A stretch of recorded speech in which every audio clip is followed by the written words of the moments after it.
lo d'outono. No.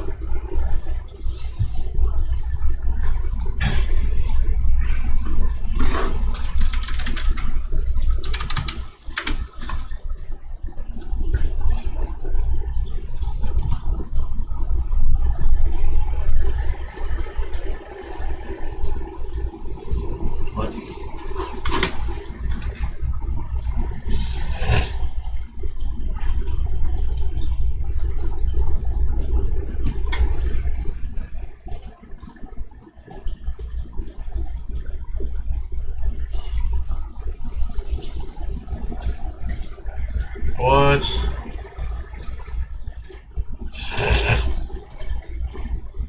It is sending messages, of course, but that doesn't work.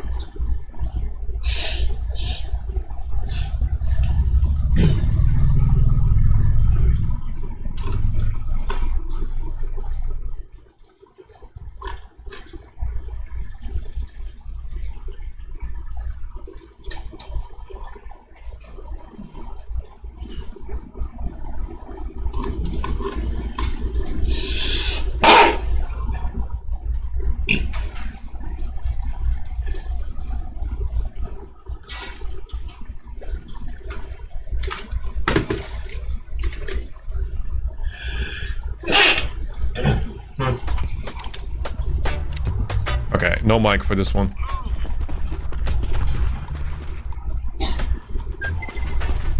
Lock.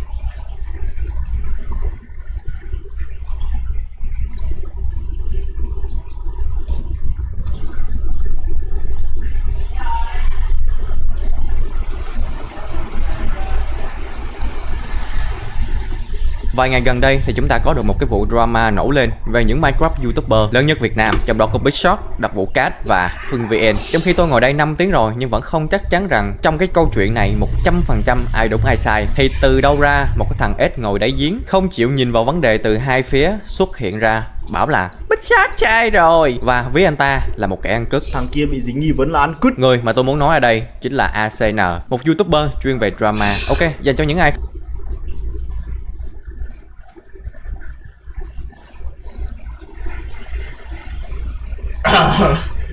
Đang bị chiều người nó cháy.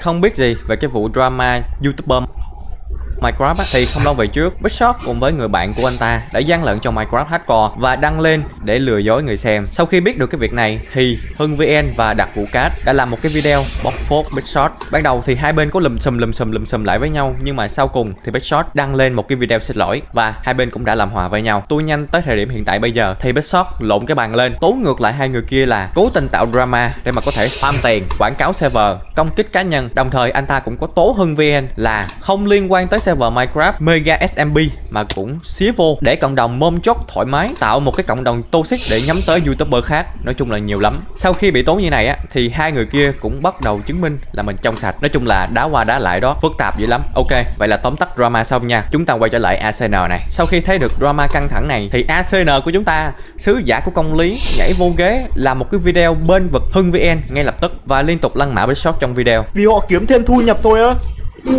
Hành động như kiểu một thằng đàn bà như thế có gì là hối lỗi không? Khi bạn xem xong cái video này của ACN, bạn sẽ thấy được cái sự thiên vị đến mắt ói của ACN. Mà không phải thôi, vì ACN có nhắn với em Hưng VN trước mà, đúng không? Thì việc này tôi có tham khảo từ em Hưng của tôi thì được biết là em ấy trước. Tôi khá chắc với anh em nha, nếu mà Big Shot là bạn của ACN từ trước á thì kiểu lời gì cái con trai nội này cũng bênh vực Big Shot à. Ông đéo quan tâm là ai đúng ai sai đâu. Ông giống như là mấy bà mẹ Karen đồ quản lý nhà hàng làm cái món mới miễn phí cho con bả vì con bả làm đổ vậy đó. Và trước khi bắt đầu vào nội dung chính thì tôi muốn đính chính lại, tôi không theo phe Big Shot hay là Hưng VN hay là Đặc Vũ Cát hay là gì hết trơn á. Tôi không có quen gì về hai cái bên này. Video này đa phần là về ACN. Sau khi xem xong cái video này thì bạn sẽ có thể thấy là video này của tôi giống như kiểu tôi đang bên vực Big Shot ấy. Nhưng mà điều này hoàn toàn không đúng nha. Vì trong cái video của ACN á, ổng chửi sai Big Shot không à. Nếu trong video ổng chửi sai hai cái người kia thì chắc chắn là tôi phải đứng về phía hai người Hưng VN và Đặc Vũ Cát rồi. Ok, chỉ vậy thôi. Chúc mọi người xem video vui vẻ. ACN cho rằng cái việc cà khịa sau này của Hưng VN và Đặc Vũ Cát là hoàn toàn nên làm và nên rủ nguyên một cái cộng đồng làm chung luôn để cho Big Shot không dám tái phạm nữa. Cá Chê và Hưng tiếp tục làm một loạt hành động cà khịa, thứ mà tôi nghĩ là không nên chỉ có mỗi hai bọn họ làm mà cả cộng đồng nên làm. Wow, ACN, ông không biết cái mẹ gì thì ông nên câm cái mồm lại đi, ông còn nói ra cho người ta biết. Mình ngu chi vậy hả? Đồng ý là hai người kia có thể vắt sữa Big Shot cà khịa Big Shot thoải mái, nhưng chỉ khi hai người kia không nói là họ chỉ muốn tốt cho Big Shot. Mình chưa bao giờ có suy nghĩ thù địch gì với Big Shot cả. Mình thực sự chỉ muốn tốt cho anh ấy mà thôi. Và muốn cùng nhau đi lên. Ông có nghĩa là cái việc nói là mình có thiện chí, mình muốn cùng nhau đi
lên với Big Shot, sau đó thì đi làm cái thumbnail cà khịa, quảng cáo server các kiểu thì có phải là đi hơi xa không ACN? Giả sử hai cái người Hưng VN, Đặc Vũ Cát cà khịa và vắt sữa Big Shot thật đi nữa thì hai người họ không nên nói là chỉ muốn có ý tốt cho Big Shot và muốn cùng nhau đi lên.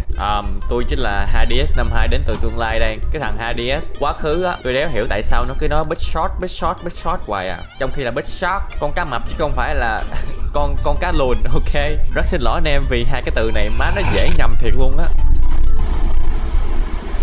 Arsenal bảo cái việc Big Shot tố Hưng VN và đặt vụ cát làm vì tiền là không hợp lý một chút nào, vì thằng nào không làm vì tiền, ai cũng có gia đình để lo chứ. Thằng nào lại làm không vì tiền? Wow, bình tĩnh nào quỷ sa tăng, có gì từ từ nói nha. Anh em thấy sợ chưa? Lấy cái mền chùm vô đi. Giờ mà có 100 tỷ rơi vào đầu nhá thì tôi cũng chẳng ngồi đây nói bạn làm gì đâu. Trừ khi là đó là nguồn thu nhập bất hợp pháp ra thì làm việc vì tiền chẳng có gì là xấu cả. Lo cho gia đình thì rõ ràng đó là một cách để mà chứng minh mình thực sự lo cho những gì quan trọng nhất. What the fuck Arsenal? Giờ thì để tôi hỏi lại nha Arsenal, ông có bị chậm hiểu hay không? Hay là không biết đọc chữ? Big Shot không hề có vấn đề với việc hai người kia kiếm tiền từ drama. Anh ta có vấn đề với cái việc là hai người kia tại sao nói làm video phốt không vì tiền, nhưng sau drama thì lại làm mấy cái trò không khác gì đang vắt sữa. Tôi éo tin là một ngày nào đó tôi lại ngồi đây giải thích cho ông luôn á Arsenal. Chill.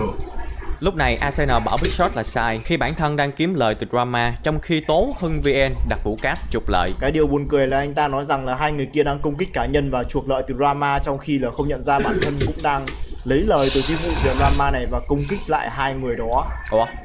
Big Shot có bao giờ tự nhận là anh ta không muốn làm vì tiền không vậy? Nếu Big Shot cũng lên bảo là anh ta cũng không làm vì tiền, chỉ muốn chỉ lỗi sai của hai người kia thôi, thì chúng ta có vấn đề. Đằng này Big Shot chả nói cái mẹ gì về việc anh ta không làm vì tiền cả, nhưng mà ACN nói là Big Shot sai khi mà bản thân đang kiếm lời, nhưng mà cũng nói là Hưng VN đặt vụ cát trục lợi. What the fuck bro? Arsenal bảo là hai cái người Hưng VN đặt vụ cát thực sự làm việc vì cộng đồng, bởi vì họ cà khịa Big Shot để cộng đồng có thể tránh xa cái lỗi này, và cũng phục vụ luôn cái việc muốn xem drama của cộng đồng. Không những là để cộng đồng tránh xa cái sai lầm đó và đáp ứng nhu cầu xem drama của fan. Hả? Cái thứ nhất nha, Hưng VN chưa từng nói là anh ta làm việc vì cộng đồng. Từ vẽ ra câu chuyện nơi mà Hưng và Đặc Vụ Cát là những người làm vì cộng đồng, trong khi không có một đoạn nào đi kèm để chứng minh là chúng mình nói về điều đó. Cái thứ hai, nếu mà vắt sữa lâu dài với cái người bị phốt là ok với ACN á, thì từ bây giờ trở đi tôi sẽ liên tục làm video nhắc tới viewer. ACN chính là một thằng thiên vị, không chịu đứng nhìn tình huống từ hai phía mà đã vội phán xét. Thằng ACN nói chuyện với Hưng VN một lần rồi mà đã suy ra luôn là ai đúng ai sai trong cái câu chuyện còn đang rối rắm. Theo như ACN thì cái video này tôi đang phốt ACN thôi vẫn là chưa đủ. Ok, tôi sẽ nhắc đến việc này đến khi tôi chết. Tôi có nói là tôi làm mọi thứ chỉ vì phục vụ việc cộng đồng muốn xem drama chưa nhỉ? ACN nói là Hưng VN không cần xin lỗi khi kênh chat mom chốt người khác, vì căn bản là người xem bình luận gì YouTuber không có cấm được. Nhưng mà theo tôi thì xin lỗi làm cái chó gì nhờ? Tại sao cái thằng ACN này lúc nào nó cũng trong cái hành động là chuẩn bị nhảy ra khỏi màn hình để mà cắn người xem vậy anh em? Tôi đéo hiểu. Bọn tôi không phải là bố mẹ hay là thầy dạy giáo dục công dân để mà chỉnh đốn tính cách của họ, nên là tranh luận mà tự dưng lôi fan vào nó khá là mất quan điểm. Cái này thì 100% đúng khi mà Hưng VN livestream cái thứ chẳng liên quan cái mẹ gì tới cái việc cà khịa. Ví dụ lúc đó Hưng VN đang xây cái ngôi nhà hiện đại trong Minecraft đi, xong cái thằng khứa nào đó nó mom chốt thì lúc đấy Hưng VN là người không hề có lỗi. Nhưng đằng này Hưng VN lại đang livestream để mà cà khịa những cái người ở trong cái server Mega SMP, khiến cho cái việc cà khịa người khác là bình thường trên cái kênh chat. Từ đây thì cũng sinh ra cái mom chốt luôn. Nếu là một người có não á thì ai cũng nhận ra Hưng có một phần sai khi mà livestream cà khịa người khác, đúng không ACN? Tôi đéo hiểu nha. Hưng VN lịch sự xin lỗi người khác cũng khiến cho thanh niên ACN chịu không nổi. Đừng Hưng em, đứng phía sau anh này, anh lớn ACN này, em sẽ không cần phải xin lỗi vì em của anh luôn đúng. What? ACN nói Big Shot là một cái thằng dắt mũi và cộng đồng của anh.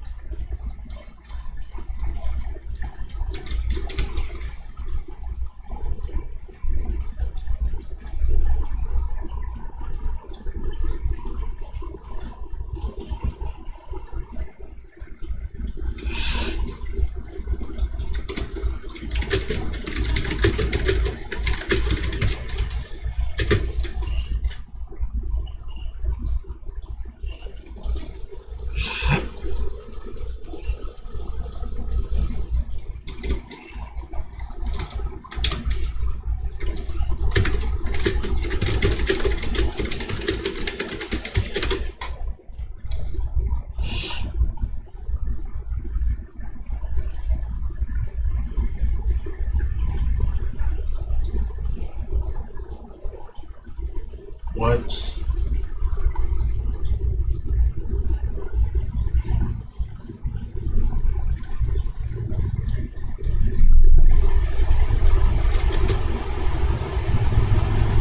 Của anh ta dễ bị dắt mũi như thế nào. Vì anh ta nhận thức được là khán giả của mình dễ dắt mũi một chiều như thế nào nên là anh ta phải nói như vậy. Bỏ cái việc Bigshot có dắt mũi hay không qua một bên đi, vì tôi có thể nói ngược lại cái điều đó vào ACN. Ông có chắc ông không phải là cái người cũng đi dắt mũi không ACN? Khi mà ông không tìm hiểu kỹ mọi việc, đã đưa ra kết luận. Ông biết là nếu ông đăng cái mẹ gì đi chăng nữa thì cộng đồng của ông cũng sẽ tung hô nói người ta dắt mũi, nhưng mà bản thân mình cũng không hơn không kém. The fuck. ACN nói là cái việc mà đặt vụ cát đăng bài viết xin lỗi đá điểu Bigshot là bình thường. Thì đây là Cát đang đăng bài đá điểu Bigshot vì đã sử dụng phù phép Aqua Infinity lên cái cuốc, nhưng mà tôi nghĩ hoàn toàn là xứng đáng. Ủa gì vậy? Ủa? Ai nói đấy là cái bài đá điểu cà khịa từ đặc vụ cát vậy bro? Ông móc cái thông tin đó ra từ trong đít ông hả ACN? Chính đặc vụ cát nói cái bài đăng xin lỗi đó là một cái bài đăng chân thành và mong muốn Bigshot bỏ qua cơ mà. Mình đã đăng tải hẳn một bài đăng để xin lỗi Bigshot, hy vọng cộng đồng bỏ qua để cùng nhau phát triển cho tương lai. Đây chính là cái thằng mà đi tố người ta là dắt mũi đó anh em. Đặc vụ cát đã đăng cái bài đăng đó để xin lỗi chân thành, nhưng mà ACN lại nói là cái bài đăng đó để đá điểu. Oh my god bro. Bigshot cấu ở đây á là tại sao đăng cái bài xin lỗi chân thành mà lại vào ngày cát tháng 4. Toàn bộ những cái việc mà tôi nói tới ACN nãy giờ á, anh em thấy được cái thằng cha nội này không chịu tìm hiểu kỹ vấn đề gì hết trơn á. Tôi khá chắc là ACN cũng chả quan tâm đến sự thật của hai bên như nào đâu. Anh ta chỉ muốn cái bọc tiền đó càng sớm càng tốt thôi. Thi thoảng tôi cũng đá điểu như này suốt mà, man, what's wrong? Thi thoảng tôi cũng đá điểu như này miết mà, có gì đâu. Nghe như kiểu là tao nè, ACN là người đứng trên tất cả. Tao đăng bài đá điểu gì cũng không có ai dám đụng tới tao hết, vì tao luôn đúng. Lần này thì ACN lên nói thẳng luôn là Bigshot chính là thằng đàn bà. Hành động như kiểu một thằng đàn bà như thế có gì là hối lỗi không? Nếu mà hai bên vẫn chưa rõ ràng cái việc ai đúng ai sai nhiều hơn, nhưng ACN ta lại nhảy vào bảo là Bigshot thằng đàn bà. Một thằng đàn bà như thế có gì là hối Lên nói thẳng luôn là Bigshot chính là thằng đàn bà. Hành động như kiểu một thằng đàn bà như thế có gì là hối lỗi không? Nếu mà hai bên vẫn chưa rõ ràng cái việc ai đúng ai sai nhiều hơn, nhưng ACN ta lại nhảy vào bảo là Bigshot thằng đàn bà. Vậy thì cái thằng chưa biết rõ đầu đuôi câu chuyện đã lên mạng chỉ trích người khác, chỉ muốn kiếm tiền thật nhanh thì gọi là gì nhờ? ACN ơi, nếu mà ông có xem cái video này á mà ông cảm thấy ông sai á thì nhớ tỏ ra là mình có lỗi khi mà chửi oan Bigshot đi nha. Đừng có chỉ xin lỗi ổng thôi, đàn bà lắm. Đánh bà. Tuy nhiên là tôi rất là không đồng ý với quan điểm cho rằng là kiếm thêm lợi nhuận từ drama là xấu của anh bạn. Bigshot không có vấn đề về việc hai người kia sử dụng drama để kiếm tiền. Bigshot có vấn đề với việc tại sao hai người kia nói làm video post không vì tiền, nhưng sau drama lại tiếp tục vắt sữa. Hiểu chưa? Ok, đó chính là những gì tôi muốn nói về ACN. Mà còn nữa, hãy làm người thật tốt. Nhầm. Hãy làm người không giống như ACN. Bro, chill.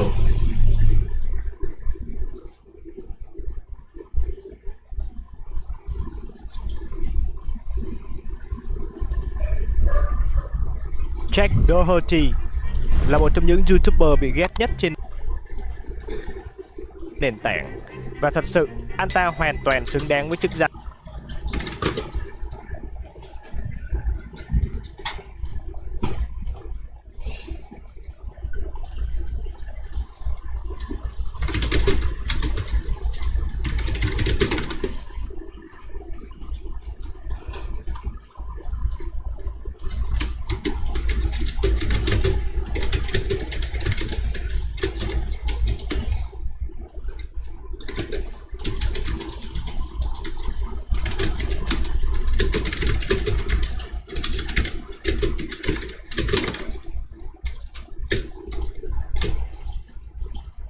What the heck?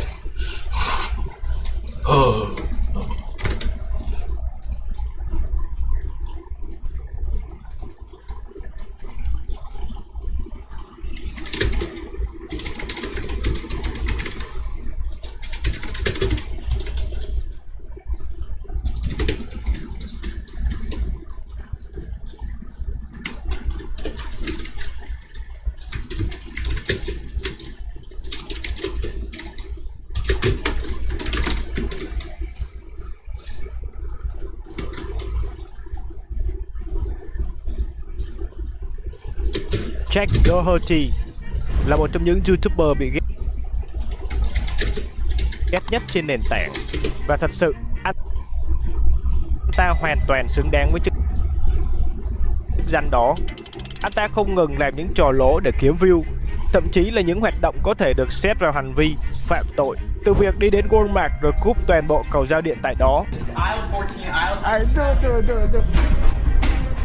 cho đến việc thuê một vệ sĩ cao to để rồi núp sau lưng hắn ta và đi dọa dẫm mọi người tại nơi công cộng.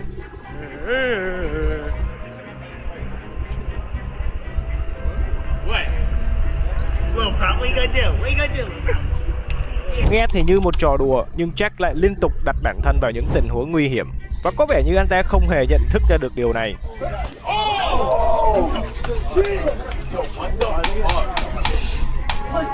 Và trong video này, mình sẽ kể lại toàn bộ cuộc đời tai tiếng của Jack Doherty, từ một YouTuber triệu phú tự thân ở tuổi 15 cho đến kẻ bị ghét nhất YouTube. All had nothing good to say about their experience being around Jack Doherty for like the 6 hours we were there. Like, just by doing things that go against the social norm isn't inherently funny. You just look like a socially incompetent idiot. But I would argue that he hasn't matured a day since then. There is no way Jack looks like the cool kid in any of this. He might be one of the biggest losers I've ever seen. Sau khi tạo cân vào ngày 15 tháng 7 năm 2016, cậu bé Jack ngây thơ hồn nhiên. Lúc đó tập trung vào những content prank và chen lật bút từng nổi đình đám một thời, chắc các bạn vẫn còn nhớ. Và trong video đầu tiên của Jack đạt 1 triệu view vào tháng 11 cùng năm với dòng tiêu đề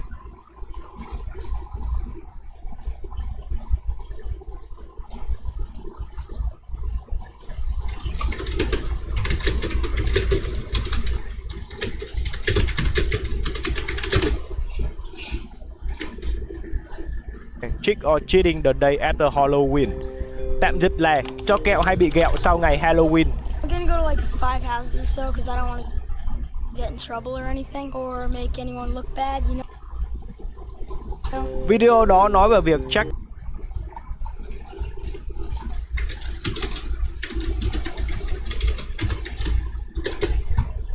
đến xin kẹo nhà hàng xóm sau ngày Halloween.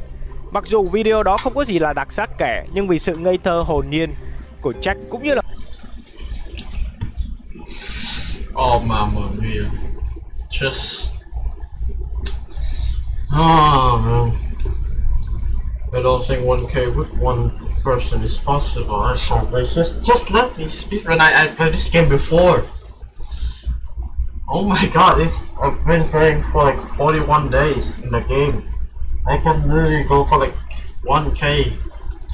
Like, I'm just gonna chop trees and get food or something, but she's helping me get food.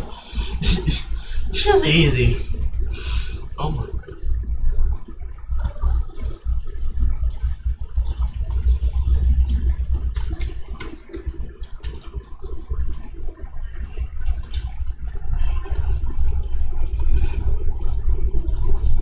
I know I was playing only one game. I'm probably gonna get bored after that, but sure.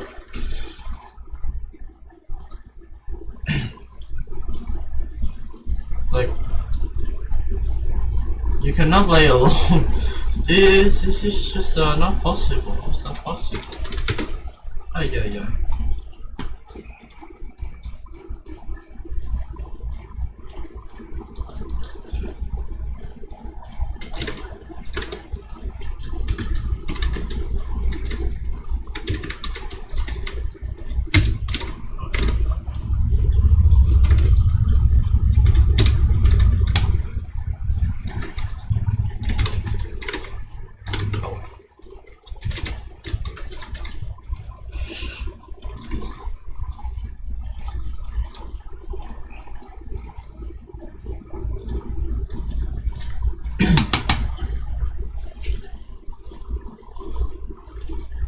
Just have to be helpful. It's just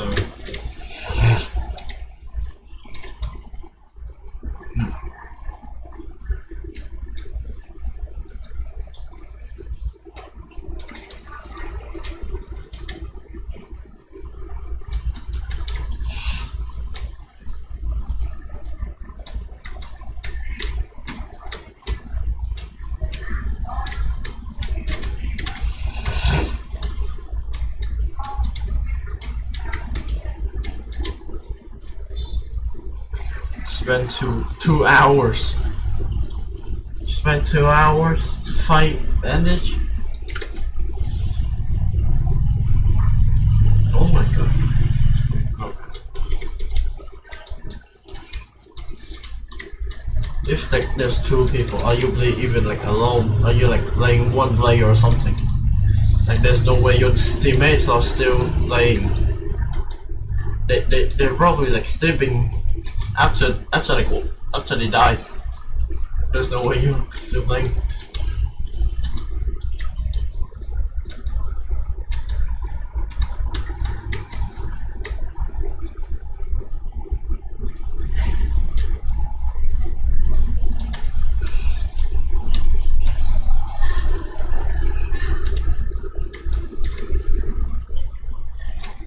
Even myself cannot play Counter Blocks for like 5 hours straight. I have to play CDT.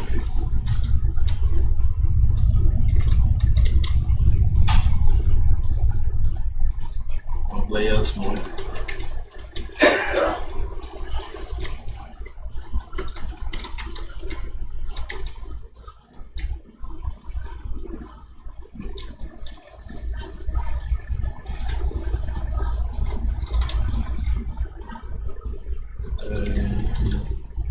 Shoot.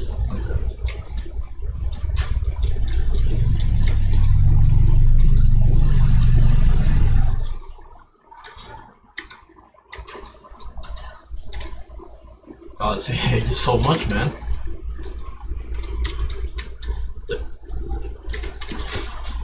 Look at that calibers, bro.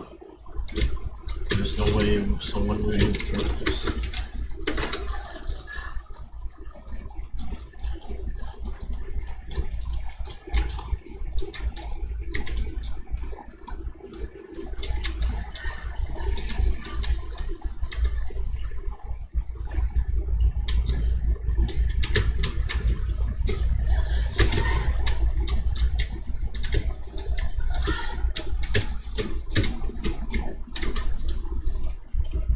Là việc anh ta rất tự tin khi nói chuyện trước máy quay. Khán giả rất thích thú content đó và chỉ không lâu sau, video đã chạm mốc 3,9 triệu view, một con số đáng mơ ước dành cho tất cả các YouTuber. Đây thực sự là một thành tích đáng kinh ngạc cho một cậu bé 13 tuổi hoàn toàn không có kinh nghiệm về quay dựng video. Nhưng đó chỉ là những thành công ban đầu trong sự nghiệp làm YouTube của Jack. Vào cuối tháng 11, kênh YouTube của Jack đạt 1k sub. Và vào ngày 17 tháng 1 năm 2017, Jack đã tạo một video nhiều view nhất trên kênh của anh ta với dòng tiêu đề là I flip all of these. Vẫn là trend lật bút nhưng lần này anh ta kết hợp lật rất nhiều thứ khác nữa.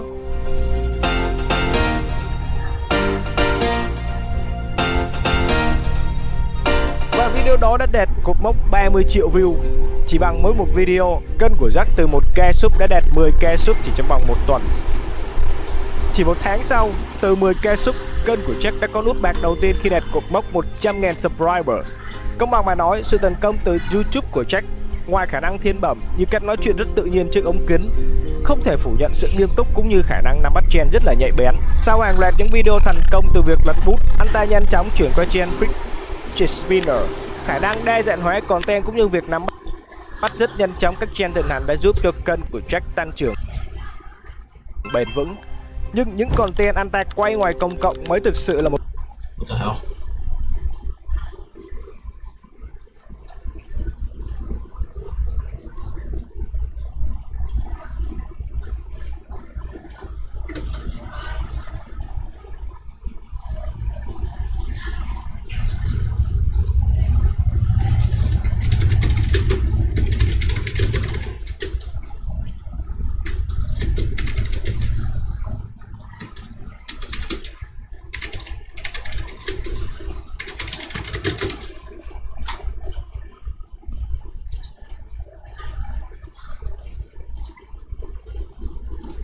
Một cú hit đột phá cho các social network của Jack.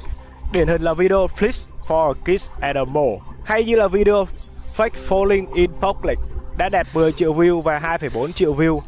Những video đó đã mang lại cho anh ta sự tự tin để làm nhiều thể loại content ở ngoài công cộng hơn nữa. Tuy nhiên, video mới với dòng tiêu đề Try to get kicked out of Walmart, tạm dịch là làm thế nào để bị tống cổ ra khỏi Walmart, mới chính là tiền đề cho những video quậy phá sau này. Video bắt đầu bằng việc Jack và đám bạn trẻ trâu của hắn ta lái xe No, man. Mama mia.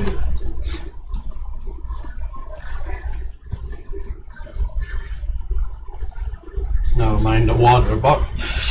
The water bottle is behind. Mama mia. đến Walmart. Và sau khi tới nơi, Jack tuyên bố ý định sẽ thực hiện những trò ngu ngốc tại nơi đây. Guys, so I'm here with Michael, Leslie. We're here at Walmart and everything. Yeah, so we're just gonna be like doing some like shenanigans in Walmart, guys. Trong video, Jack và đám bạn đi vòng quanh Walmart và tự ý vào những nơi cấm khách hàng vào.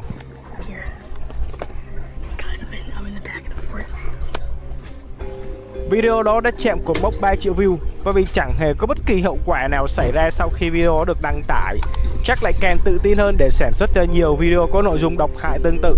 Chẳng hạn như video Floyd's Live Challenge at Walmart hay là video Singing Despacito on a Walmart Telecom. Hai video đó đạt lần lượt hơn 10 triệu view, đã mang lại một tín hiệu cho Jack. Càng nhiều những thử thách và những hành động ngu ngốc, khán giả lại càng thích xem, lượt view lại càng tăng. Có vẻ như khán giả đang quá dễ dãi cho những thể loại content độc hại như vậy. Và chỉ không ít lâu sau, kênh của Jack đã đạt 1 triệu subscriber, mang đến cho anh ta một nút vàng đầu tiên.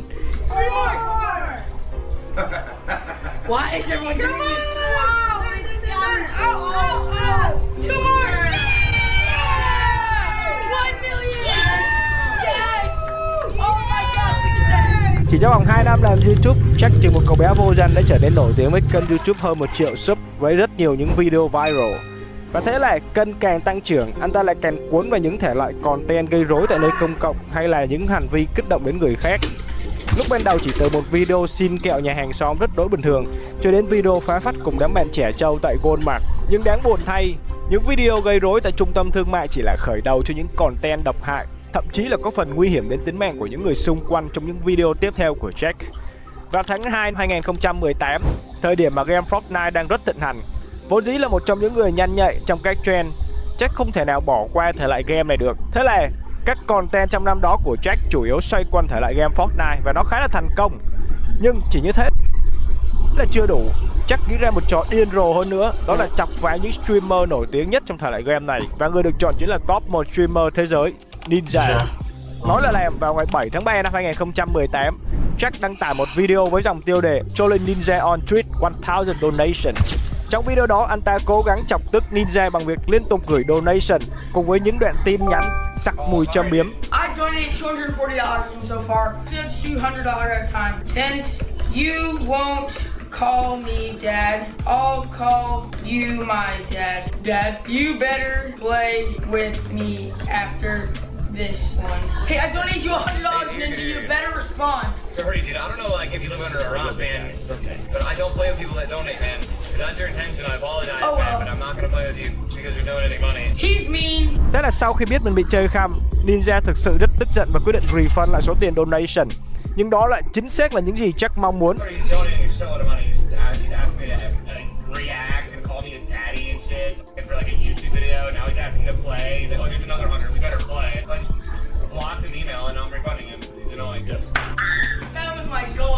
Sau vụ chọc tức streamer Ninja thành công, hai sự việc đã làm thay đổi con người của Jack. Một là anh ta bị gán nhãn là kẻ hám fame của những người nổi tiếng để làm đòn bẩy cho kênh của anh ta. Thứ hai, nó đã dạy anh ta rằng những video gây hấn với người khác sẽ kiếm được nhiều view hơn. Theo đuổi thứ gọi là subscriber và view là điều duy nhất mà Jack quan tâm lúc này, và anh ta làm mọi thứ để có được nó. Thế là những tháng tiếp theo, Jack liên tục dính vào những vụ rắc rối, từ việc chọc tức mọi người để xem phản ứng của họ thế nào, cho đến việc gây đủ thứ chuyện quậy phá trong Walmart.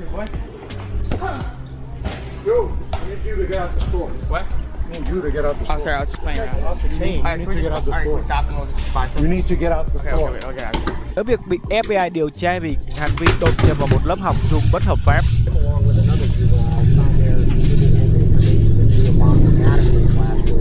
Why Madison had to shut down the use of Zoom. For Madison? Yes. I don't know if you got the update yesterday. I got the update, but I didn't know why. Because of video bombing. And the video bombing was from his associate on YouTube. Anh ta thậm chí còn bị bắt vì đang giả vờ có những hành động bất thường trước mặt cảnh sát. Những tình huống trước đó có thể được coi là không quá nguy hiểm, nhưng đây mới là tình huống dẫn đến việc Jack thực sự phải lãnh hậu quả. Vụ việc diễn ra vào ngày 22 tháng 11 năm 2019 khi mà anh ta quay phim vụ rèn cản ăn cắp chiếc xe hơi của anh trai mình. Figure out how I can get my brother to get out of his room to know that I'm stealing his car. So I'm thinking either me or my dad or Jacob goes like bang in my brother's room and say, "Jack's stealing your car, Jack's stealing your car," to get his attention or something. I'm just hoping something like that could happen so he runs out, and as soon as he runs out, I'm just gonna take off down the road. Oh my gosh, he's coming! Look out, look out, look out! Jackie! Hi, Mike! Still. Hi, Mike! Okay, Jack! That's enough, Jack! Michael! Jack! Vụ việc này kết thúc bằng việc Jack được mời lên tham gia chương trình của Dr. Phil trong năm tiếp theo. Tại đây, Jack bị tra khảo vì trò đùa quá trớn đối với anh trai. Nhưng mà theo đúng như dự đoán, Jack không hề có ý định tỏ ra hối hận. Ngược lại, anh ta còn tỏ ra ngang bướng và có phần thiếu tôn trọng đối với người cha của anh ta và Dr. Phil. Và bất kỳ ai coi video của Jack tham gia show đó đều dễ dàng nhận thấy Jack là kẻ hám danh lợi. Hắn ta có thể bất kính với bất kỳ ai, chỉ có được thứ anh ta mong muốn, đó chính là views.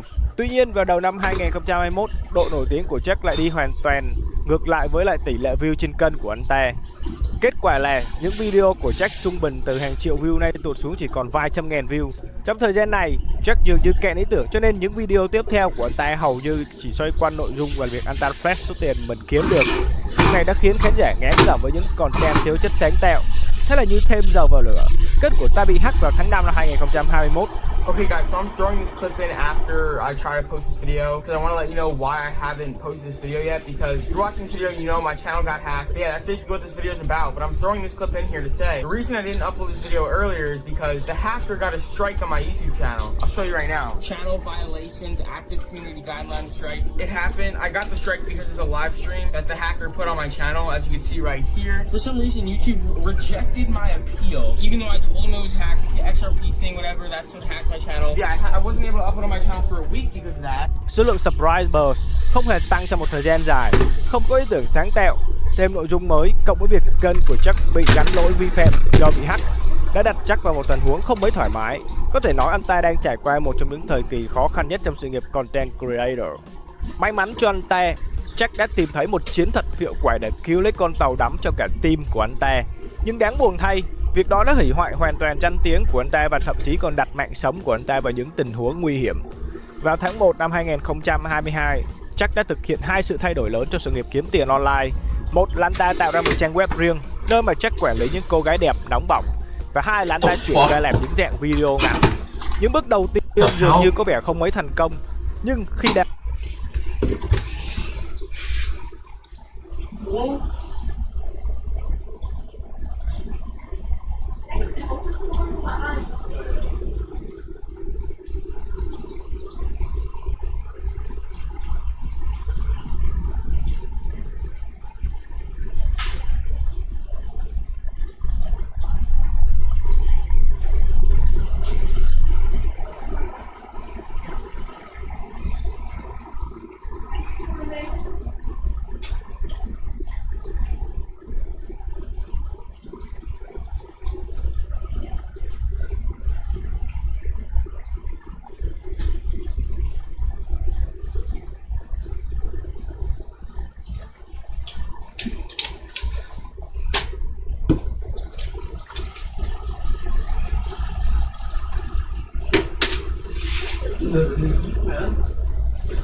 đào sâu vào chiến thuật của Jack, chúng ta có thể thấy đây là một sự thay đổi rất khôn ngoan. Jack chuyển ca làm những video ngắn để phù hợp những thị hiếu của người xem trên nền tảng TikTok và YouTube Short, thời điểm mà hai nền tảng này đang bùng nổ. Hơn nữa, Jack dừng hẳn những video quậy phá người khác tại nơi công cộng. Thay vào đó, anh ta chuyển qua làm những video prank cùng với những cô gái đẹp dưới sự quản lý của anh ta. Alright Sam, if I name this bottle on the cap, you gotta give me a kiss on the lips, but if I miss, you get $100. Deal? Fine. Let's go. Get out of here! No! No! Someone's gonna win! Những video ngắn có sự xuất hiện của dàn mỹ nữ nóng bỏng đã thu hút hàng chục triệu view. Chưa kể anh ta còn kéo người dùng vào nền tảng riêng do anh ta tạo ra. Việc này đã giúp doanh thu của Jack tăng đáng kể trong thời gian này. Thêm nữa, tại thời điểm đó, cả YouTube và TikTok đang tích cực đề xuất những video ngắn để cạnh tranh lẫn nhau. Việc này đã thực sự là một cú hích kéo cả sự nghiệp có phần mờ nhạt của Jack. Từ tháng 3 năm 2022 đến tháng 12 năm 2022, trung bình mỗi tháng kênh của Jack đạt khoảng 100 triệu view, còn tài khoản TikTok thì nhanh chóng đạt 4 triệu follower. Năm 2022 có thể được xem là năm đại thành công của Jack, thì đến năm 2023, những quyết định ngu ngốc nông nổi một lần nữa phá hủy danh tiếng của anh ta. Vào đầu năm 2023, Jack chọn ngôi nhà trị giá hàng triệu đô la của anh ta để làm địa bàn tụ tập của những streamer nổi tiếng nhưng không kém phần tai tiếng. Thoạt nhìn qua thì đây có vẻ là một ý tưởng hay bằng việc tạo những drama xoay quanh những streamer đã có sẵn lượng fan để cùng đẩy kênh đi lên. Nhưng mọi thứ sau đó rất nhanh chóng đã đi ngoài tầm kiểm soát của Jack. Vào ngày 23 tháng 8 năm 2023, Jack mời Neon, Fuji và The Island Boys tới nhà để dàn dựng những video cãi vã công kích lẫn nhau vì anh ta nghĩ rằng khán giả sẽ thích điều này. So basically, the Island Boys, Neon, and FouseyTube, they're all coming over. I bet hell's gonna break out and it's all gonna go terrible. But drop a like, subscribe if you're new, because this is gonna be a crazy video. I can't imagine what's gonna go down. All I know is Neon says he's gonna go off on the Island Boys. A bunch of security guards are gonna be here, and I don't know, it's just gonna get crazy. Like, I think everyone knows that. So. Ngay sau khi Fuji vừa tới, drama đã xảy ra khi Fuji bóc phốt Jack làm những trò prank giả tạo. Fired. You do real pranks or fake pranks? Be honest. Yeah, it depends on the. They're fake as shit. Be honest. Own Depends on the video. shit. You know, like own it. Your pranks are fake. Real. Hey, I give away money to people. They're not real. They're fucking real. Giving away money to people is real, but you tell them, "Hey, I'm gonna do this," and they give you money. Nah, we'll live stream it. Really? Yeah. Okay, but all your pranks are fake. Nah. Yeah, they are. Well, it depends on the Show me video. a prank right now. Some of the Tell me videos are if it's real or skits. Some fake. of the videos are skits. You That's know? the fakest ever. A skit? Alright. Yeah, guys. Hey, guys, it's a skit. I know she sucked my dick on camera, but it's a skit. Your pranks are fake. I had enough balls to say it. You're 19. Own your shit. I said some of them are, some of them aren't. No, which ones are real? Show me a real prank right now. Not Why when you they said give my you pranks? money. It's not that deep. It is that deep because Why? you're trying to stand on something that's not true. You're trying to build No, your I business. told on you a, how it you're is. trying to build your business on a lie. F your Lamborghini, f your McLaren. You're a liar. Dude, yo, that was the craziest switch up I've ever seen in my life. Buddy went from like good shit to fuck you. Yeah, meet the legend. Facts. All right, I like that. Whatever. Và ngay sau khi tất cả khách mời có mặt, sự căng thẳng ngay lập tức được đẩy lên cao trào. Oh, Neon, you're to my face. You're a bitch. To my face, pussy. I'm in his house telling him. Yo, they're on the fucking Island Boys side. He wants to kiss them. You. Calm down. Yo. You. Hey, bitch. Hey, pussy. Hey, ask him what happened between you. Why are you pushing me? They're good. Keep going. All right, take his chain. Và ngay lúc mọi thứ bắt đầu chìm xuống, Jack nhận ngay một món quà mà ngay cả anh ta cũng không lường trước được.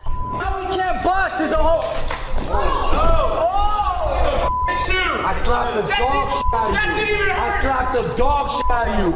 You punched like a bitch. I saw him. Thế nhưng mọi tình huống diễn ra đều theo đúng kịch bản của Jack sắp đặt, và việc đó đã khiến cho các fan rất thích thú. Video sau đó đạt Really?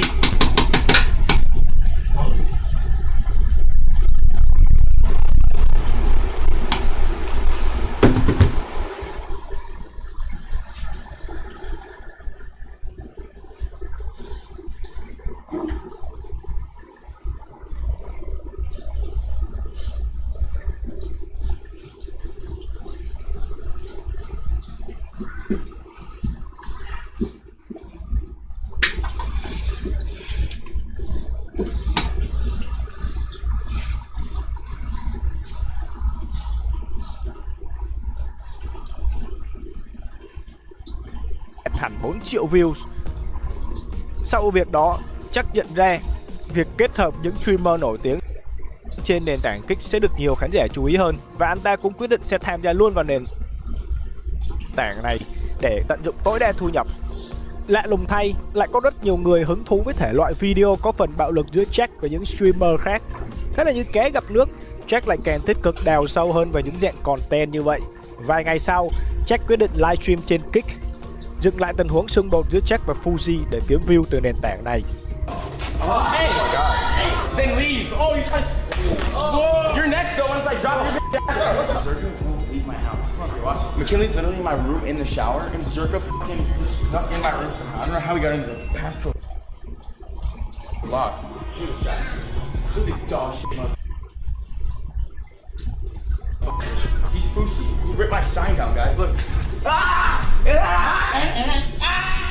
Mọi thứ có vẻ thuận lợi vì video xung đột giữa Jack và Ram tại nhà của Jack khá là thu hút view. Tuy nhiên, vốn dĩ là một người không biết điểm dừng, Jack lại muốn thử xem bản thân của mình đi được xa tới đâu. Và vào cuối tháng 9 năm 2023, Jack quyết định livestream trên nền tảng Kick cùng gã vệ sĩ của anh ta. Video livestream việc anh ta đe dọa cảnh sát tới việc chọc tức những người dân tại trung tâm thương mại. Chưa dừng lại ở đó, một lần, gã bảo vệ của Jack còn tấn công một người vô tội.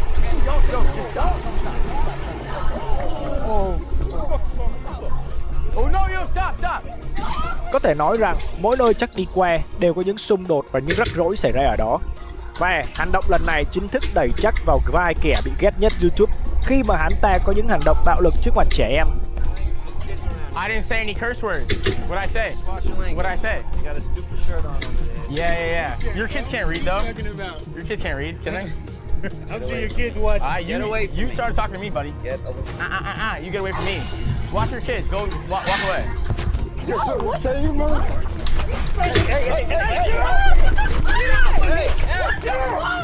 McKinley, back up.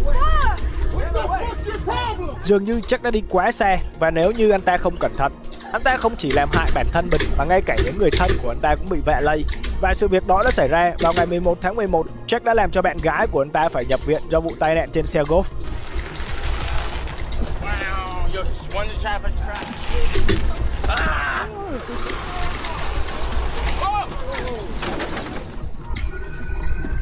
Chọc phá người khác liên quan đến những hành động nguy hiểm và thậm chí có phần bạo lực trước mặt trẻ em. Mọi thứ anh ta làm cũng chỉ vì hai chữ: tiền tài và danh vọng.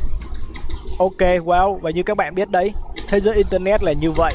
Sẽ luôn có những mặt tốt và luôn có những mặt xấu. Nếu chúng ta biết chắt lọc những nội dung để tiêu thụ, chúng ta sẽ tiến xa. Còn nếu như chúng ta chọn sai kiến thức, chúng ta cũng sẽ tiến xa, nhưng xa ở một nơi không dành cho những người tốt.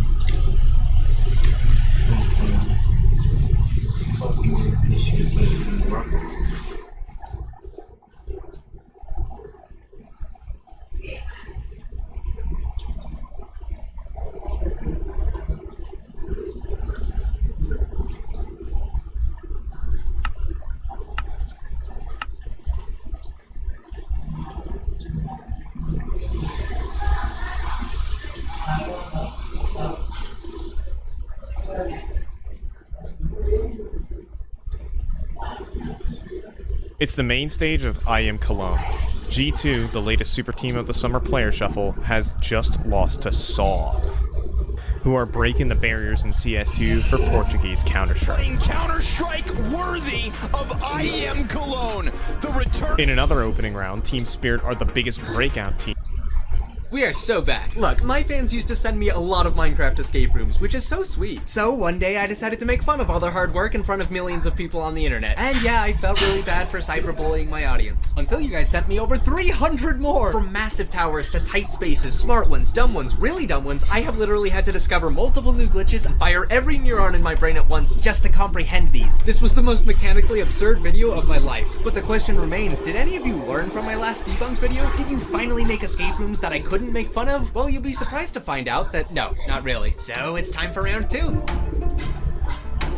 Alright, what is this? You've locked me in a room with nothing but a floating block of ice and a blank sign? At least I thought it was blank, until I realized 1.20 signs look the same on both sides, so it's probably just facing away. Which gave me an idea. I used F5 to see if I could read the other side of the mysterious sign, which said, but then I had a very good idea. Oh, so that's useless. Well, I may as well take its advice. I started searching for anything behind the walls using the F5 glitch. I noticed the walls were about 2 blocks thick. There was another room nearby me with a lime shulker box. And, oh no, a boat glitched into the wall. Oh, these maps are gonna be worse than I thought. I assume you made the walls 2 blocks thick to stop me from glitching through them with the boat, but I still can. Don't worry, Sipover made the same mistake. See, in my Camman debunk video, I accidentally discovered how to glitch through walls by entering a boat with the help of water. But soon after I did, a smarter player named Doctor Who Kobe discovered how to do the same thing without needing water. It's a lot of aggressively ramming yourself into a wall, but basically, the instant before you hit the wall with your boat, you exit it, and somehow its momentum clips the boat into the wall just enough that you can push it the rest of the way. But unlike the old boat glitch, which only works by placing it down, with this new glitch, nothing is stopping you from just ramming into the second layer of bedrock as well. And thus, if rule 1 was to not give ender pearls in a room with 1 block thick walls, rule 2 is not to put boats in a room with 2 block thick walls. Just wait until you learn rule 3. me. Anyway, I rank every escape room that used a boat 8 out of 10, which of course stands for boat. But now, it's time for the first real puzzle. This map is ranked as one of the hardest in the entire database, and yet it only has 4 rooms. That's right, other people have played it, and it took them several hours. I'll just say this now, if it takes me more than an hour to escape, I refuse to put this in the video. Anyway, I'm not gonna waste time listing my items, because you can already see them. I do have access to a crafting table and a clear window into the next room, and it looked like this hopper contraption here could send an item to me if only I could update this water that's blocked by barriers. Well, I guess that's what the Frostwalker boots are for. So I put them on without thinking, froze the water, and all I got given was another red wool. Well, hey, that's not too bad. It was starting to look like we were gonna make a bed. And yeah, my suspicions were confirmed when I spawned the villager and saw a trade from a button to wool. This was looking really easy, but here's the problem. Wait a minute, I'm soft locked. Okay, I thought we were making a bed so I could sleep and get through the window into the next room, right? Well, unfortunately, the laws of orbital mechanics do not apply. The sun has frozen in place. I can't sleep if it's not night, and that's when I realized how stupid I actually was. What I had to do was dispense the Frostwalker boots onto the villager and have it freeze the ice for me. Then I'd set my spawn on the other side and die to the campfire. But now I can't do that since I put the boots on myself, and Frostwalker makes you immune to campfires. And of course, they have cursive binding. You actually outsmarted me on the second escape route, but I can outsmart you back. Even though I can no longer die and respawn to get into the next room, I can still get through the window with the help of this bed. You know how you can't place blocks if there's an entity in the way? Well, beds do not care. Only the back half of a bed checks if someone's in the way. So if your friends are AFK, you can force them into crawl mode with the head of a bed. And believe it or not, you can do this to yourself. See how if you're facing, say,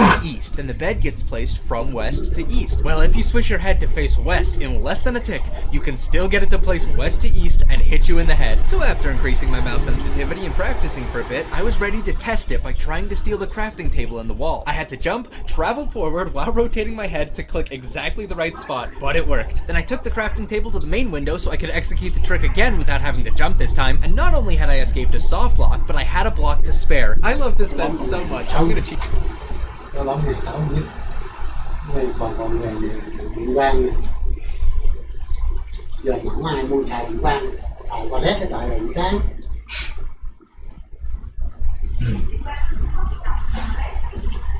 Geez, so many puzzles with it. So room 2 gave me an armor trim, netherite, a trident, a stick, and another villager. The villager could give me a riptide book. This isn't a very subtle puzzle, is it? There's clearly enough here to craft a netherite hoe, which gives you enough experience to let you make a riptide trident and launch out into room 3. And how expensive could it be?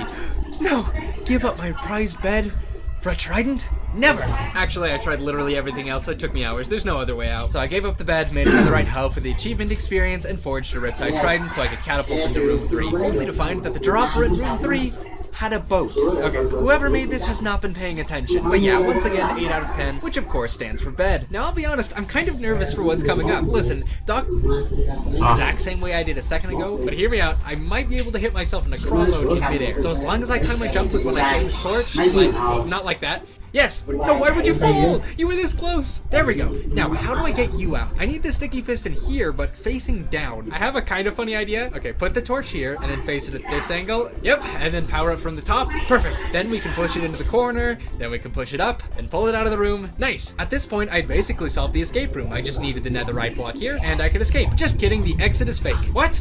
Oh, it's up there. Wait, I still need to get up 3 blocks. There's no other blocks in the room. I know I can't bring the piston. You can, in fact, bring the piston. It took a while to figure out, though. Basically, what I'm going to do is keep the netherite block hovering at this height, then jump back in the window. Then I do a crawl head hit jump to get onto the netherite block. From here, I'll place the torch and the piston to make this jump a quad. And then all I have to do is count on a 1 in 15 RNG to give me this piston when I mine it.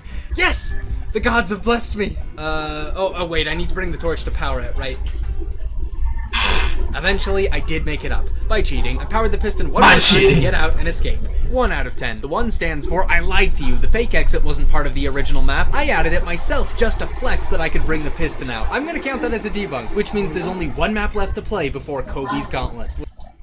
Very nice. So remember, try pearl glitching. Ah, they know my trick. Then the bed gets placed from west. Took the craft here to craft a netherite. Actually, I tried. Had a boat. Whoever. No other way out. So I gave up the bed, made a netherite hoe for the achievement experience, and forged a Riptide Trident so I could catapult into room 3, only to find that the dropper in room 3 had a boat. Okay, whoever made this has not been paying attention. But yeah, once again, 8 out of 10, which of course stands for bed. Now I'll be honest, I'm kind of nervous for what's coming up. Listen, Dr. Hukobi, you know, the mad scientist who discovered this boat glitch, he made an escape room. I'm just kidding, I lied. He actually made 7, and they're all based around phasing through blocks. Not by using boats, no, by using a completely different phasing glitch. And he challenged me to beat all 7 of those escape rooms in this video, just to give you an idea of what this glitch is like. One of the puzzles is to somehow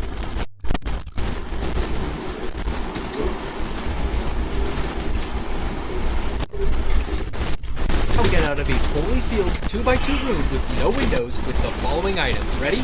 2 oak stairs.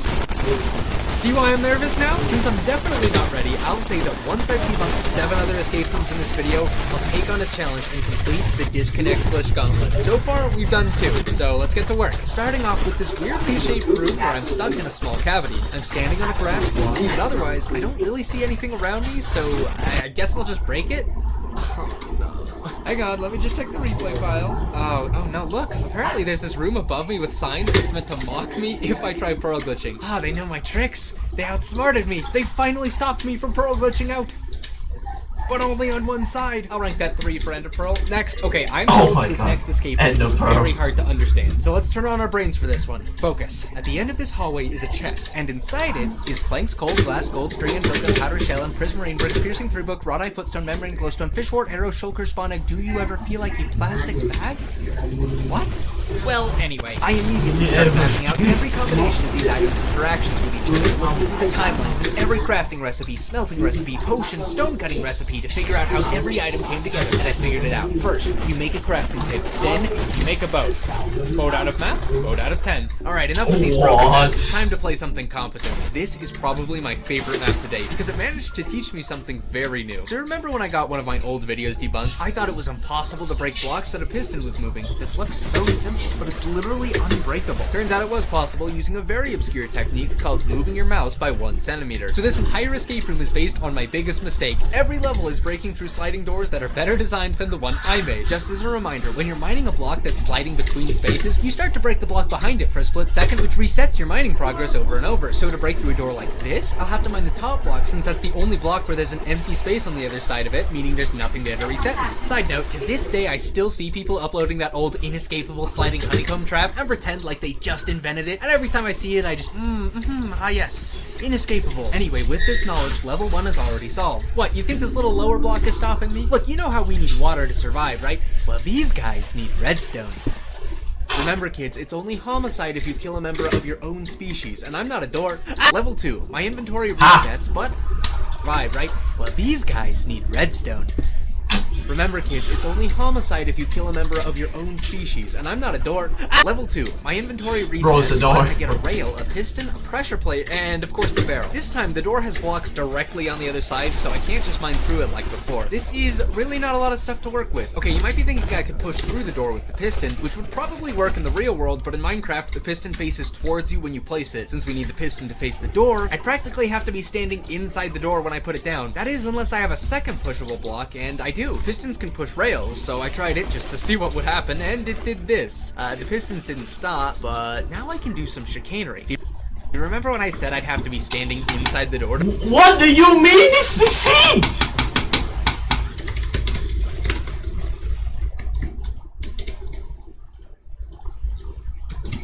Place the piston correctly? That was a lie. I have to be crawling. So I pushed myself into crawl mode, snuck inside the door, took a moment to appreciate the situation, just about managed to recollect all my items, activate the pressure plate with my barrel, and then place the piston one more time, obstructing the door. Hopefully the next level gives me more items to work with. Level 3 was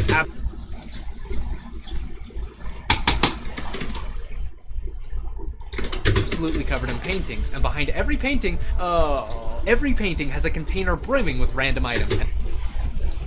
My goal was to find any combination of these items that could get through this door, that once again has blocks behind it. I'm proud to say though, I actually solved this one pretty quickly, and the answer was homicide. You just flick a lever in this cavity and it powers the redstone clock, which stops everything. That kind of breaks my water equals redstone analogy. Anyway, moving on to level 4, the hardest level. Now the door is up on a ledge, and I'm provided a daylight detector, a crossbow, and a leaping arrow. How is this possible? Interesting thing about the crossbow is that it has multi-shot, so I could give myself jump boost and still keep the arrow, which I was able to figure out. Step 1, 1, shoot a breakable block. Step 2, break it, and then the arrow falls onto you. Now that I have the jump boost, the daylight detector is enough to help me get all the way up to the ledge, and all that is just to reach the door. So how do I get through a moving door with a crossbow? Well, obviously it's not going to be that hard. I completely gave up after 2 hours of trying. Yeah, I was still curious what the answer was, so I decided to look for the original download to see if anyone had played it and also got stuck here. And guess what I found? Dr. Who Kobe was once stuck on the same level as me and asked for help on the same section. You and I are not so different, Kobe. Actually, I had to ask him to send me a video of the solution, and don't act like you would have solved this, okay? You have to hold both clicks at the same time, because when you let go of right click, you obviously start mining, but when you hold it back down, your mining progress pauses because you start to draw back the crossbow. Let me explain this with a slower example. The solution is to take advantage of these pauses when you're pulling the crossbow, and only let go of click whenever the block isn't moving. The moment it moves, you have to be drawing the crossbow so that it doesn't reset. This is a lot harder with the faster blocks, but by some miracle or another, it's possible. From here, I just broke the other back block, so I didn't have to do the glitch a second time, but wow, that was simply a really cool puzzle. And I get one final level as a treat, the stack of TNT and observers. Well, that's easy, that can destroy any door unless it's made of nether.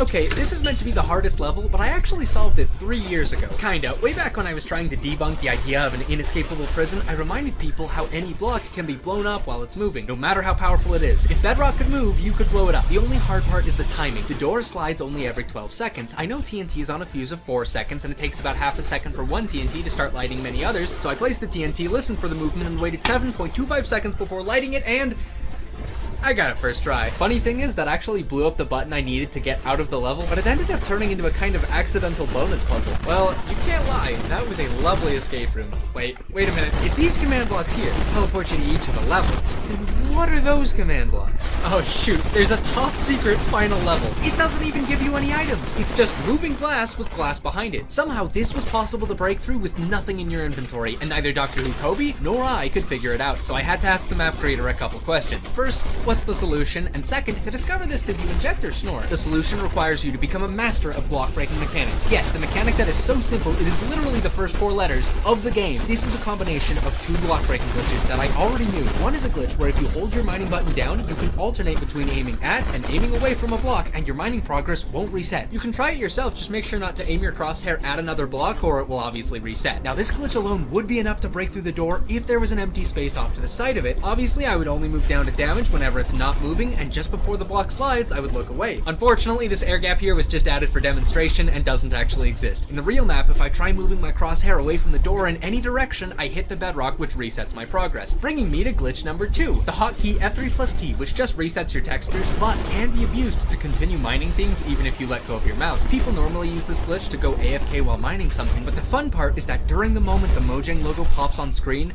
you can move your head without interacting with anything. Remember that whole problem of your crosshair hitting the bedrock to the side? Well, if you sit on the F3 plus T screen while turning your head, you can face this tiny hallway off to the side, then F3 plus T again to go back, breaking the door whenever it's not moving and looking at the hallway whenever it does, 1/10 of a second at a time. I spent so long trying to do this that I had to go to the roof of the prison and engineer an entirely new setup that was slower that used planks, so I could practice while still being able to watch my progress. When I mastered that, I moved on to dirt blocks that were going slightly faster. And there are so many slight key presses you have to get right, but I got it. All that was left was to do the real thing, and failure after failure, I couldn't even see if I was making progress, but as far as I knew, if I got it, I would be one of the first people to ever pull it off. And after 35 minutes, this was my live reaction.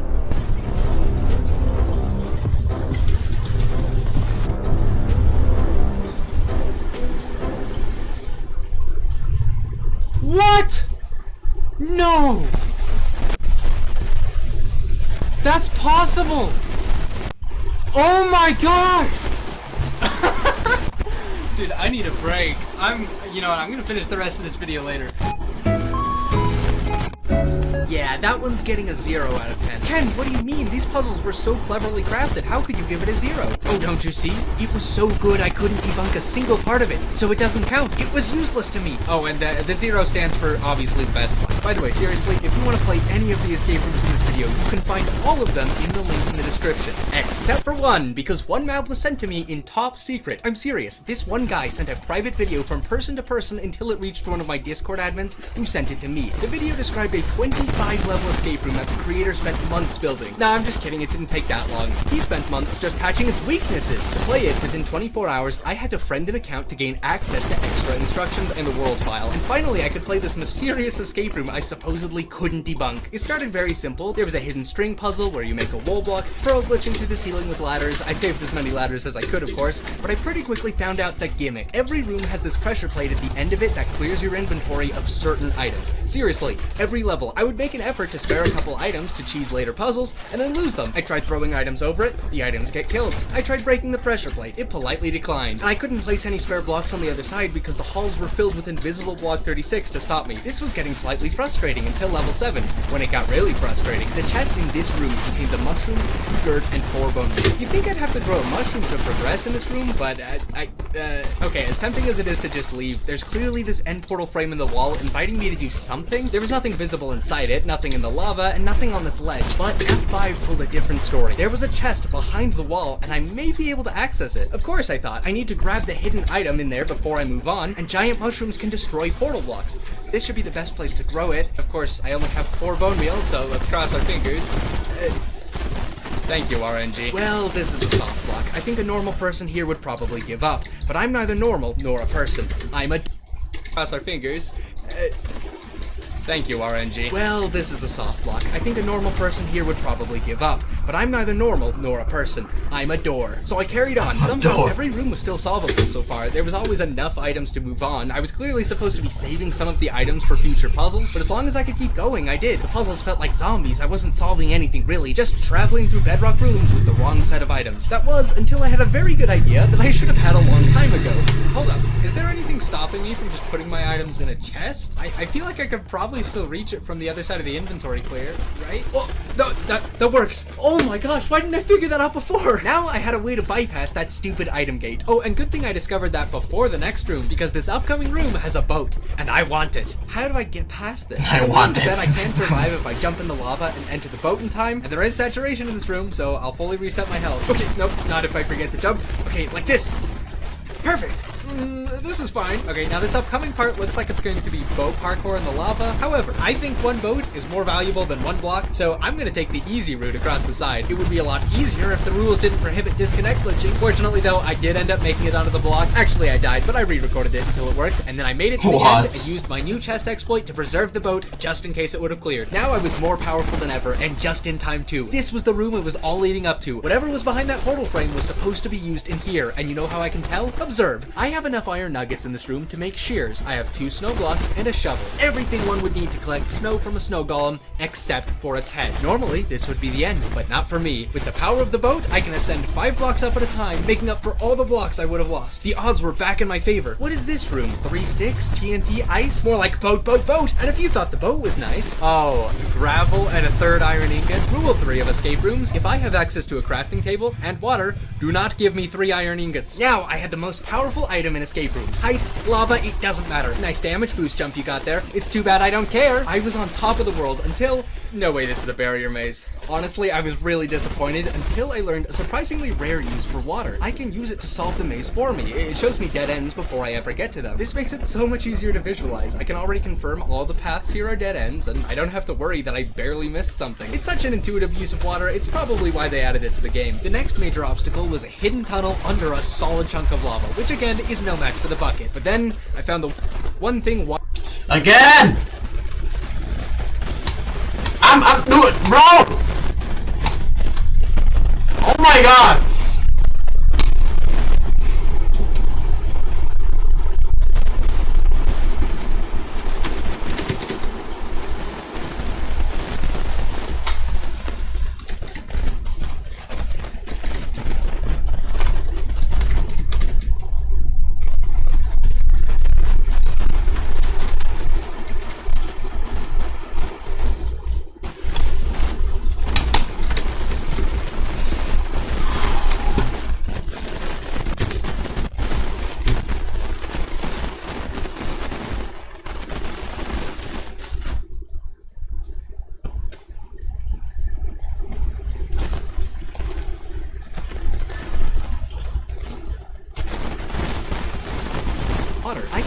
solve the maze for me. It shows me dead ends before I ever get to them. This makes it so much easier to visualize. I can already confirm all the paths here are dead ends, and I don't have to worry that I barely missed something. It's such an intuitive use of water, it's probably why they added it.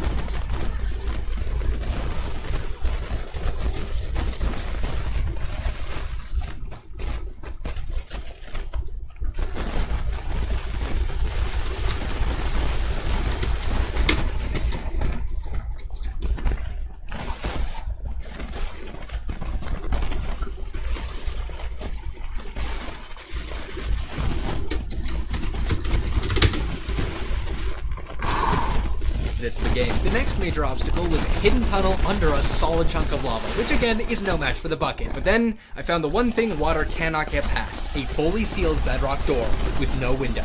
Did somebody say boat glitch? And that was about it. It was a ridiculous escape room, but probably the most fun I've ever had cheesing one. Despite all the obnoxious tropes and overused puzzles, for the experience, I'd have to give it a 10 out of 10. The 10 stands for I only have to escape one room in this next map. Oh good, finally we get a break from the long puzzles. Alright, what do I have to work with? A piston, a torch, and a pressure plate. When I mined the piston, I noticed there was a netherite block lodged in the floor, which I immediately ignored and used the piston to get out of the cage, only to find that the exit is actually right next to me. But I'm only one block short from getting up to it. Wait, you don't think I need to yeah, I might have soft locked. Actually, I might have not. Okay, of course I can't get in crawl mode the exact same way I did a second ago, but hear me out. I might be able to hit myself into crawl mode in midair. So as long as I time my jump with when I throw this torch, like, not like that.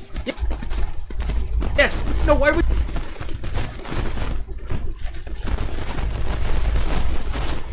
You fall! You were this close! There we go. Now, how do I get you out? I need the sticky piston here, but facing down. I have a kind of funny idea. Okay, put the torch here, and then face it at this angle. Yep, and then power it from the top. Perfect. Then we can push it into the corner, then we can push it up, and pull it out of the room. Nice. At this point, I'd basically solved the escape room. I just needed the netherite block here, and I could escape. Just kidding, the exit is fake. What? Oh, it's up there. Wait, I still need to get up 3 blocks. There's no other blocks in the room. I know I can't bring the piston. You can, in fact, bring the piston. It took a while to figure out, though. Basically, what I'm going to do is keep the netherite block hovering at this height, then jump back in the window. Then I do a crawl head hit jump to get onto the netherite block. From here, I'll place the torch and the piston to make this jump a quad. And then all I have to do is count on a 1 in 15 RNG to give me this piston when I mine it. Yes! The gods have blessed me. Oh wait, I need to bring the torch to power it, right? Eventually, I did make it up. By cheating, I powered the piston one more time to get out and escape. 1 out of 10. The 1 stands for I lied to you. The fake exit wasn't part of the original map. I added it myself just to flex that I could bring the piston out. I'm gonna count that as a debug, which means there's only 1 map left to play before Kobe's Gauntlet. Well, this room is rather big for a room that contains nothing except for a composter. Oh wait, there's other things in the room. Okay, there's a dispenser in the ceiling and an observer. Now, I'm willing to believe the observer activates the dispenser, but what if I just... Oh boy, this was not the correct item to give me. Wait a minute, guys, you're not gonna believe this. The room actually has 3 block thick walls. Well, good for you, I guess, but if I'm being honest, I don't know how to actually get out of this room. See, the opening's up here, but no matter what I do, I don't think there's any angle where I can actually place the boat on the ledge. I feel like I'm missing something obvious. What do I do? Is there something behind the observer? Didn't think so. What about the dispenser? I don't think I'm supposed to have this, but I know one thing you can do with redstone. I can go up to the ledge, place the redstone against the wall, and then place the boat against the side of the dust. That is amazing. This would be such a cool solution if it was intended, but I really don't think it was. If you have any idea what I was supposed to do, please comment it. I'd love to know. Now look, I'm just gonna summarize what happened after. There were a few puzzles that looked like they were already solved. I have no idea, but the final room had a lava pool, 4 string, and everyone's favorite, real bedrock, not clickbait. Behind the wall were a couple chests containing 5 logs, 2 wool, and another boat. I'm getting a really strong impression they want me to do the squilly glitch. Why else would I have 3 wool? So I checked my replay recording just to see where to go, and what I found was very disappointing. There are some lava pits and air pockets trying to stop me from squilly glitching, but I can just use a slab to bypass the 2 block gaps, a trick I have shown in previous videos. I can also go back to either of the previous rooms to squilly glitch from there. I could glitch the boat all the way down this 1 block hall and completely skip the air gaps, and then I realized the walls in the final room are only 1 block thick. You know, 7 out of 10. Not not because it was that good. 7 as in 7 maps have been debunked, meaning it's time for the Doctor Who Kobe Gauntlet. Now, as I said before, the thing that makes Kobe's Gauntlet so hard is that the majority of puzzles are based on one glitch, the clip disconnect exploit. We've already mastered the element of breaking mechanics, now we must become a master of the player's hitbox and take full advantage of its weaknesses. To make sure everyone's on the same page, listen carefully. If the top half of a player's hitbox becomes occupied by any other block, even by a sliver, they immediately crawl. This we already know, but if the bottom half of a player's hitbox is clipped into any block, even the tiniest amount like a trapdoor, your hitbox state becomes locked. You cannot change between standing, crouching, and crawling no matter what you do. But every lock has a key. One key is just to get out of the clipped block, obviously, then you'd be able to crouch again, but the other key is disconnecting. Logging off while clipped will always reset you back to the standing position. This is because Minecraft knows something is wrong, but is too stupid to fix it, so it makes everything worse, which should really be a splash text. So it's time to take advantage of Minecraft's weaknesses. Take this example where I need to get into that tunnel with 2 stairs. Regular crawl glitches won't work here since the tunnel is on the top half. Instead, we do this. You can barely crouch onto the top of a step with no space above your head, and if I mine this step here, I'll be clipped in a block, in crouch mode. Remember, if I log off clipped, I'll always log back on standing, and since there's no space to stand, my head will phase through the bedrock like so. Hitboxes only interact with surfaces, so the ceiling block may as well not exist, meaning I can jump. Now the bottom half of my hitbox is no longer clipped, but the top half is, which we all know is a recipe for crawl glitch. And that is just the beginning. This glitch can do way better. This time I'm going to crouch and clip into some bamboo, which means when I log off and back on and jump, I'm still clipped into the bamboo, and I'm not going to crawl this time, so I can just climb the bamboo up through the ceiling. And that is what most of these glitches are. How do I use this random set of items to clip from one thing into another? Level by level, I was starting to master the hitbox. I could really feel it becoming more intuitive after each room. I understood it well enough that I wasn't just guessing. I could engineer a setup and predict exactly what would happen to me when I logged back on. I'd love to explain every solution, but I think this is the kind of map that's better to play than to watch. If you want to get really familiar with disconnect glitching, I recommend practicing on these maps. But before I was ready, the last map was here. Split into 4 puzzles. I was told they were some of the hardest, so I had Kobe watching in a Discord call as I solved them just in case. It starts with a staircase and a door. I already know the first step. Crouch on the stair, clip into the door, disconnect to clip into the ceiling, and now I can crawl. The hard part is going down a block. Fortunately, the solution is actually in my crawl glitch video. Clip into the door, open and close it really fast to phase down a block. Puzzle 2 made me sacrifice my door and gave me sand instead. It's the same idea as before. Clip into the sand while crouching in the stair, log off, clip into the ceiling, jump into crawl. You get the pattern, but how was I going to get down a block this time? I don't have my door anymore, but maybe I never needed it. Stairs are really funny the way they work. They create a 1.5 block gap, which is the exact size of a crouching player. So if I go under a staircase, I'll stay crawling until the moment I hit the floor. However, if I can manage to move under the lower step before that happens, I will stay crawling the entire time. Now, once I pulled this off, Doctor Who Kobe actually warned me that I technically cheesed the puzzle. I didn't gain any items or anything, I just didn't find the intended solution. And yes, this matters, because in a lot of maps like this, puzzle designers will organize the levels to teach you certain tricks before the main puzzle. It's normal game design, but since I did my little stair trick, I didn't learn what I needed to for the main room, which is a problem that I decided to immediately ignore and move on. All I got in room 3 was a slab, and I'm expected to phase through these barriers. I started by doing all the steps in the previous rooms to see if that would give me some inspiration, and it took a while, but I figured it out. From this position, I start by dropping sand into the very edge of my hitbox to lock it, and once I place a slab above me, I can jump, and I'll stay crawling in the sand the entire time. This is fun on its own, but to continue, I can place a staircase here, bringing me up half a block, so when I log on, I'm actually clipped through everything, including the ceiling, and I can climb out. Thus, we enter the final puzzle. Once again, Kobe warned me that I missed the trick I needed to know, and I won't be able to solve the final room without it. It's just 2 staircases, the same set of items as his very first puzzle. But this time, I have to escape a fully sealed room with just these stairs. It's the exact same puzzle I told you about forever ago. And believe me when I say this, I'm not exaggerating for the narrative or engagement, but I solved this room in 10 minutes. The first step was really simple. It's an exact replica of the first chamber. The second step is the real challenge. I know I need to clip again, but I can't clip on this layer, and the other layer is too low to do anything. I need to be at least a tiny bit off the ground when I disconnect, so I actually end up in the ceiling, and that's when it clicked. Look at this. It's like we saw earlier. In a 1.5 block gap, you stay crawling until you hit the ground. This is a 1.5 block gap. I just have to clip myself the same way I did in the first level, but instead of crouching, I'm crawling. This would require perfect precision, but it had to be possible. I spent several minutes trying. Sometimes I would accidentally break both stairs, or neither, or whatever, but pretty soon, I did this. Kobe, I did it. From here, all I have to do is fill in the air gap between me and the ceiling, so when I log back on, I can climb through the staircase to freedom. I'm giving that a 60 out of 10. 10 points for each of his escape rooms, except this one specifically, which gets a 0. And of course, the 60 stands for good night.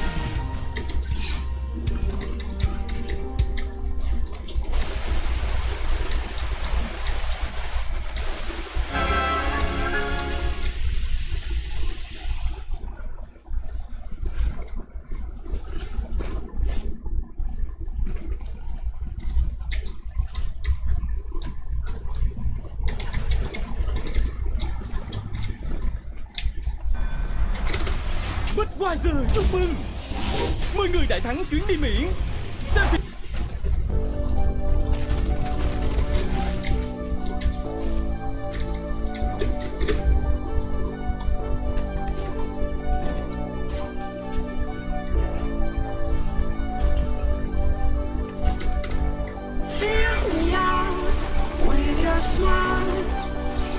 sunshine brings the light. Fill me out with a flame. I will let you in this game. Take me out when I'm down. 'Cause with you I'm safe and sound. Safe and sound. Safe and sound. Safe and sound. Safe and sound. Safe and sound.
Who is you? Why you say hi to like no one 3 times? What the heck is this?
this round.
fucking PC, bro. It's just pure confusion. I don't understand this PC anymore.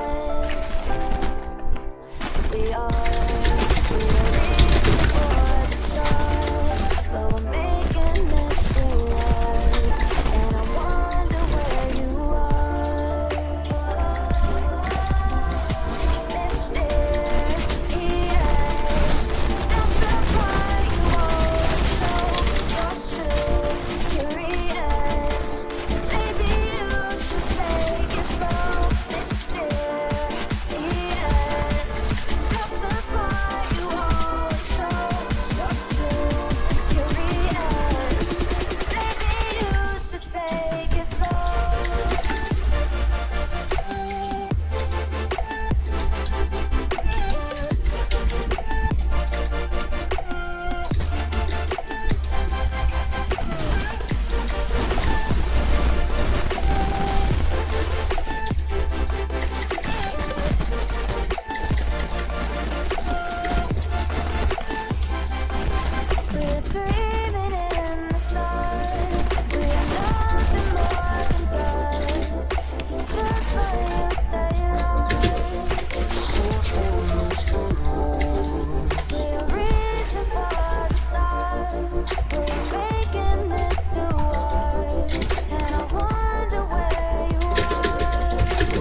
gravity pulls you straight down. Earth from a bird's eye view. You should grow feathers and see this too. When you want to get off the darkest ground, the gravity pulls you straight down.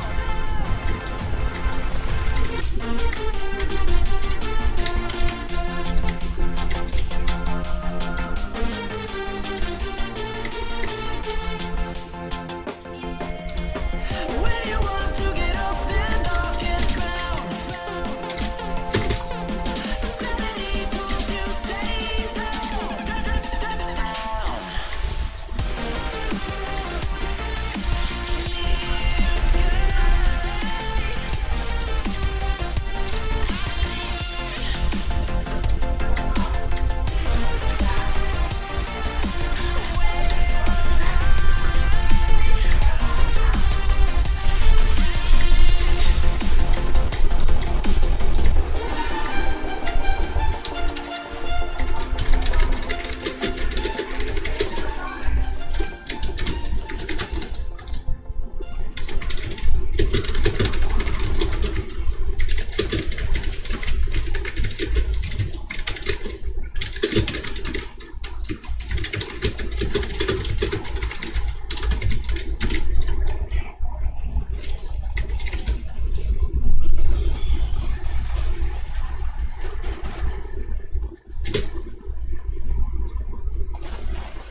Budweiser chúc mừng 10 người đại thắng chuyến đi Mỹ.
Fast diaper.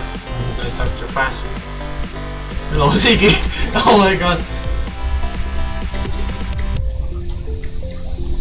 Hello, man. Hello, Ziggy. Still watching.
when this weekly offer is gonna end, man. It's been like 2 weeks, isn't it? Like, it's been like the WoW update. Like 2 updates. The already is like this already is like 3 weeks. This already 6, that's in 2 weeks. This is like last 2 months, man. Oh my god, the already is like 2 months and it's just still 164. Okay.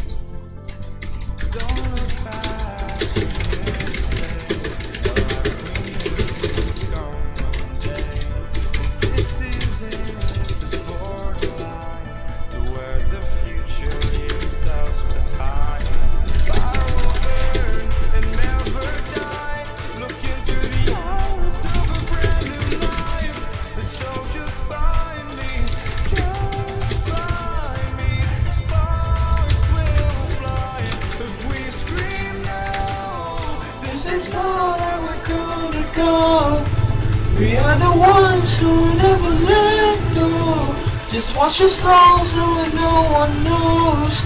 We'll never grow.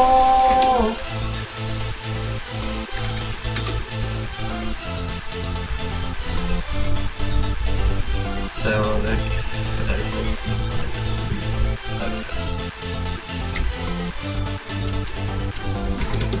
I need to come.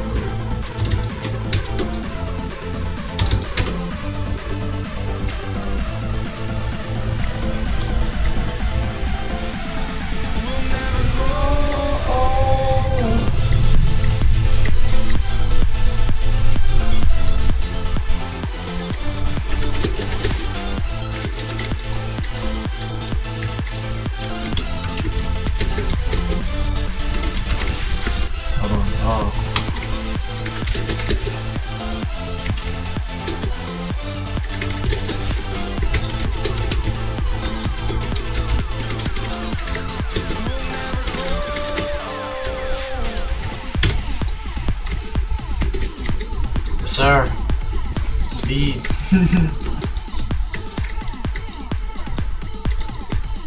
Oh no, he got this special. Maybe so.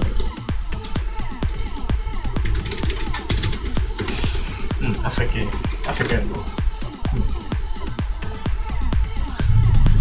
Okay, man, I'm about to get stomped enough. Oh. 1 million tokens stolen.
No, welcome to the stream. YouTube Premium là trải nghiệm kết hợp của YouTube không quảng cáo và ứng dụng YouTube Music dùng thử miễn phí 1 tháng. No, no YouTube Premium.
so far now the seas.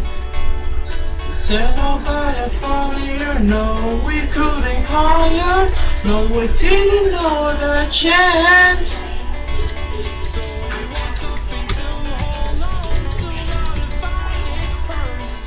But here I am.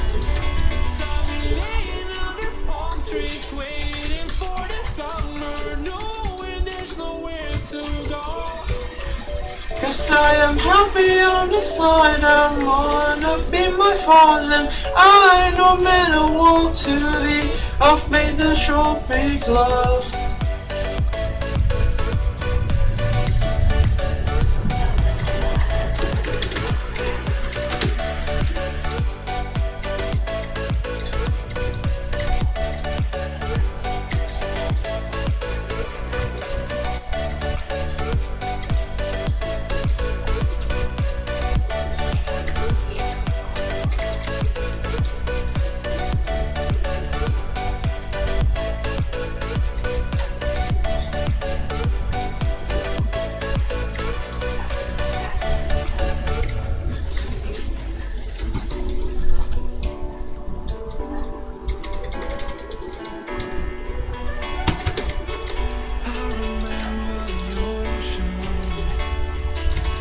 Memories, what the?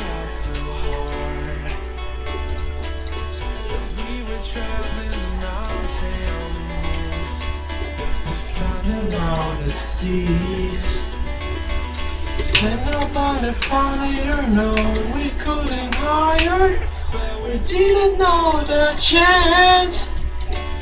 So if you want something to hold on to, gotta find it first. But here I am, 'cause I've been laying under palm trees, waiting for the summer, knowing there's nowhere to go. 'Cause I am happy on this island, wanna be my fatherland. I don't ever want to leave, I'm in a tropic bug.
So it's showing people out again.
I am.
Well, hold on.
Bạn đang phải trả 179.000 đồng mỗi tháng cho một ứng dụng phát trực tuyến và 59.000 đồng.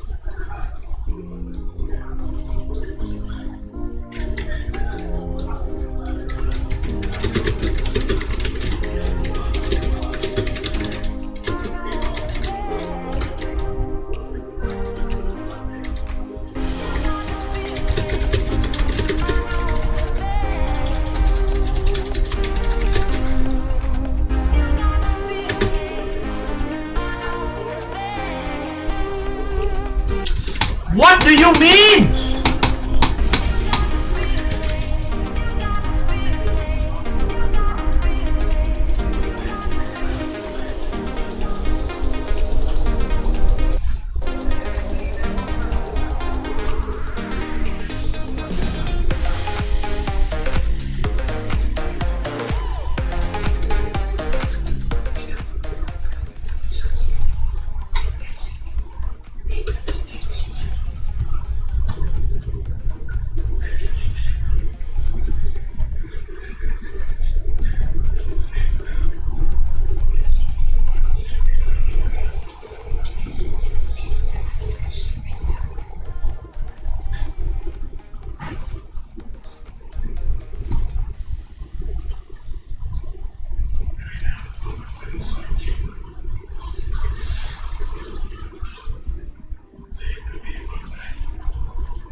Mamma mia!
Wait, what? I'm literally standing next to what? What the hell?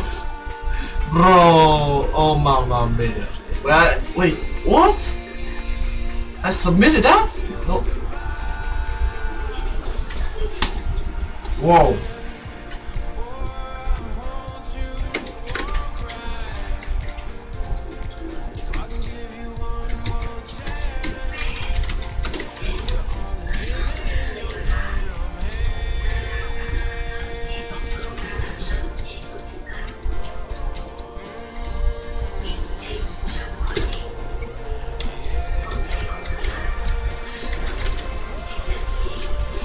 I'm standing next to the one guy with like the same time as mine.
there's no buffering, man. There, no.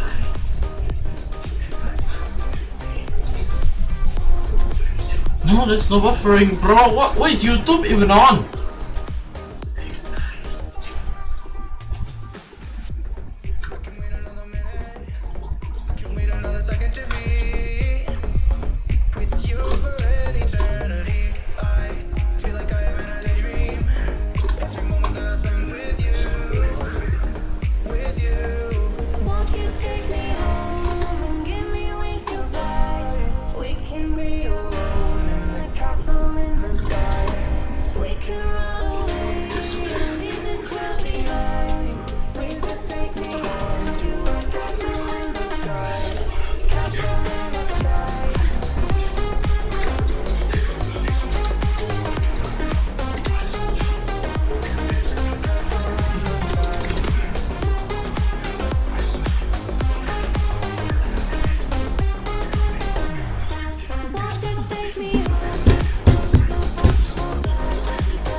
Tính mà xem, bạn đang phải trả 179.000 đồng mỗi tháng cho một ứng dụng phát trực tuyến và 59.000 đồng mỗi tháng cho một ứng dụng nghe nhạc và No thanks.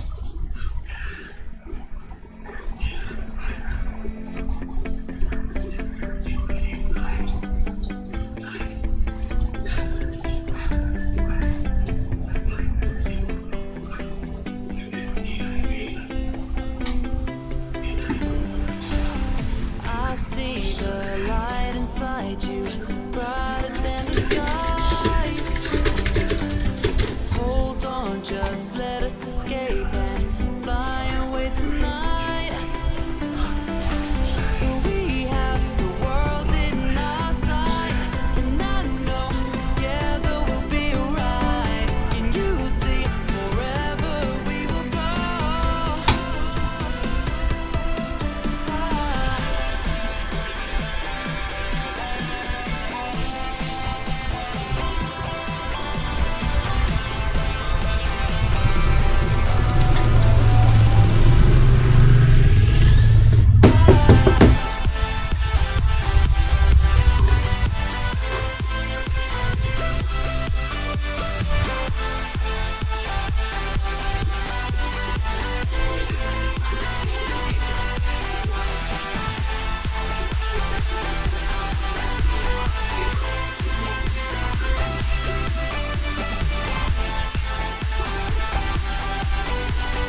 No, look at the movement. What? Yesterday's race? What do you mean?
Chúc mừng 10 người đại thắng chuyến đi Mỹ.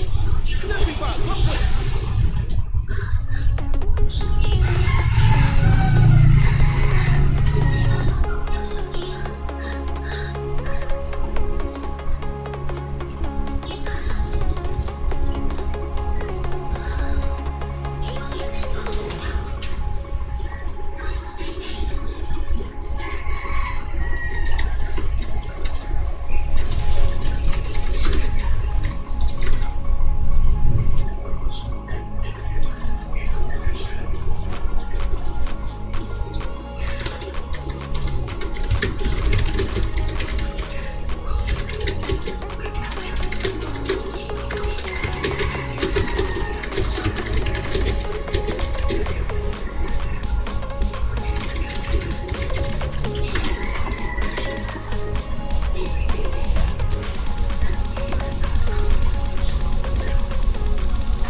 Bro, the only that came out with my name is just this one. This is the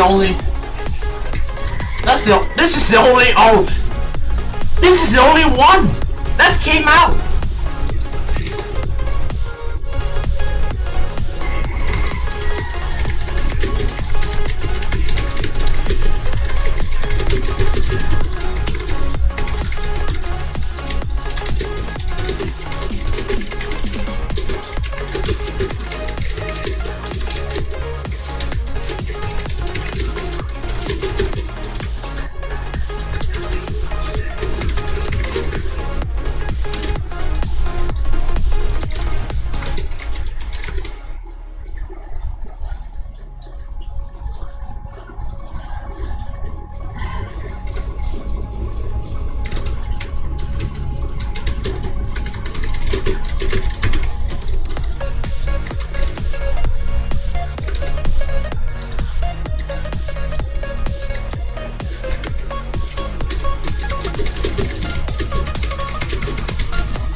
Race, you must have time in time.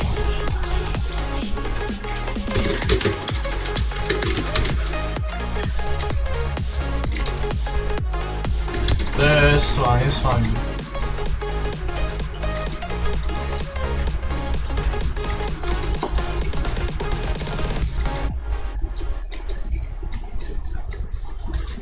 Yeah.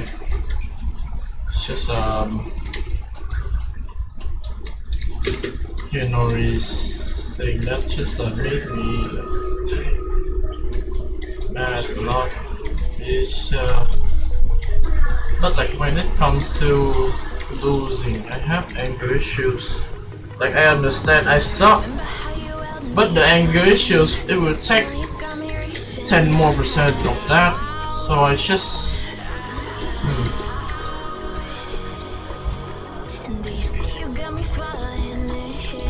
just got mad.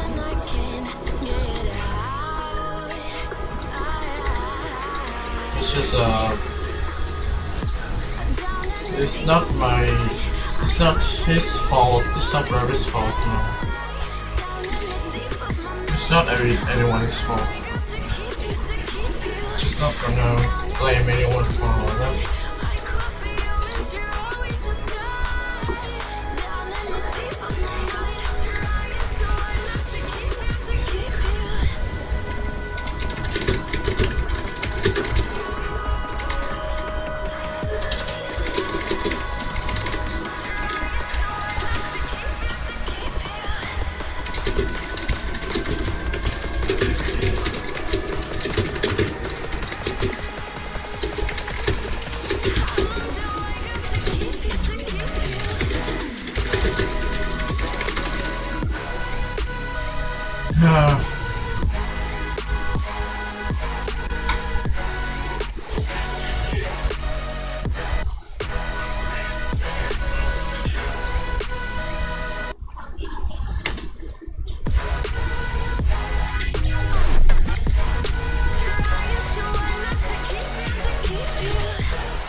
dàn trải chơi nhạc của Billie Eilish.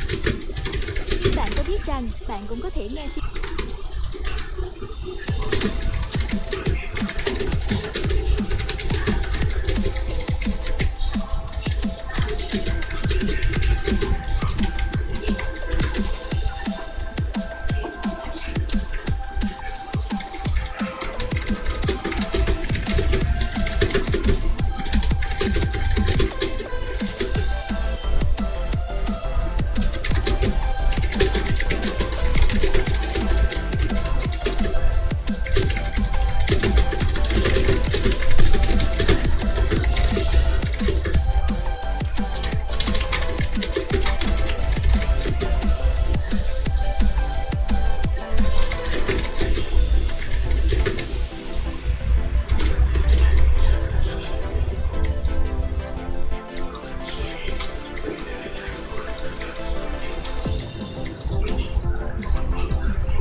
What the heck?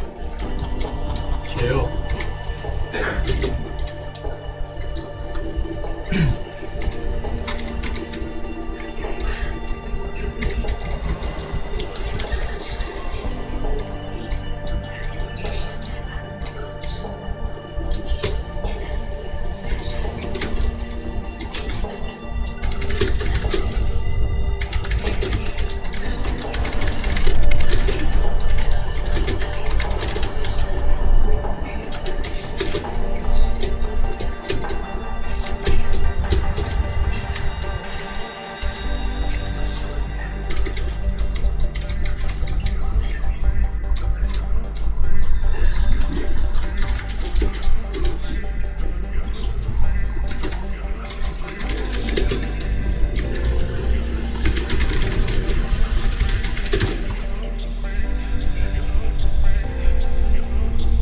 Where are there like 4?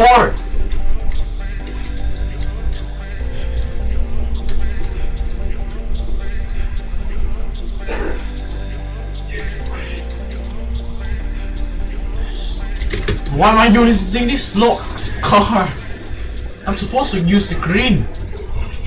The hell's this game? Just gotta upgrade this piece of crap. Ain't no way I'm driving slow as hell.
Wait, did they fix the crashing thing? Nope, they did not. The tow truck is immortal now, I guess. Unless you ran into water.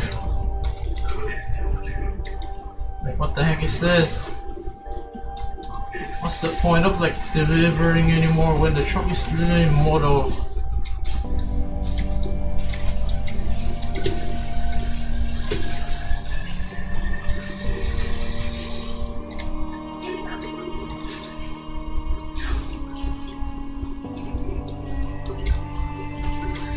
Oh my god. How's this?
Oh, sorry.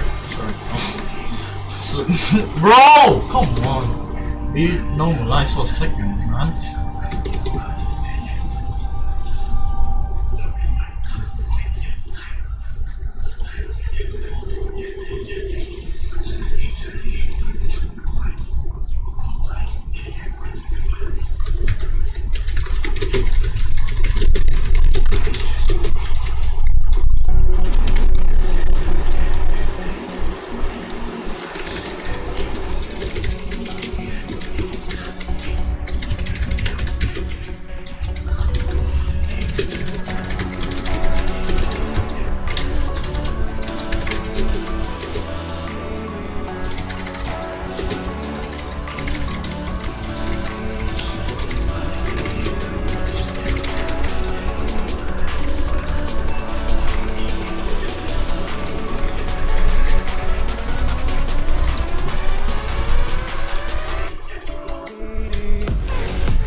$136. Go this one.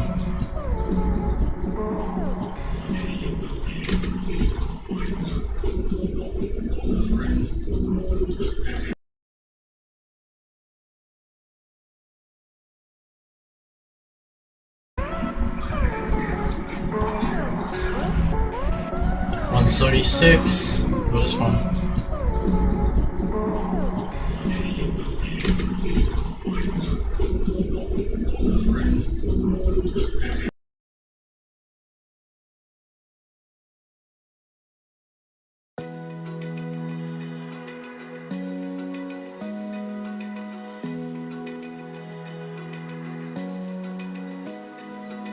Open eye, feel the waves cut through me, hypnotized by the sounds I'm breathing in. Hold tight, chemicals collide. Hold tight, hold tight, hold tight. Dripping lights paint the skies, all because of you. Dripping lights paint the skies, only you can make me move.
YouTube Premium là trải nghiệm kết hợp của YouTube không quảng cáo và ứng dụng YouTube Music. Xem video không gián đoạn và nghe nhạc bằng ứng dụng riêng. YouTube Premium, 2 ứng dụng trong một gói đăng ký. Dùng thử miễn phí 1 tháng.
Take a moment right here, feeling like it's out gear.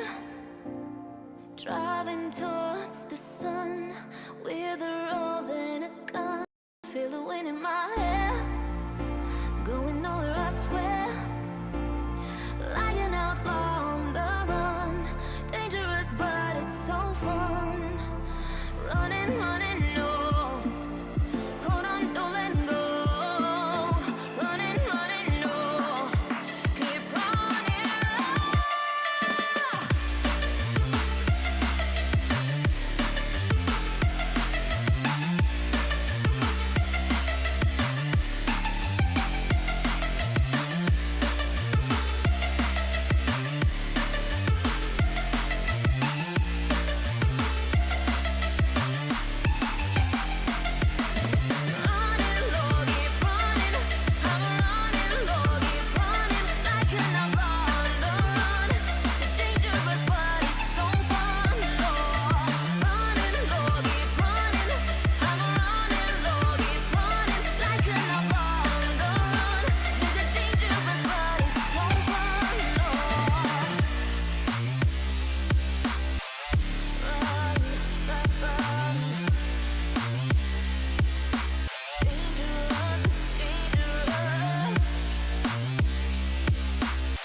Told my boss that I'm done.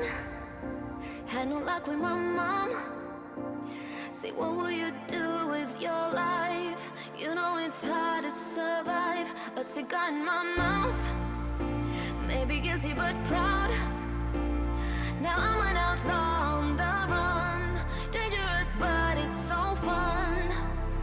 Running, running, no. Hold on, don't let go. Running, running, no. Keep running.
think that's how you park, man. Like, what the hell's that?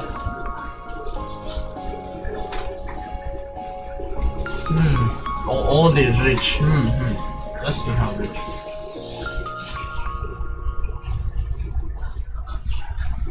Only rich. Tận hưởng không giới hạn âm nhạc không quảng cáo. Tải bài hát xuống và Need to see how many rich are there. Like at least like 100 million a piece. Whoa. Looks rich. Bro, just look at the leaderboard and I can tell. The hell? It's not even rich. My man's not rich at all, he's distinct.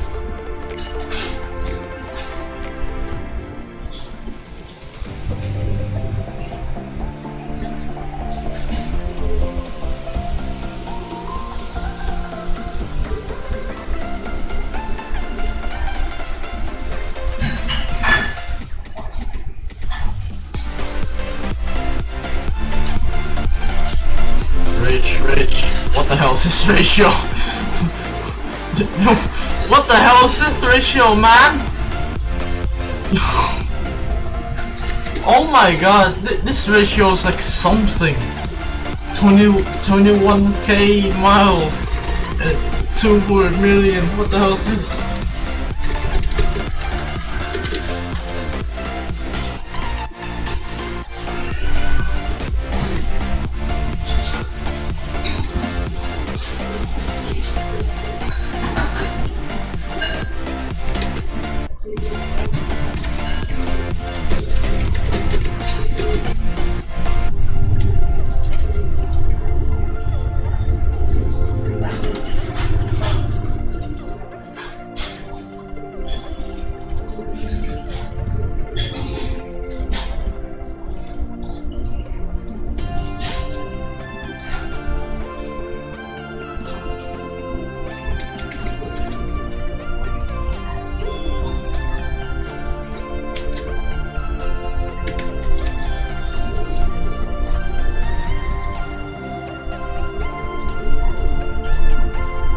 Trên 9, 95, 98.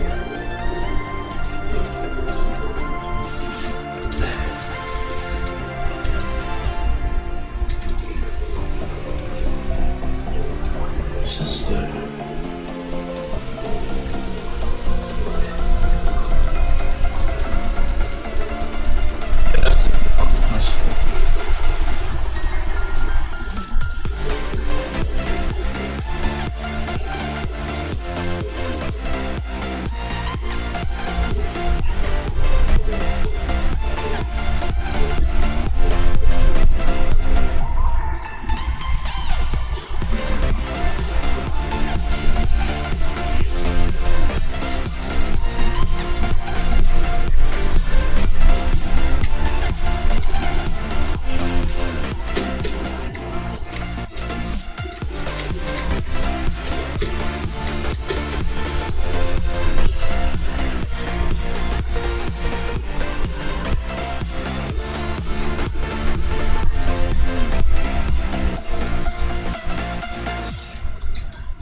have the hold on. We gotta do the funny. There we go.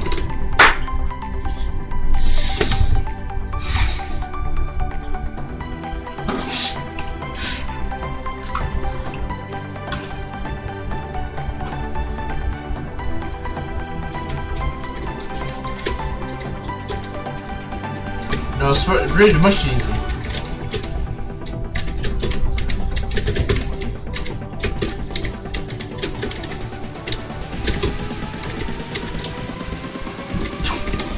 What?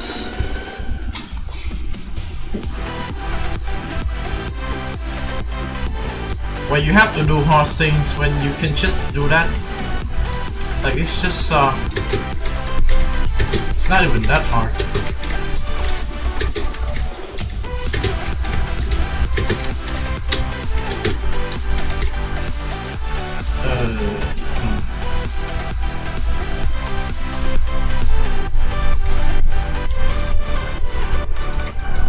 Yeah.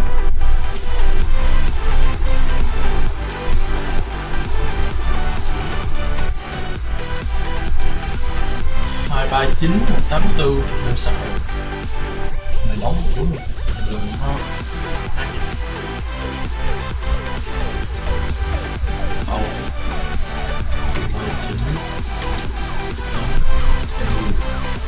làm sao okay để sai màu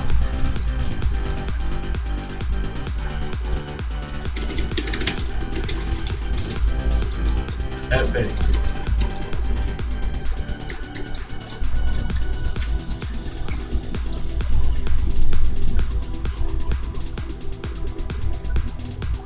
What are you flashing on, man? Also, where's that ghost person? What the fuck is that avatar, bro? They left. How? Yeah, the avatar sucks.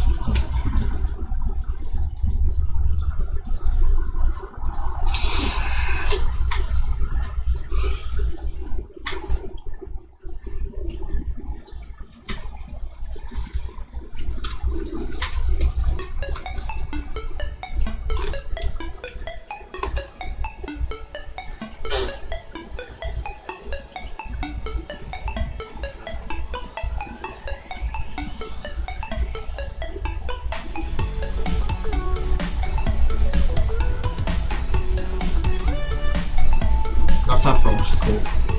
So it's just sticking in there and it's done. Laptop's done for.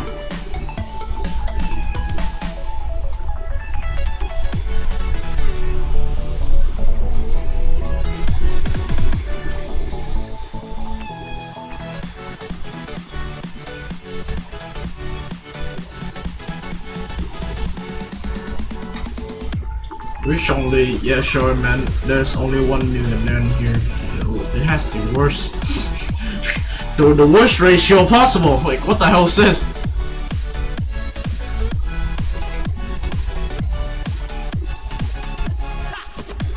Oh my god, Gambit server. Mama mia.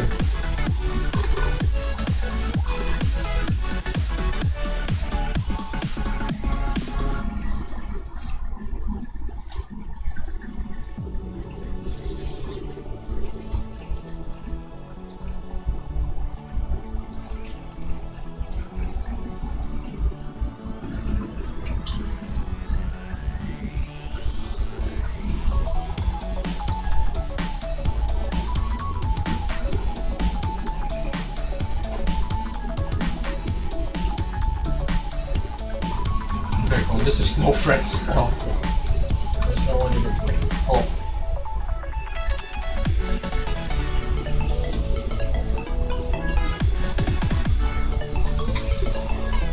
Man! Man, Uncle Ben!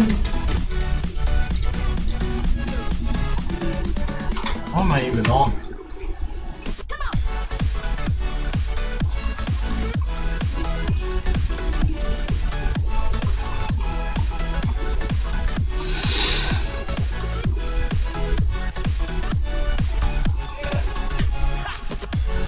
How? What?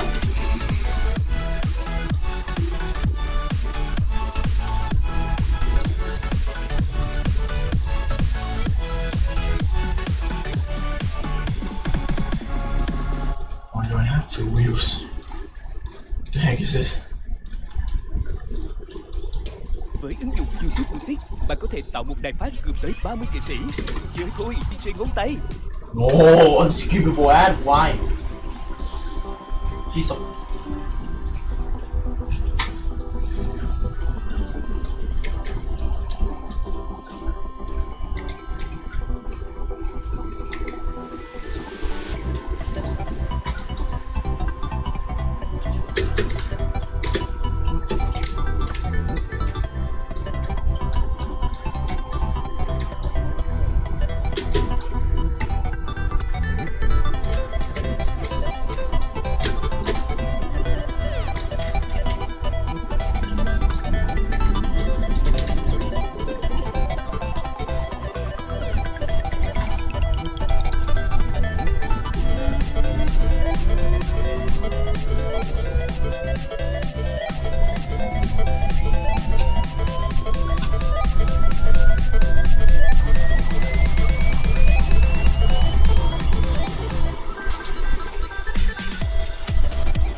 What the heck? Bro, they listen, it needs to type numbers. I don't think it's gonna be okay. Cool.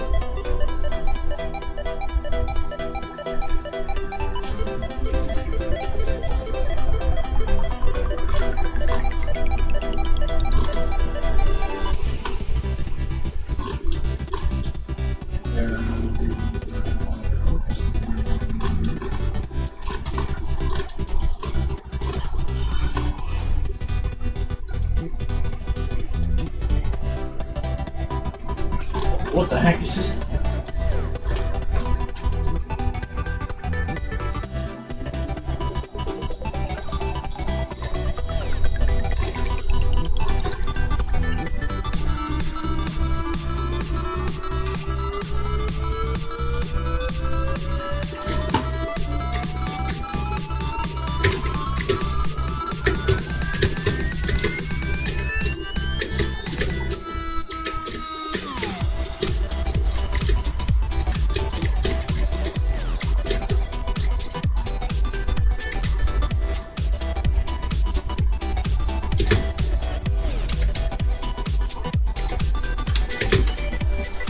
What are you trying to do, bro?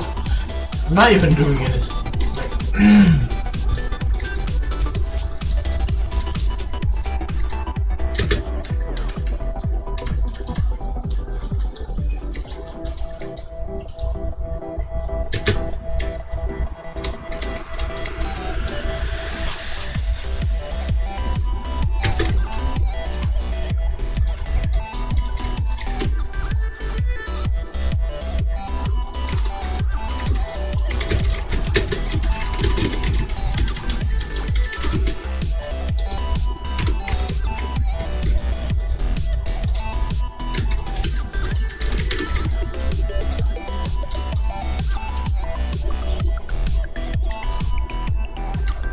Bro, you late, man! There's Lambo here! Oh my god! Do I have to spawn a Lambo in front of him? He's gonna sit like, oh, bro, this is a Mazda. It's not a Lambo, bro. What do you mean? There's Lambos. There's like 20 of them. Oh my god.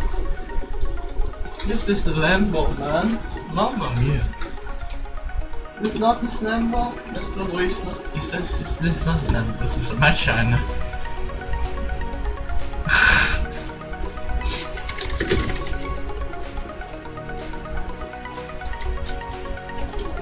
This is got a lot of over one brother. It's actual. Bro, what do you mean? We need Lambos. There's Lambos right here, man. What car is this? This is aimed up. Bro, where is that guy? I have to show him my Gallardo, bro. Oh, there we go. Bro, are you late, man? This is your Diablo Countach. Just wait, man. Oh my god. Mamma mia.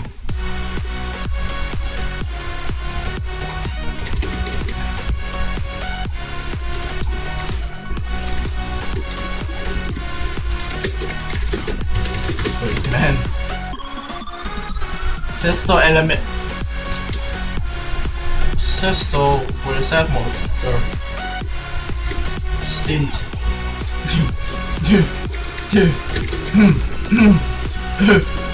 Sesto Elemento, here you go, Sesto Elemento. It's your Sesto.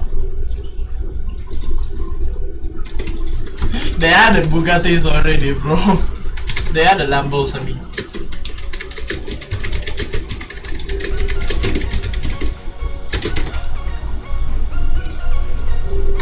What the heck? What the heck is this?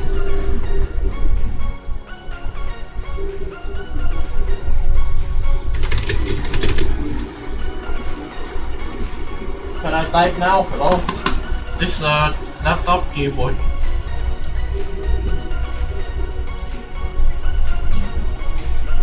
Oh, there we go. Now we get. Now let me type. Oh, great laptop. That's all. So it's good.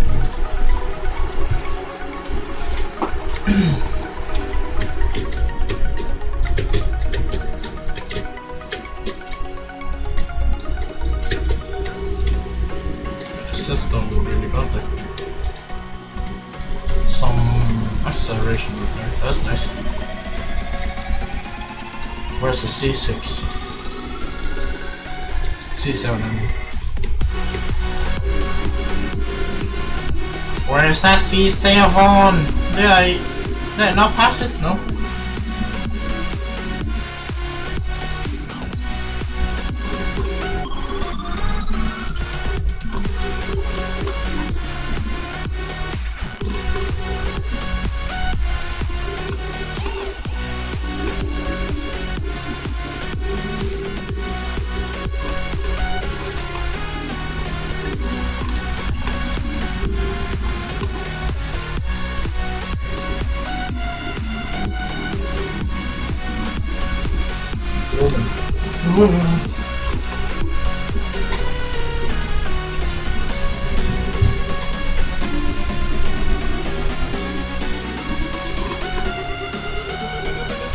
Bro, left the moment I could.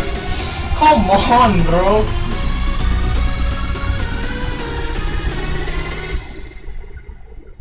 Bro, left the moment I blocked him.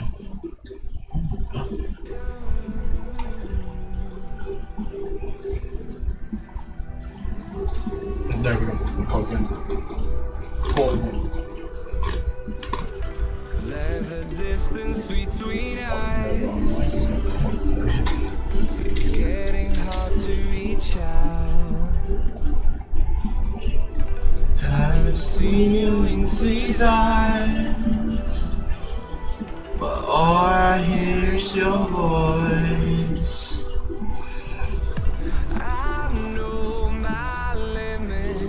Break me down, but I'll stay to the finish line.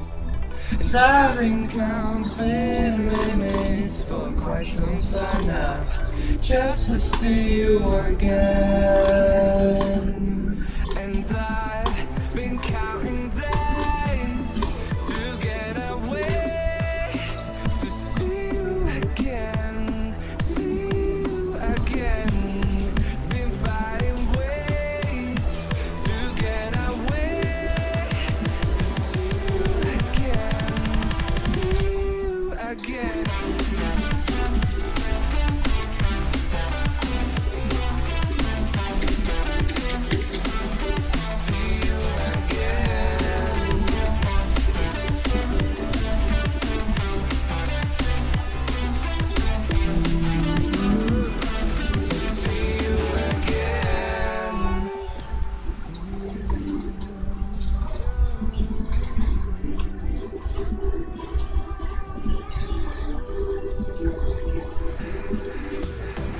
We got millions of reasons to let it all go. Change server, oh my god. I know I'm not always strong, and I've been counting days to get away, to see you again, see you again. Been finding ways to get away, to see you again, see you again.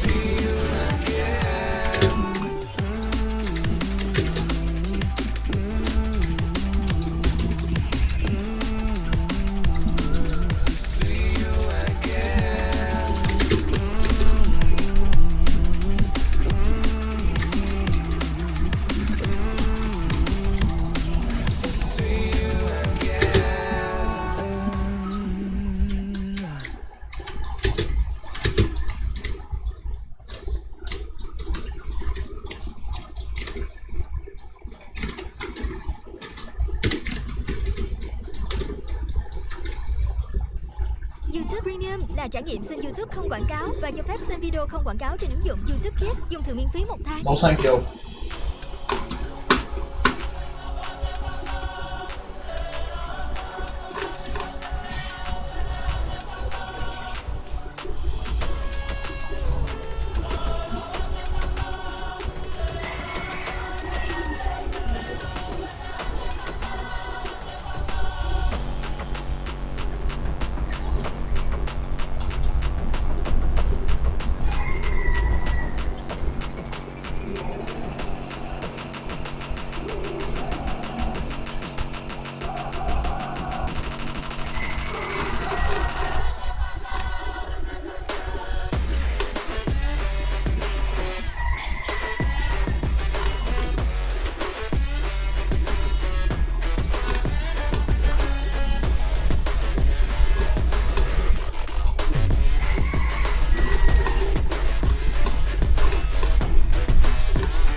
Come on.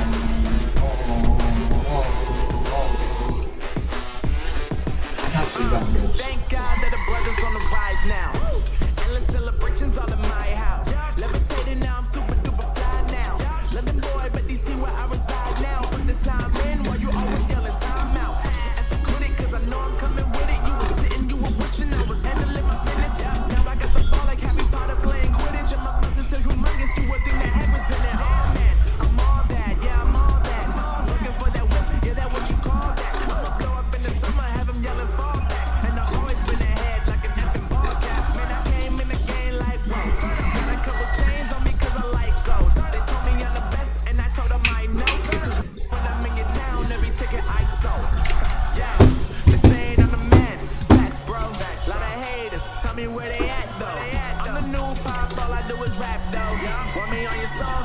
stacks, yo. Woo. Everybody wanna do the same thing, yo. That's why we ain't on the same page. No, do my own thing and I maintain. Flow like water, so I'm going mainstream. I'm going mainstream. Flow like water, so I'm going mainstream. Yeah, I'm going mainstream. Flow like water, so I'm going mainstream. I'm going mainstream. Mainstream.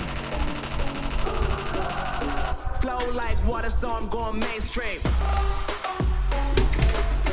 Yeah.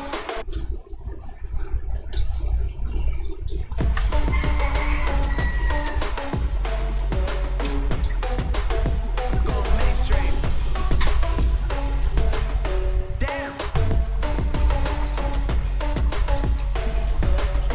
Flow like water, Oh my god. mainstream.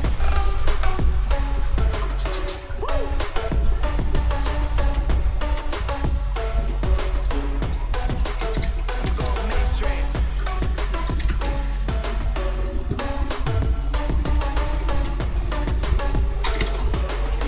Flow like water, so I'm going mainstream. Just saying I'm the man. Facts, bro. Lot of haters. Tell me where they at, though. I'm the new pop, all I do is rap, though. Want me on your song, throw a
Come on me.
Kia thì thôi khỏi luôn cho rồi.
YouTube Premium là trải nghiệm kết hợp của YouTube không quảng cáo và ứng dụng YouTube Music dùng thử miễn phí 1 tháng. What?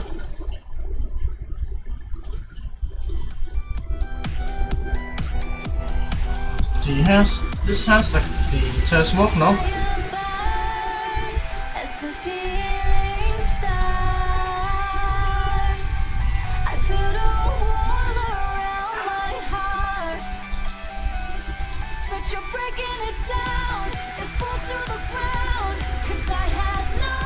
Oh wait, hold on. What? This is. Oh.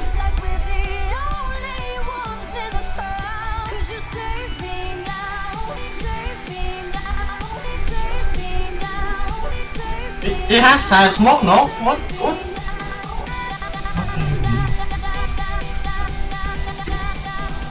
no, it doesn't have side smoke, really? No.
feelings touch.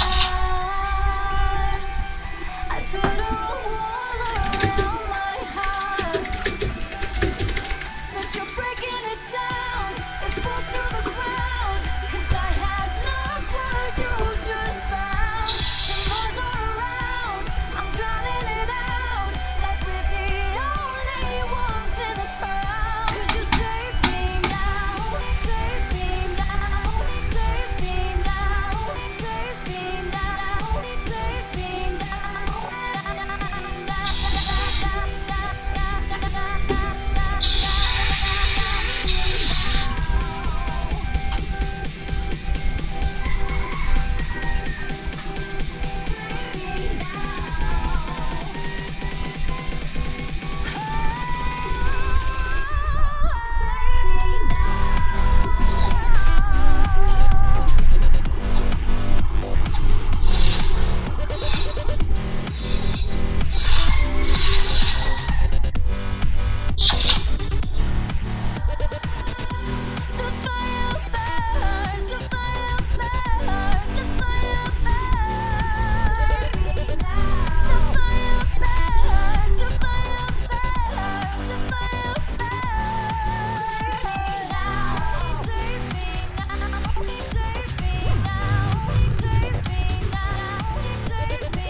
Oh.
What the heck?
Premium là trải nghiệm xem YouTube không quảng cáo và cho phép truy cập độc quyền mọi tính năng VIP.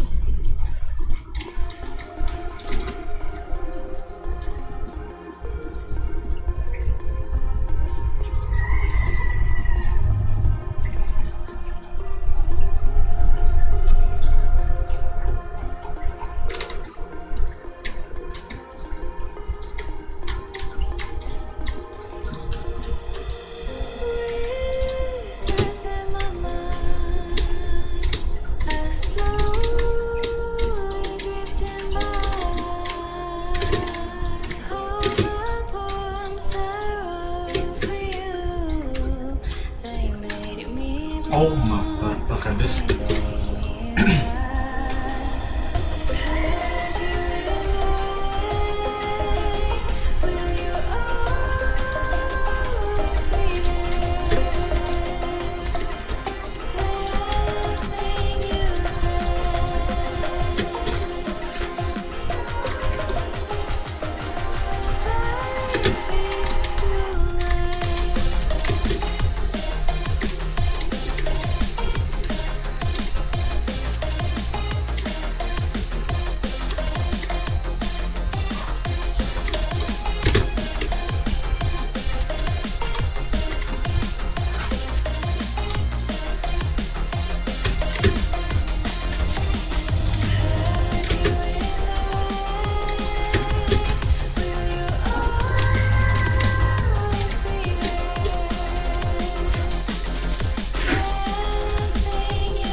Oh, wait, this game updated.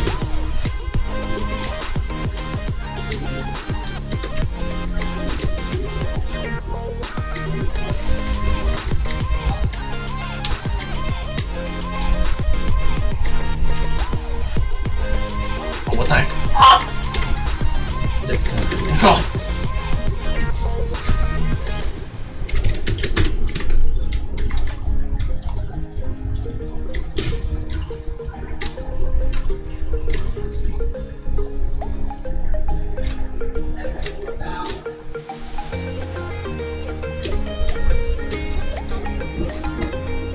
What is this?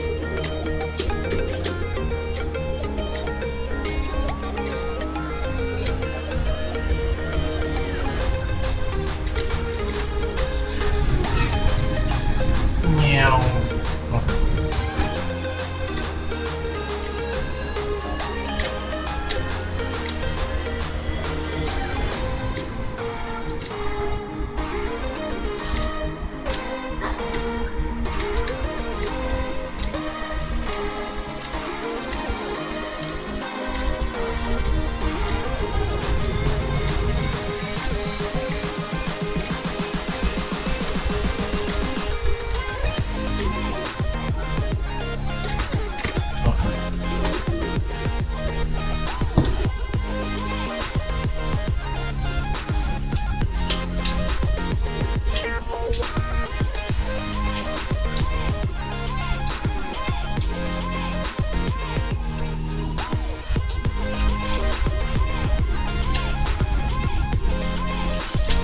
Này.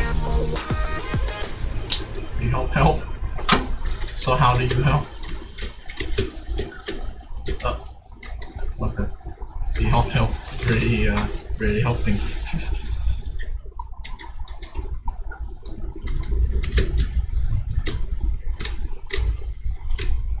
Oh god. Yeah, this spins once. Oh, there's like 4 butterfly. I mean, like the 4 pyramid. They only spin once.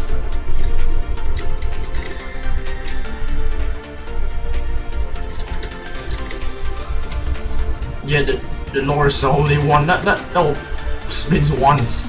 This is the correct one for CS.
I'm so damn smart, bro.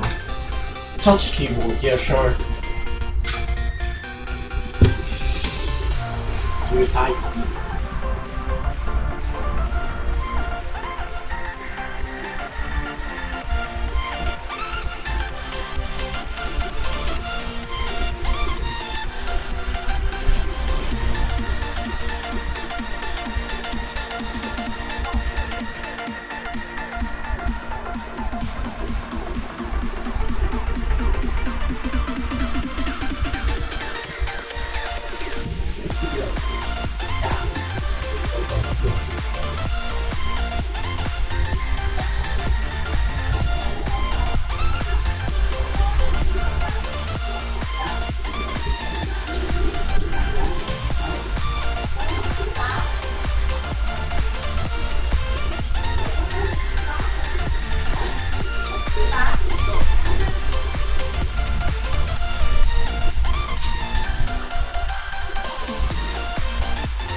What? That's sloppy.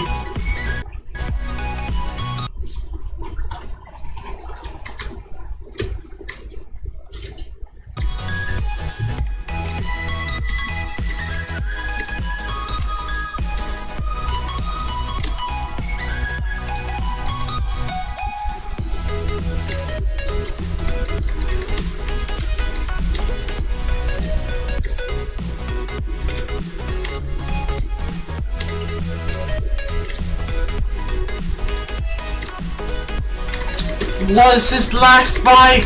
Ugh.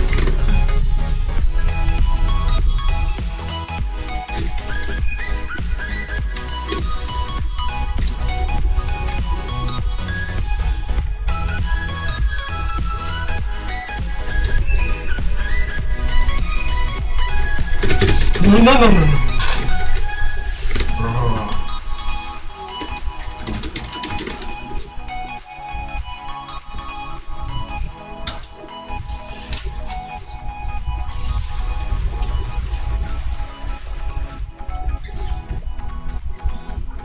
What? Yes.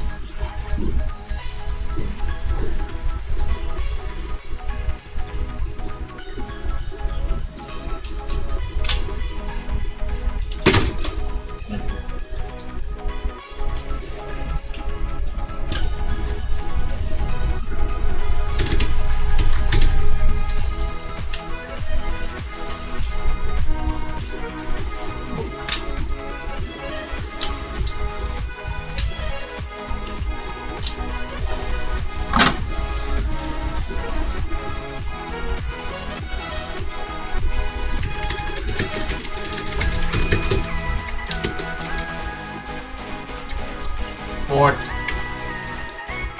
What?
Oh, sorry.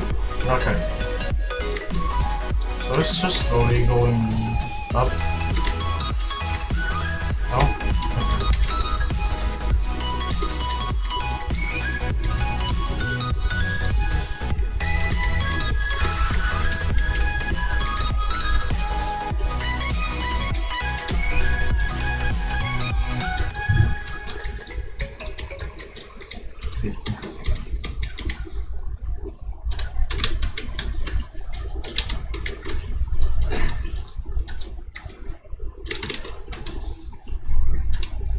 I have like 70 minutes because I had joined Mario before.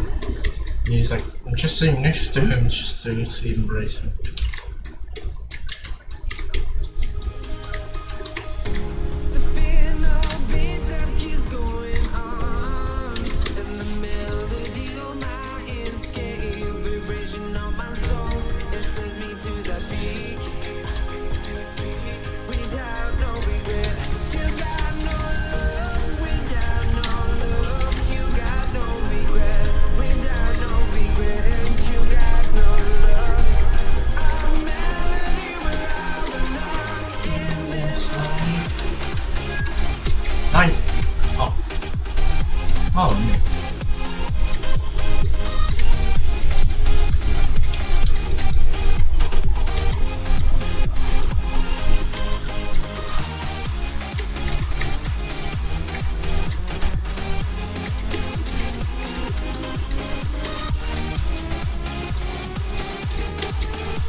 What?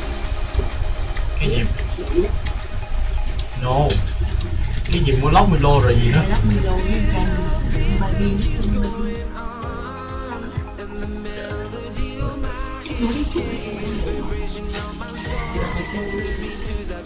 Bữa này nó không ngon được dở hả?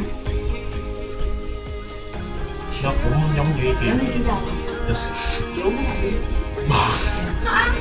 Không mà nó cũng uống mà trời ơi.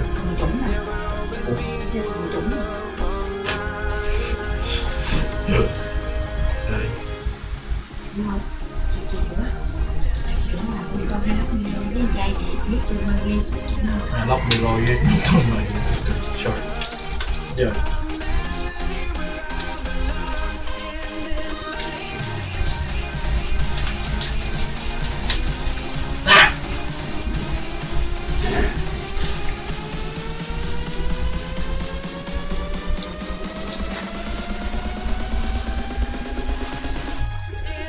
Yes.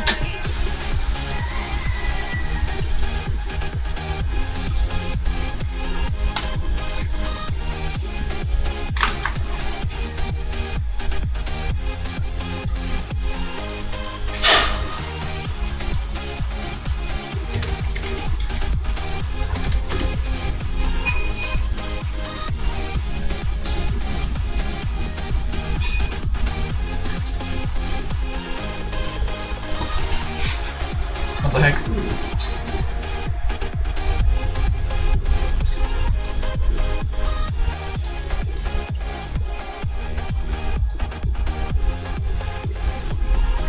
How hours? Okay. No. You should sleep now, probably.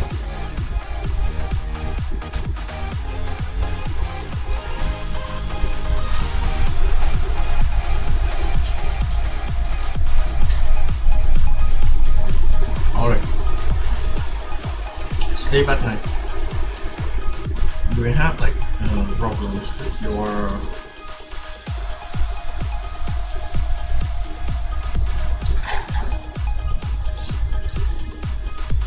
you know, like when you sleep and then you sleep on daytime, but like you didn't sleep at night. It's just like that's not how it works with your normal day. Like you just do it if you stayed awake from like 1 AM to 6, and then you go sleep until until night again, and you stay awake. It's not how your body will work.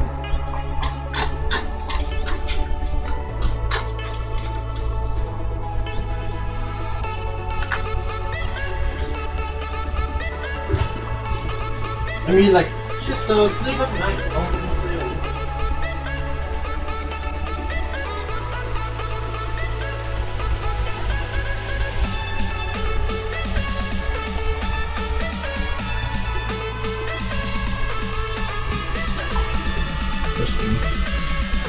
It's just like rally racing. Huh? What? Whoa. What? What's this game? Nothing.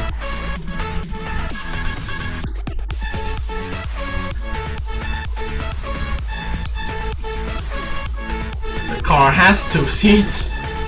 What? It's a formula, bro. What do you mean there's 2 seats?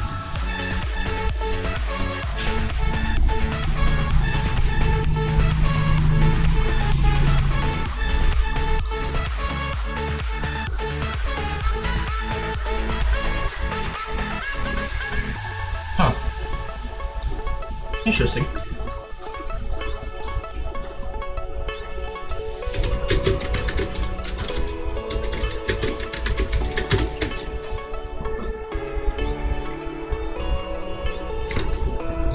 We are the only people having like VC right here, bro. Come on.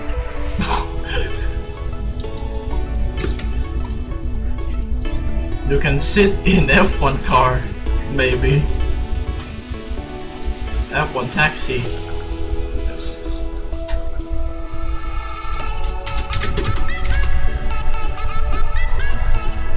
It was an F1 taxi. If it's a McLaren F1, sure, makes sense. But like actual formula, it doesn't even make sense, man.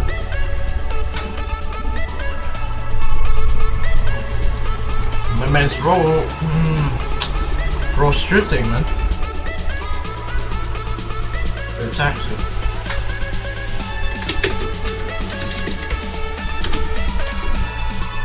Is there F1 taxi? No way!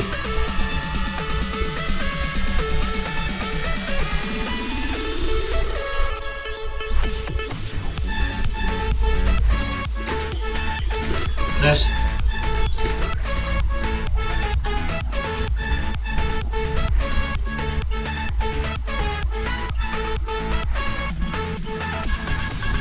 Bro, it's just all Mercedes. Oh, what the heck is this? So, oh wait, oh right here.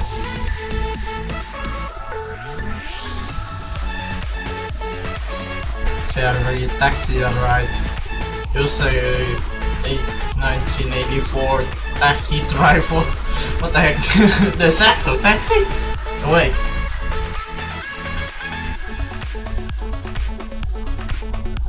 We have actual taxi.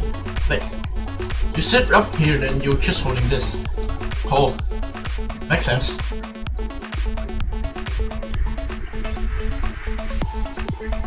But there's another fact that F1 cannot drift in front-wheel drive.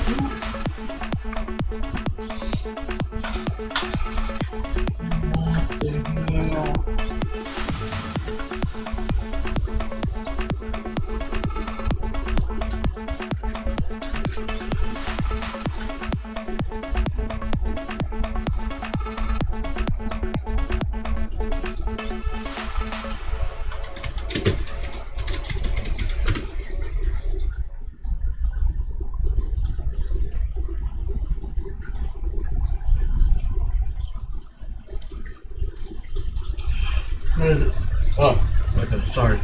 Do I not?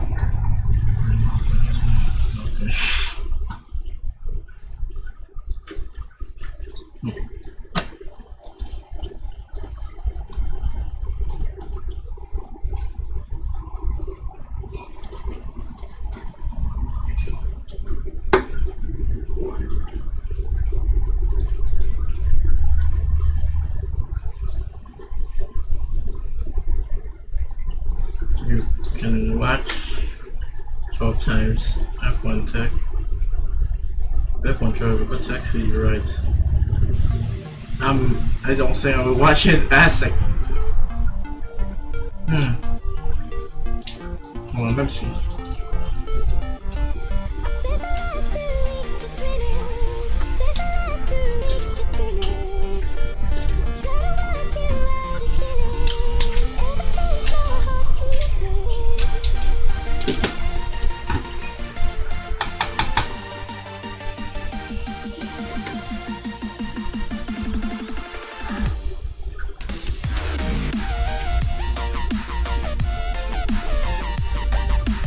There just comes to a point.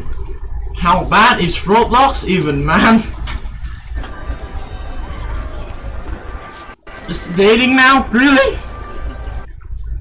If you're subscribed, welcome back to the channel. If you're not subscribed, I don't welcome you back. Unless you subscribe right now and then watch my next video. Because we have a lot of Roblox news to talk about. And mainly just talking about how Roblox is making everything so much worse, such as the Friends updates. They also released a video on TikTok that is making their opinions on a certain rule a lot worse, and they also terminated someone that did not deserve it, but it was maybe for a good reason. I don't know, we'll get to that in a second, and just so much more stuff in today's video because, dude, it's a big one. But either way, like the video and let's move on to the first story, which is gonna be the smallest one in my...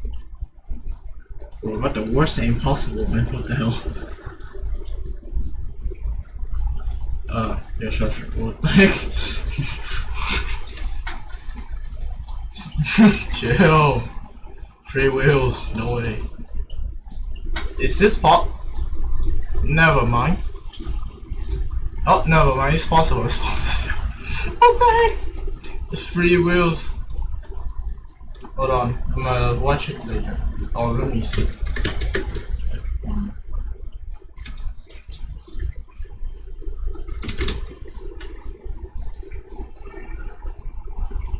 What's the channel? It's like F16 No way. Formula 1. Let's go. Let me see. I have to mute this first.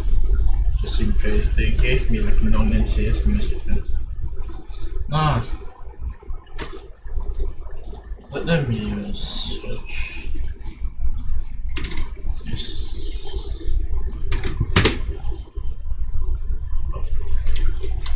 Oh.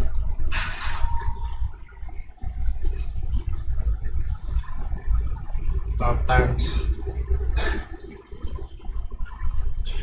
It has to be advertised. It's unskippable. 15 seconds.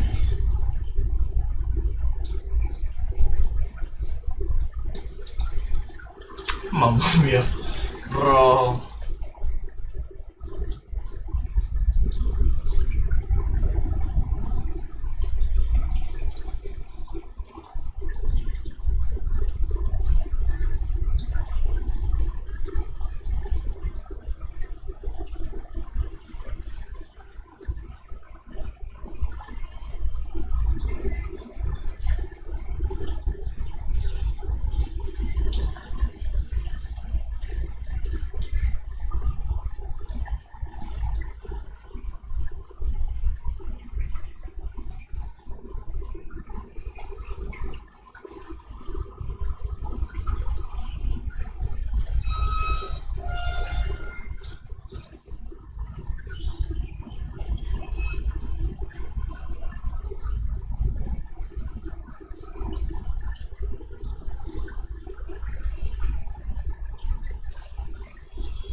It looks so chill, man. What the heck?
My man lost his.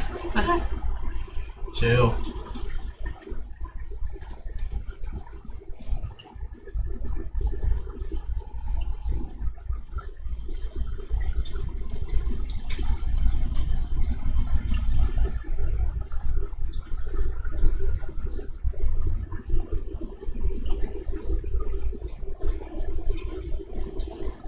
91.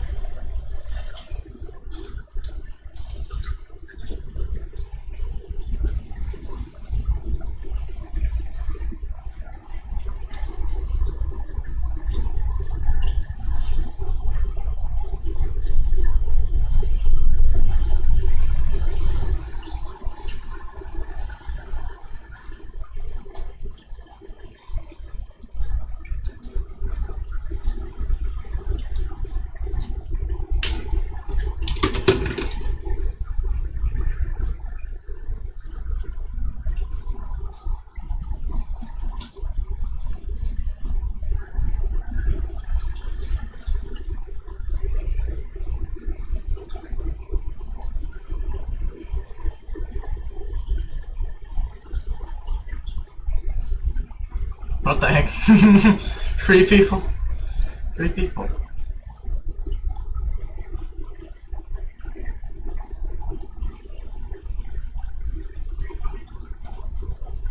No, looks epic. 4 years ago. Oh. Bro, they look like they're showing all the photos. Okay. Okay.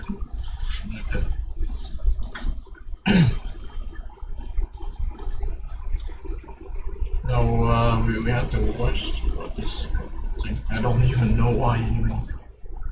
Why? Like, why AI in like dating?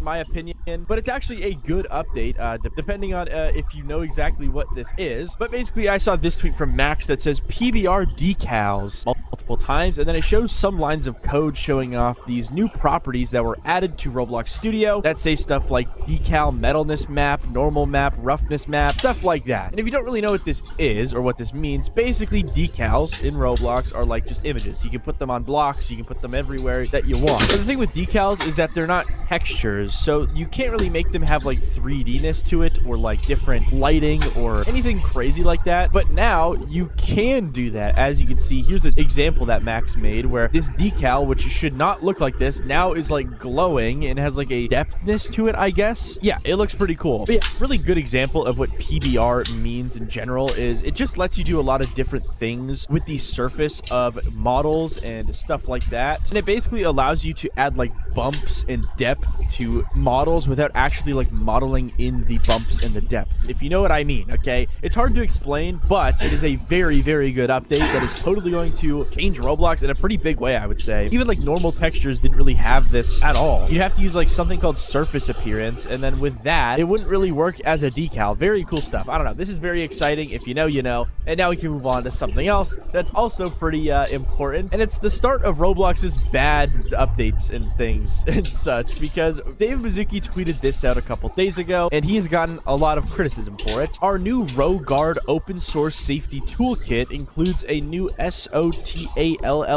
for text generation moderation. I don't even know what he's saying here, okay? And I don't even have to read it because nobody's going to understand it. But basically, he includes a screenshot here showing off that basically he has like this new thing called Row Guard. It's some sort of moderation tool thing to moderate text generation models or something. Either way, he links a newsroom post here where everything is so confusing, but let's just read it a little bit because maybe we can get a bit of an idea. Because it says, today we're announcing Row Guard, an open source safety toolkit for developers and platforms. So they're kind of open sourcing a thing to anyone to use, even outside of Roblox, which is interesting. Now, from what I'm seeing here is that this Row Guard thing is not a new moderation thing for just anybody, but it's actually made to kind of keep Roblox's own AI in check. But it says in the second part of the second paragraph, before we released the text generation API, we looked at how to build... But it says in the second part of the second paragraph, before we released the text generation API, we looked at how to build safety first, and we developed a new model to help safeguard both the inputs, prompts from users, and the outputs. So I guess what's happening here is Roblox is making some sort of AI moderation model to sanitize and filter out certain things that people are saying to Roblox's own text generation bot, and to moderate the stuff that the text moderation bot is also saying. Very weird stuff. So yeah, I guess this whole moderation update thing that they announced here has no effect on players. It only has effect on people that use Roblox's AI generation bot. I have no clue, bro. Very weird stuff. Very odd. I don't know why Dave Mizuki is bragging about this. I guess because it's open source now, so companies can use this, and I guess that's a big deal for them. But it's not what a lot of people seem to think in his comments. I mean, most of the comments are talking about how bad the platform is, but there is a lot of people thinking that it's like that this new moderation is for like the chat, when it's not actually for the chat. It's for like something completely separate and weird, I guess. Anyways, we can now move on to the next story, which is Roblox making it all worse, because apparently they responded to the Friends backlash, guys. And this is just one of the many things that they've done today that is just bad. Basically, Creekcraft tweeted this out saying, Roblox has responded to the backlash against them renaming Friends to Connections with a big long post from the dev forum, where I'll read it all. Actually, you know, I don't like reading, but I'll read this all because it's very important, because they said, we want to explain the thinking behind our decision to rename Friends to Connections. From Roblox's inception as Dynablocks, dude, why are they going all the way back to 2004? They don't need to do that. Social interaction and building a community have always been the core of our experience. The Friend system was a straightforward way for users to connect, play together, and communicate. As our platform grew, users weren't just friending that went back to 2004 just to make the same thing. What the hell, bro? So you're saying they made Roblox just like Dinoblocks from 2004? Instead of friends, it became connections. What the hell is this update, bro? What do you mean? Nick said this one sounds like a motorcycle. Hold on. Motorcycle.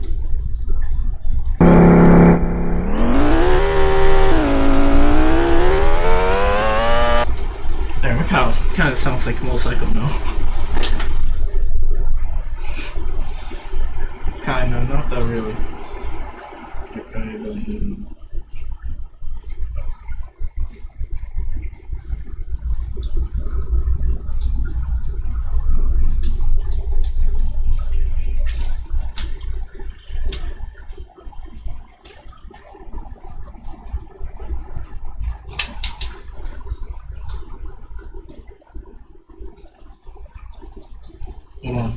I don't think it's a motorcycle.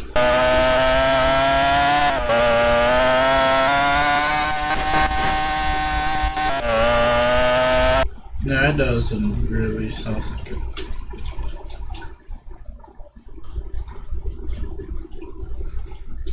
Listen to Most acquaintances. They were adding people for shared game objectives, collaborations, or general interest. This means the term friend became a broad umbrella that didn't accurately reflect the varying levels of trust and familiarity within a user network. Which honestly, that's not a bad point, okay? Because there are so many people with full maxed out friends lists and they're not friends with those people. But also, is that really a big thing for Roblox to really take into account here? I don't think so. Either way, it then goes on to say, the average Roblox user's friends list includes a wide variety of people, some real-life friends that they know and trust, such as coworkers or classmates, and some they might not know well and rarely interact with. We want people on Roblox to be able to differentiate between these acquaintances and their closer, deeper connections. This enables us to honor the strength of connection and offer different ways to interact. The blanket friend label implies too much about what the connection means and doesn't allow this for differentiation. I don't think it's that deep, Roblox. I'm gonna be honest. It's especially important for our younger users and parents to understand that not every online interaction represents a friendship in the traditional sense, which yeah, is true, and in that case, then these people should be friending random people.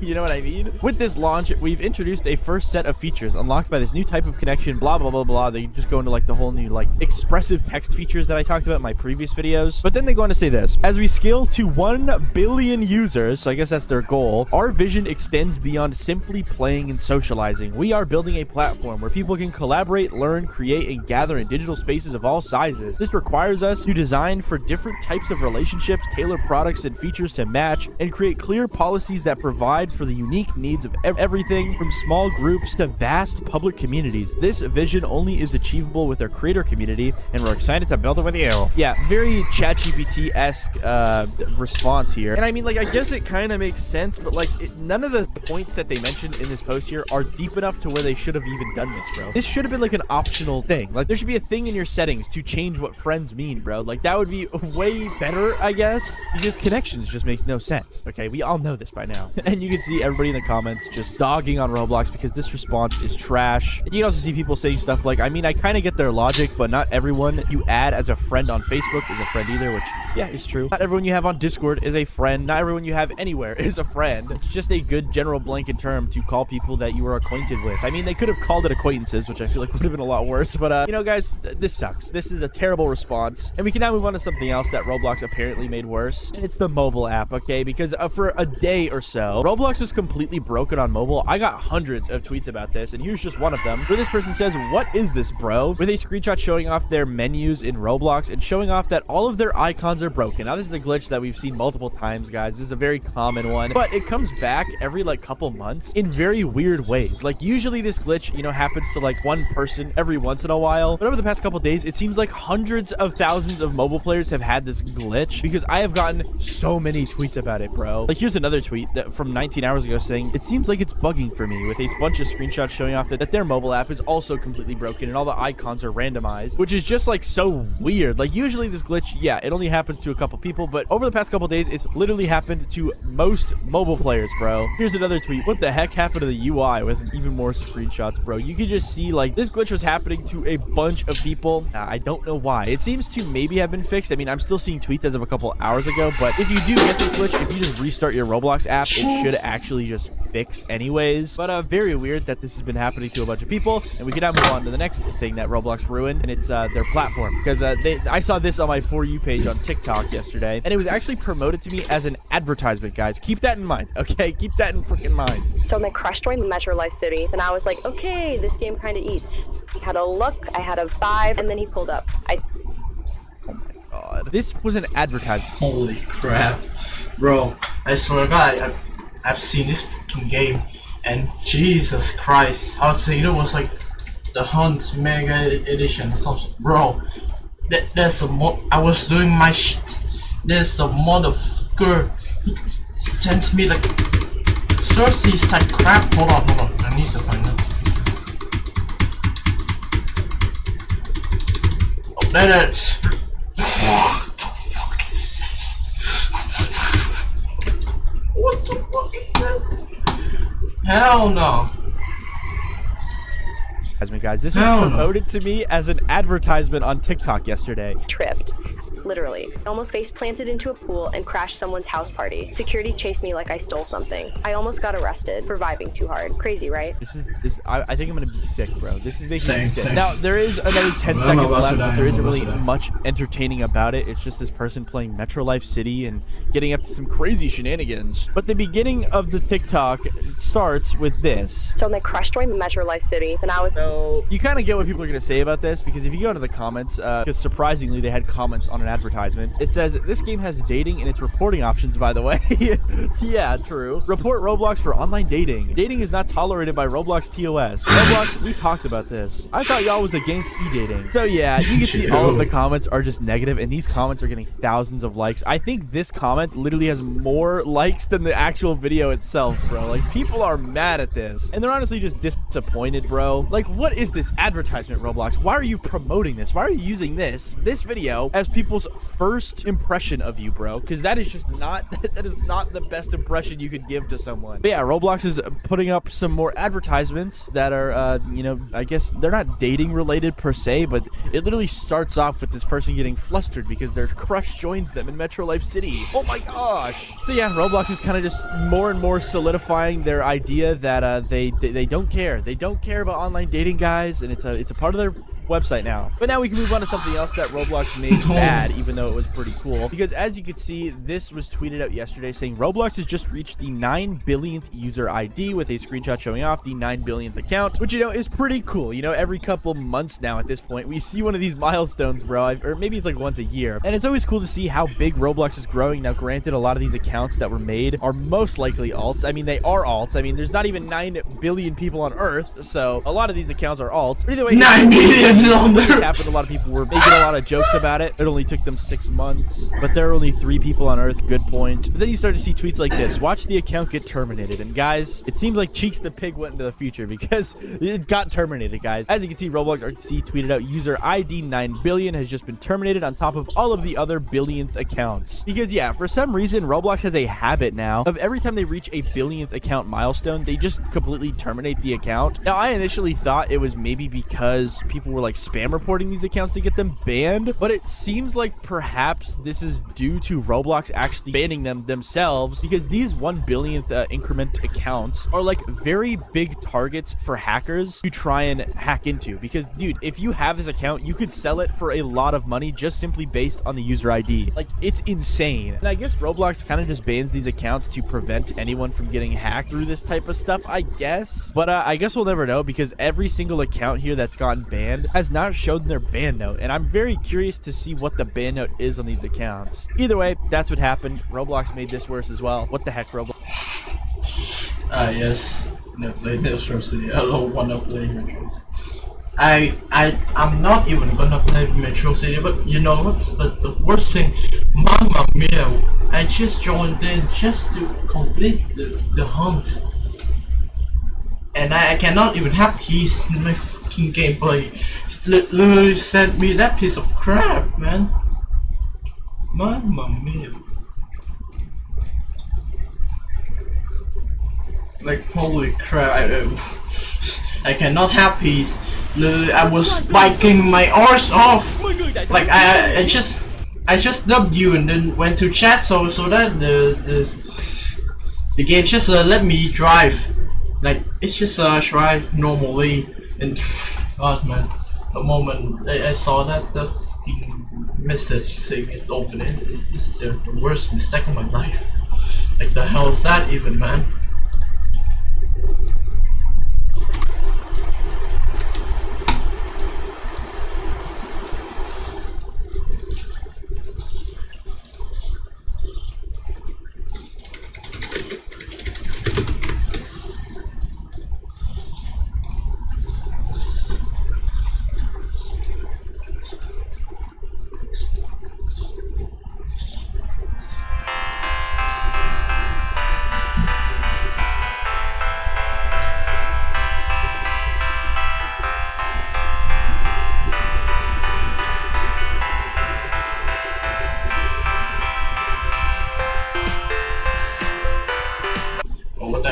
Do you remember our first practice together? I was screaming, you were crying, right? It's true, but do you remember who we played and what was the scoreline? First practice, when I joined Navi. No, I don't remember, actually. It was against Vitality, and we lost 25-5. Very good memories. I remember like it was yesterday, and it was Mirage as well. 25-5. And I remember just going outside, breathing some fresh air. I'm like, wow, this is not gonna be easy. Do you remember our first practice together? I was screaming, you were crying, right? It's true, but do you remember who we played and what was the scoreline? First practice, when I joined Navi. No, I don't remember, actually. It was against Vitality, and we lost 25-5. They got 5 rounds and they just casually lost it. But also these Astras still watching. Just go to 17 and get the 13 tokens already.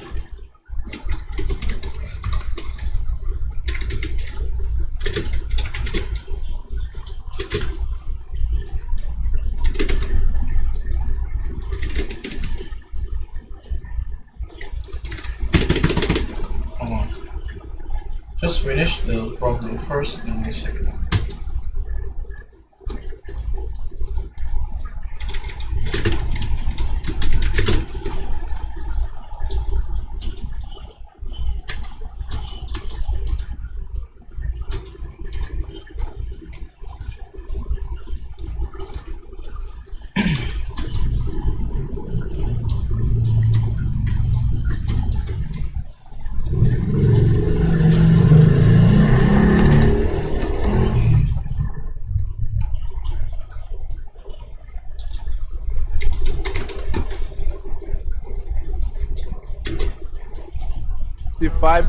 So after I broke out of this bedrock box with just 2 wood logs, I blew a few of your minds, so I decided I'd do it again 3 more times. 1. You can escape the cell with just 1 iron block. Obviously first I'll craft it into ingots where, fun fact, 1 iron block gives you just enough iron to craft exactly 1 of every 2x2 iron recipe. But we only need the trapdoor and pressure plate. Just step on and off the plate once to get into crawl mode, then step on it again to lock your hitbox into the trapdoor, then just jump and crawl out the exit. 2. You'd think you could do the same thing with 2 pistons and a lever, but for some weird reason after clipping myself in a crawl mode, there's something just stopping me from jumping up. But there's another way. Crawl into the piston arm, then place the second one while moving forward to get stuck between both piston arms, and then just remove the top piston. It looks like I should be crouching here, but this is just barely less than 1.5 blocks, so I can comfortably crawl out again. And 3, this is by far the most broken. 1 candle and 1 cake. Place and stand on the cake, then add the candle to clip it into your hitbox. Apparently, if you log on and off while clipped into certain blocks, Minecraft will move your position upwards, even if that means pushing you out through the ceiling. So when I log back on, I'm standing above the candle, and I can just walk out of the box without ever going into crawl mode. Who coded this game? So after I broke out of this Minecraft himself, of course.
bedrock box with just 2 wood logs. I blew a few.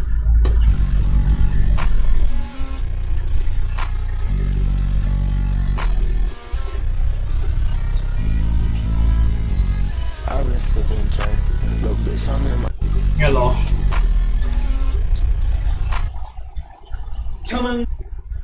Bro, I'm running low on diamonds. Well, you know what that means. Actually, you know what? I'm not gonna X-ray. I actually feel like a good member of society for once. I'm not gonna X-ray. Oh, that's a big hole. Oh no, help. Okay, we're good. Oh my god, diamonds! Good things come to those who wait. Oh my god, there's more diamonds. Oh my goodness. Oh, wow. Probably don't find any more in that cave, but I'm just gonna share mine. Why negative 58? All right, we just start going. You know what? I'm not really feeling this way. I'm gonna go. Oh! No way! Wait, wow, there's so much. Why is there so many diamonds? 38 diamonds is kind of... Oh, okay. Okay. Oh, wow. What the heck? This is not normal. This is not normal, but I will take it. I'll take it. I have 3 stacks of diamonds. That's kind of weird, I'm gonna be honest, but who cares? I'm just gonna continue mining. If I get lucky like that again... Are we serious? Okay, it's not as much. It's not as much. All right, but like, I don't care. I hear lava over here, so maybe there's like a cave, and maybe. Wow, just am I just the luckiest person on the planet? Like, wait, what the? Okay, no, I can't. No.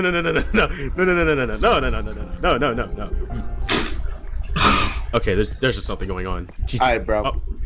Give it up. Give it up. I've been watching the whole time. I genuinely don't know what's going on right now. I've been mining in directions and just finding a bunch of diamonds. So when I place these diamonds, you just happen to go towards them. Place? You place these? I placed these diamonds. Are we serious? You gonna tell me you're cheating or no? Yeah, I believe you so much that I'm gonna ban you if you don't give me all the diamonds you've gotten so far. So you don't believe me at all? No. Fine. Drop them, bro. Get rid of these, because you placed them apparently. I'll find more. Don't worry. Oh, if I see you cheating again, I want you to know. No way. No way, man. I don't think he saw it. I think we're fine. I should just stop mining. No, I should just stop mining. I should not keep mining right now because he thinks I'm.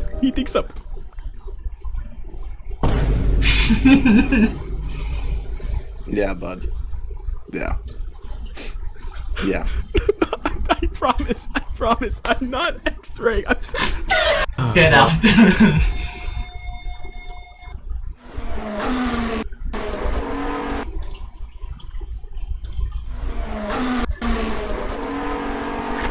You saw Hanneken? Has been curing in honey for 7 days, and we're gonna cook it. Let's try and make that using only 5 ingredients.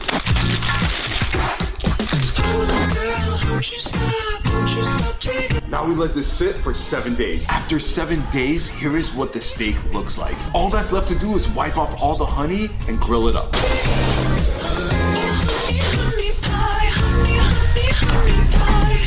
Girl, don't you stop till you're my girl. And there you have it, honey steak.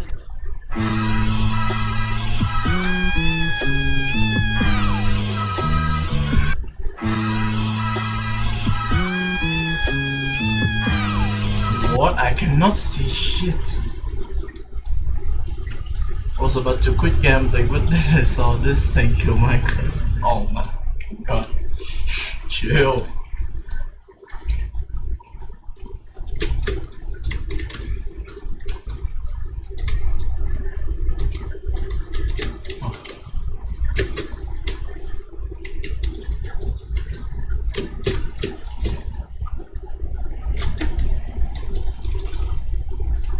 Exclusive, of course. We're not.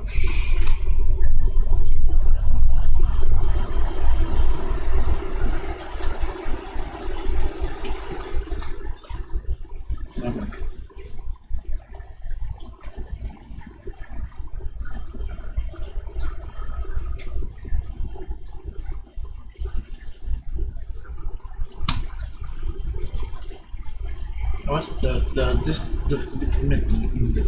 mysteries? If you know where to look in the furthest corners of YouTube, you can find some truly unsettling Minecraft videos containing everything from strange, inexplicable anomalies No, thank you. I'm just gonna go for another one. Why doesn't it give me like... If you know where to look in the furthest corners of YouTube, you can... Okay, there we go. Now it's unbroken. Cool. Nice.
Mamma mia!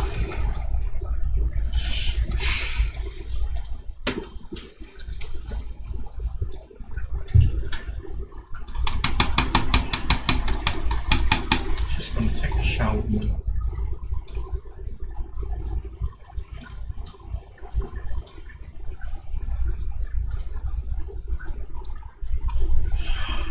Oh.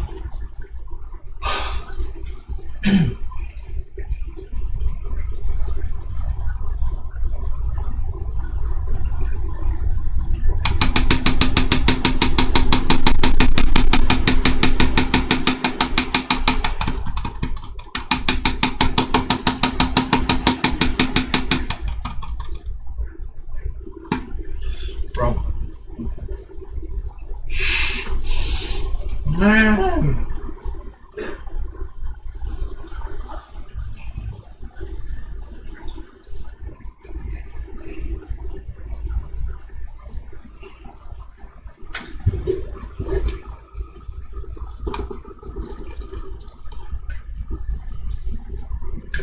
Finally, after like trying to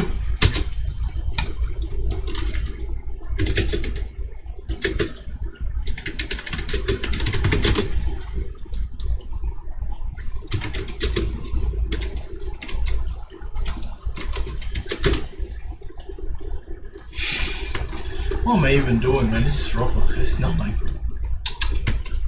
Come on, man.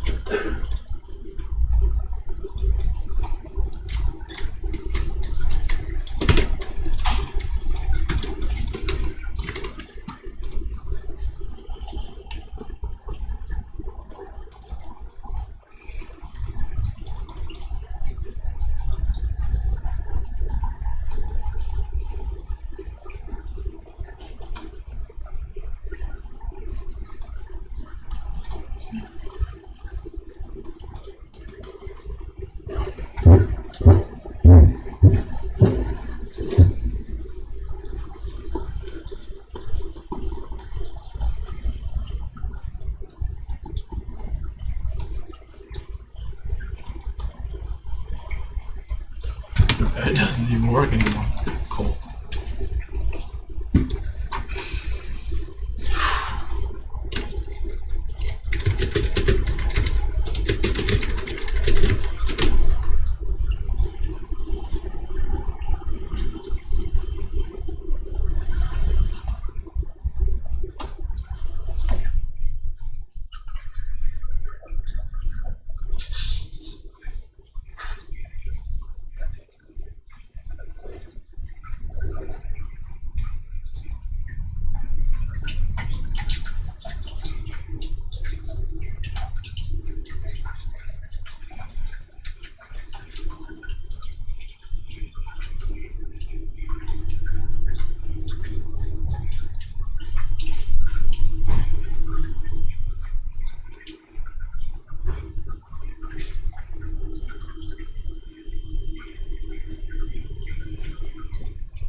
just came back, bro. It's not even a slow shower. It's a fast. That's okay.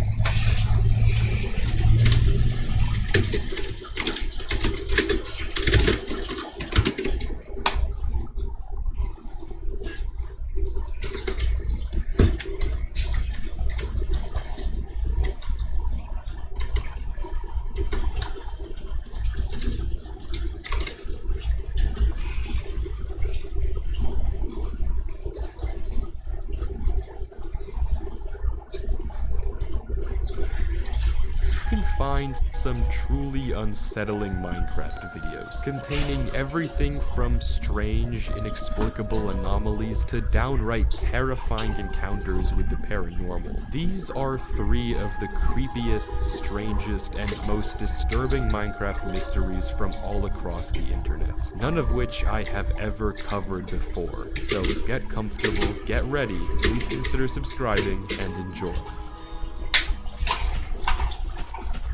This video has an innocent title. It's posted on a channel called Old Minecraft Videos Reuploads, which describes itself as old Minecraft videos that I uploaded with my cousin Hazel, and my name is Aaron. The video itself begins as any normal Let's Play of a New World would. We assume that we're watching Aaron, and he does the usual. Mines a tree, crafts the essentials, and hears a random clay noise come from nowhere. This is the first anomaly of the video, but it only gets stranger from here. Aaron continues to progress normally until he discovers a zombie spawner. He takes his chances, goes in, and soon afterward dies. He collects his gear, and the video ends. But that's normal, isn't it? Where's the strange part? Well, for that, we have to look into the description. We learn that this video was uploaded December 3rd of 2010, around the time that Minecraft Alpha 1.2.6 would have been out. But that's not all we see. Below that, hiding at the bottom of the description is a link to an unlisted YouTube video, and this is where the real horror show starts. The video begins with Aaron mining stone until he turns around and heads towards a nearby cave,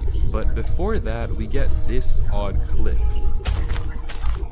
You can barely hear it, but there's a tiny high-pitched noise that plays for seemingly no reason. Aaron goes deeper, exploring the dark cave, until suddenly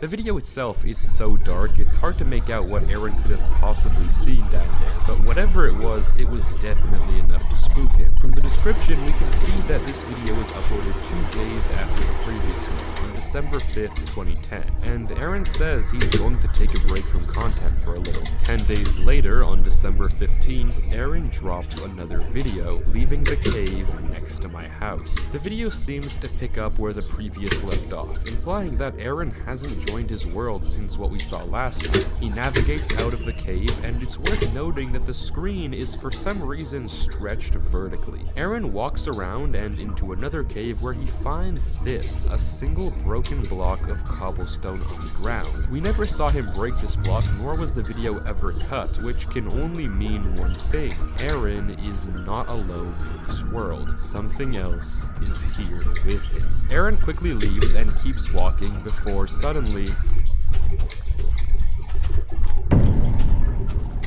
hello.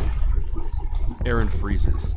He looks around into the fog, scared, before crouching down, digging a hole into the ground, locking himself in, and ending the video there. This just got horrifying. First the weird noises, then the broken blocks, and now finally this. The name is cut off, so we can't see who joined, but given that we can see that Aaron has the save and quit the title button, we know that this is a single player world, which would make sense as to why Aaron is so scared when he sees someone join the game. This video has no description, except for one link to yet another unlisted video. Exploring the haunted mine starts off with Aaron descending into another cave, and all around him we immediately notice something off. Holes. Lots and lots of holes. They don't seem to go anywhere, but they're dug all over the cave floor for no apparent reason. Aaron is clearly on edge here, so much so that when he takes damage, he's startled by his own hurt noise. He continues going down the cave, violently shaking the camera back and forth after hearing a cave noise. Aaron peers down yet another hole, and this happens.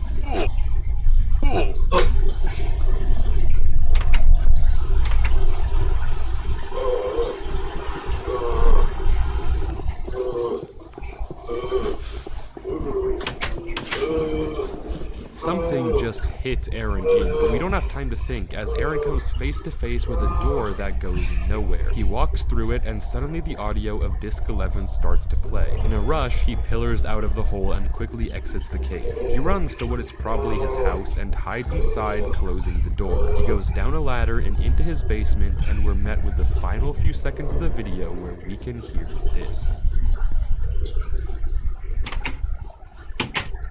These videos just keep getting worse and worse. Now we know without a doubt that something else is living in Aaron's world. Something that can hit him into holes, open doors, and something that is coming straight for him. But we don't know why just yet, nor do we know what the point of the doors and the holes in the cave were. Aaron is just as confused as we are, and the description doesn't tell us much, so the only thing we can do is continue watching, as things are about to get even worse. The title of the next video is strange, and I'll address it in a second. Otherwise, it has no description at all, no date, no nothing. At first, it's unclear where Aaron is, but then it clicks. This is his basement, except totally blown up. Whatever entity is in his world, it clearly isn't done with him. Just like in the cave, we can see that it left weird holes in the floor, and when Aaron climbs the ladder, we can see that the frame of his house is also totally broken. The entrance to the cave is now also blocked off, and while Aaron is walking, this happens.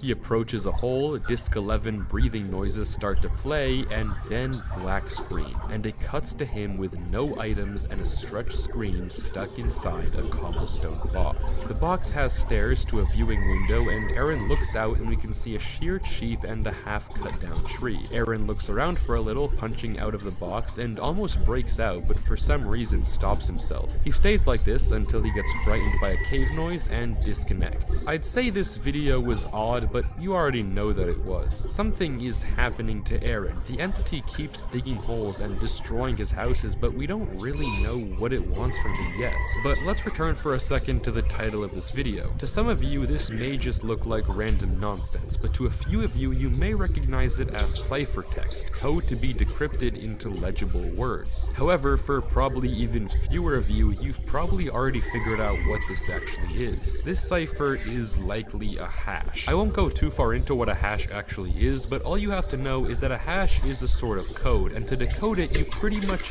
need a key or password. Without that key, it's nearly impossible to do any sort of decoding and solve the hash. So that's all to say, because we don't have any sort of password, the title of this video is forever unsolvable. Either way though, this doesn't stop us that much from finding out what's happening to Aaron, because the next video gives away a lot.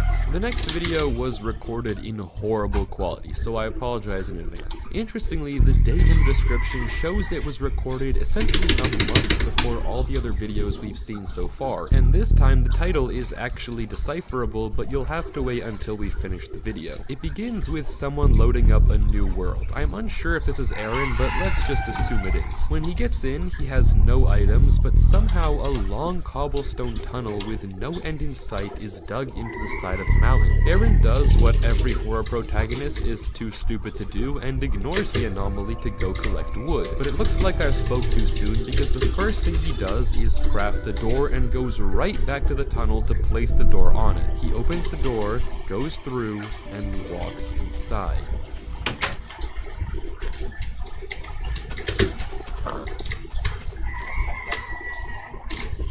How did I... Oh my god, I just made it. Made a raw sugar. What the heck is this?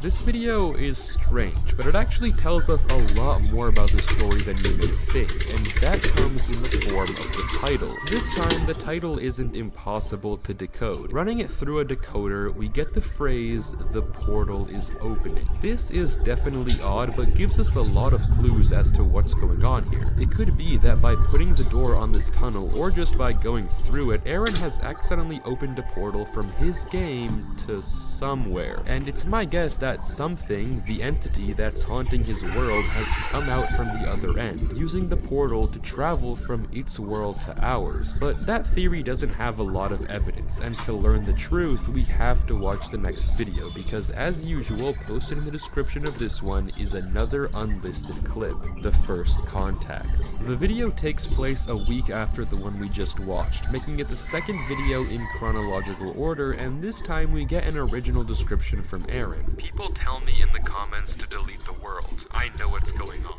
The video starts with Aaron in a house we've never seen before, but quickly figure out where we are. This is the same world as we just saw with the original tunnel. Aaron lights up the tunnel with a torch, goes a little deeper, and after a few seconds decides he wants none of that and quickly heads out. He goes back to the top of the mountain to light up his house before heading down the other side, and that's when we notice something odd. It looks like he just got back to the tunnel, but this isn't the same one. It looks identical on the inside, but the terrain is totally different because we're on the other side of the mountain, which means that apparently this tunnel just extends all the way through the mountain, which makes it considerably less threatening, but begs the question of why it exists. Seemingly not that phased though, Aaron heads back to his house, and while he's there, he pauses his game. Except we get this.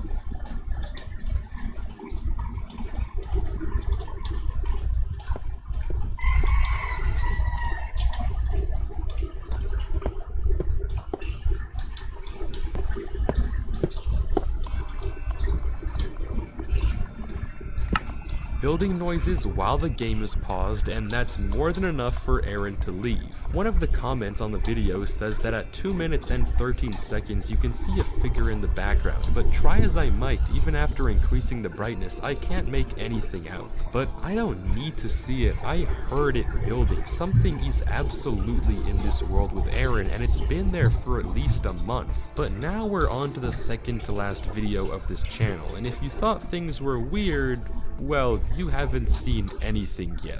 The video None was recorded December 1st of 2010, so the third video chronologically. The description is short and sweet. We're back on the same world, and after killing a cow, Aaron quickly notices that something is on the hill next to his house. A door. When he tries to go through it, nothing strange happens, but somehow he gets another idea. He walks back to his house and crafts a lever, and after placing it next to the door, walking through the activated door suddenly takes Aaron to a completely different world, and a completely different version, Alpha 1.2.304. A minute later, and Aaron tries again. His movement has become erratic, and he seems scared of this oddly circular cave. Regardless, when he leaves the door again, this happens. It takes him... Or went backwards.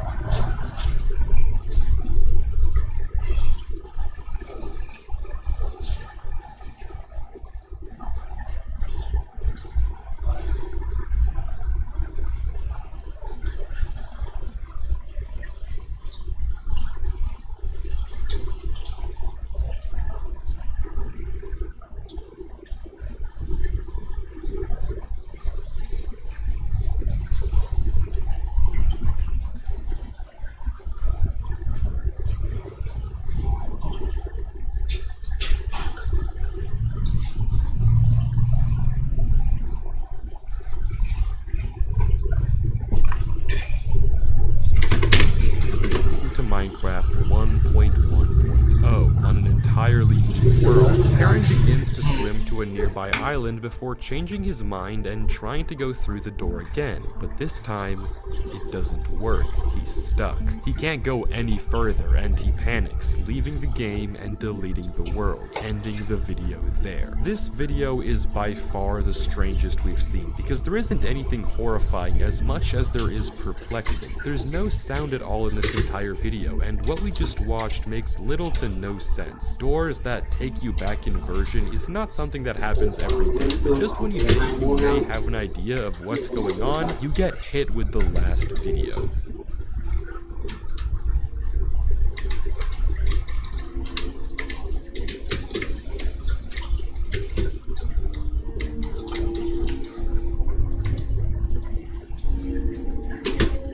My man went to fucking 1.16 now, I'm just saying. Like, what the hell is this? This creepy slideshow throws everything I thought I knew about this series for a loop. The biggest thing of all, though, is we finally get a glimpse of what might be the entity haunting Eren. A long, fiery frame with a distorted face. No wonder Eren was scared of this guy. If the images in the slideshow tell us anything else, it's that the doors that take you to other versions are a crucial part of this mystery, which finally somewhat explains what a door was doing at the bottom of the hole in the cave. Maybe that was the portal on how the entity got out and can get back in. But even if we can now guess that Eren accidentally opened a portal and let this horrifying thing into his game, it doesn't explain what the actual point of the doors is, nor what this entity wants from Eren. All we know is that Eren is trapped with the entity, and there's nothing he can do. And with that, there are no more videos left to watch on the channel, but that may not be where this story ends, because after some digging, I found this, a sister channel seemingly run by Eren's cousin that he mentioned before, Hazel. But covering that would be way too much for this one video, so comment if you want a sequel where we take a look at that channel, and hopefully find a way to save Eren before it's too late.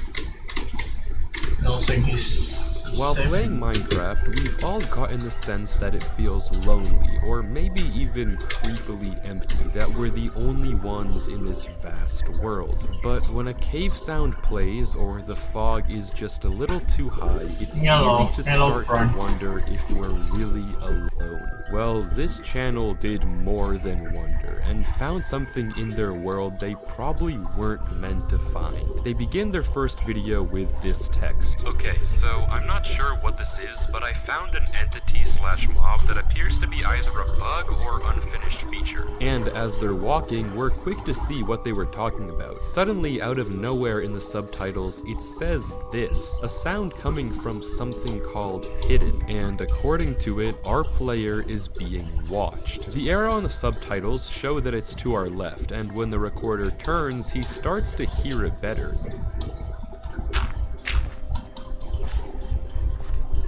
He speculates that since he can't see anything making the noise, it might be an unfinished mob with no model yet, but why Mojang would put such a creature in the game is beyond me. But before we can think about it anymore, this happens.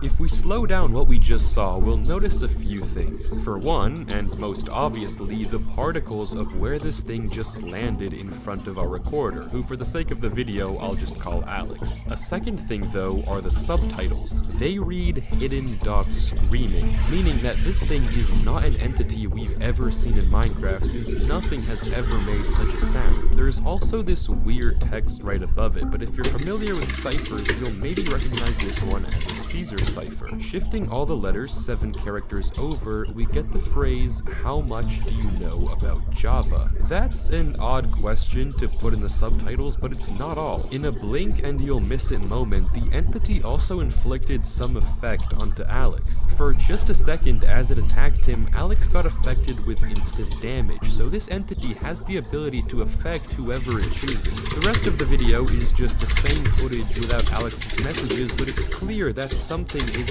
very wrong with his world. An entity that should not exist is stalking and attacking him, crashing his game as it does. To find out why, we have to keep digging. The next video, an investigation, is Alex hopping back on the world to try to figure out what's this thing that's living in his game. We see that his world is called I'm All Alone, which is a strange name for a world in the first place, but that's not important. The second he joins back, it turns out that whatever this thing was, it killed him before his game crashed, and as any sensible person does, Alex opens the world to land so he can look around and creative. He also makes the smart decision to turn on hitboxes, because as he says, if this thing isn't invisible, it should have some sort of hurt box, even if it has no model. Alex splashes himself with invisibility so he doesn't get spotted and begins to go on the hunt, and only after a little bit of time, there it is, a hitbox. No model, just an empty box of something. This proves without a doubt that there is an entity in Alex's world, but the question of what and why are still very big. Alex circles it for a little before leaving the scene and telling us he has to go to bed for school the next day. In the next video, though, things are different. Alex tells us that the entity still hasn't despawned, and today he's going to try and trap it. He watches it for a few seconds before grabbing materials and constructing a trap. He tells us that his plan is to set up trapdoors so the thing walks into a pit, and then as it chases him to place barriers so it falls in.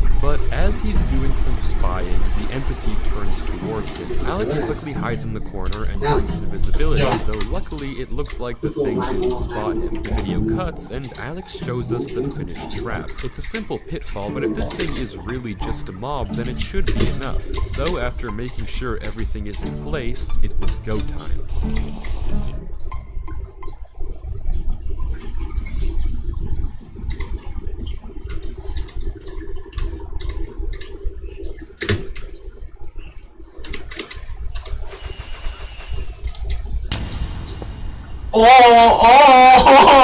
No!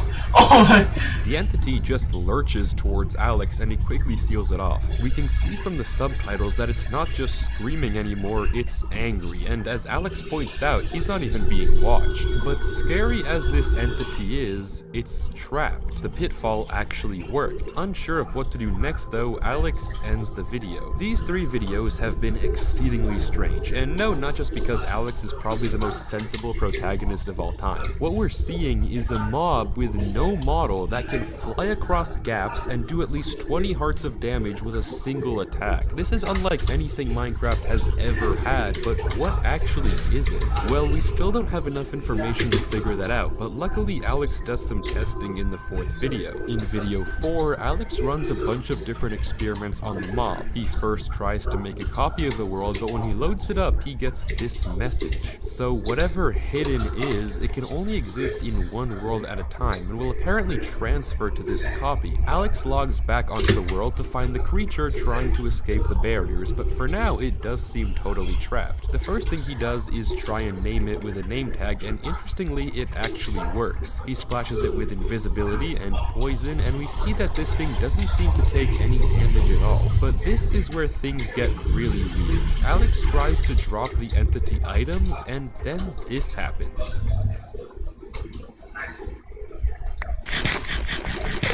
What the heck? It just eats it instantly, and this thing is starving. It doesn't stop eating carrot after carrot after carrot. So what is this thing? Why is it living in Alex's world, and why is it so hungry? Alex ends the video there, and disappointingly, that's where the videos have stopped. These 4 uploads are all we have of this channel, and there hasn't been a new video in 3 years. The nature of what entity Alex found in his world may never be known to the public, but just in case, I decided to send an email to the address linked on his page. Maybe, just maybe, this mystery can be solved. Before we get to channel 3 though, if you are enjoying and you can hold me to it. TW is without a doubt the most cryptic channel I have ever covered in my life. I genuinely can't even explain it, you just have to watch the first video. For those of you who know what we're watching, you're probably being hit with a nostalgia blast, and for those who don't, this is the Minecraft tutorial world. The Minecraft tutorial world, likely the meaning of the name TW, were worlds that Mojang used to release for console edition whenever a new update came out to showcase all the new features and teach players how to use them. The world TU70, or Tile Update 70, is to my knowledge the final tutorial world Mojang ever released, and the newer features in this video confirms it. The video itself is nothing crazy. It's weird audio and video distortions over footage of someone touring the world. It's all consistently the same until the final second of the video when this happens. The screen zooms in, bugs out, and we get the text modern but not modern. This on its own is definitely weird and a bit creepy, but not really enough to give us anything yet. All we can do to figure out what this channel is watch the next video. The next video, TU41, has a very similar style. The screen flips a few seconds in, and we get the text turned around, but otherwise just another tour of a nostalgic tutorial world, specifically TU41. That is until 50 seconds in when a cave sound plays in the background. Very out of place in this otherwise upbeat footage. Whoever is recording surveys the world around them for a few seconds before the text "the journey has only started" flashes on screen. Again, this is only a fragment, but now we're starting to get the sense that there's more to this channel than just creepy videos. TW is trying to tell us something through these tutorial world showcases, but what, and maybe more importantly, why? The next video, TU31, is an even older tutorial world, and it's worth noting that all these videos from here on out will go down in number as the tutorial world gets older and older. This video is another tour with weird glitches, a random cave noise halfway through, and flashing text at the end that says "gone but not forgotten." But just when you think that this channel is going to be the same video over and over, it takes a far darker turn. The next video, TU19, has a slightly older look to it with all the filters, but this time we get some very strange audio.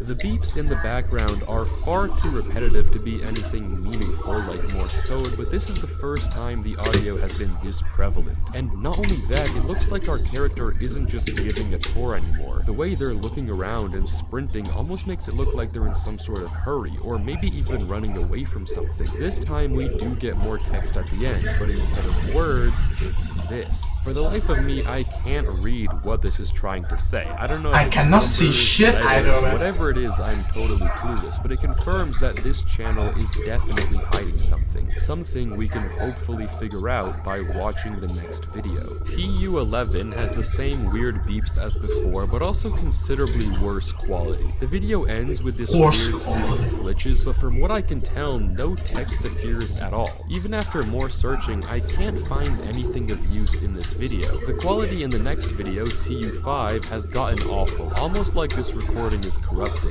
It continues like this for the whole video, and we get no message at the end. However, this time, something is different. In the description, we get 7 numbers. Numbers that, when converted from ASCII, give us the words, "find it." Find what?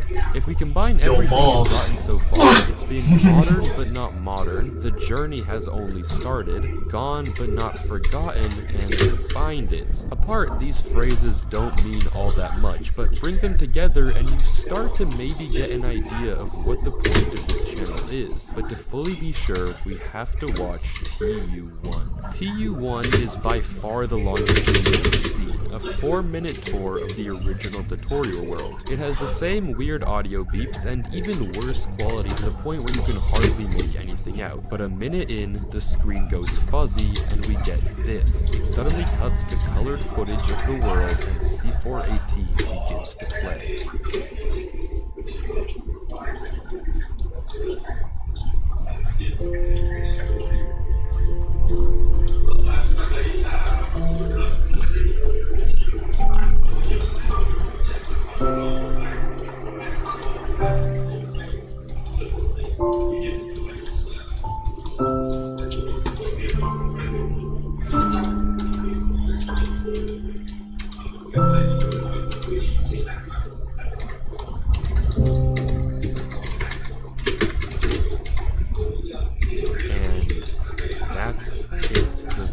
Just ends there. What started off as another horrifying video turned into a wave of nostalgia, and suddenly the point of this channel all makes sense. The description of this video is a cipher I'd never seen before, but running through an ASCII decoder and then running the result through another ASCII decoder gives us the word forever.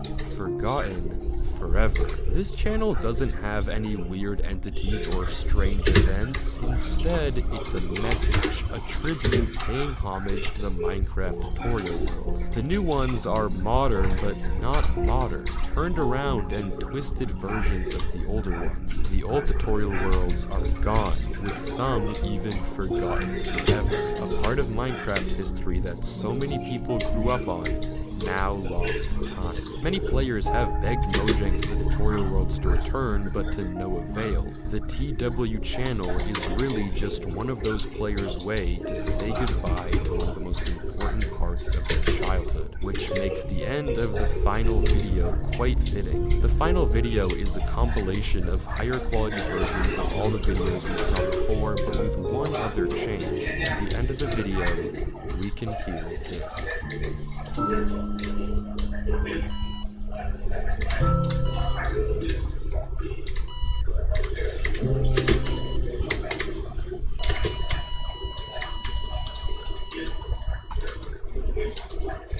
And running the massive description through an ASCII decoder 4 times over decodes to "I'm sorry."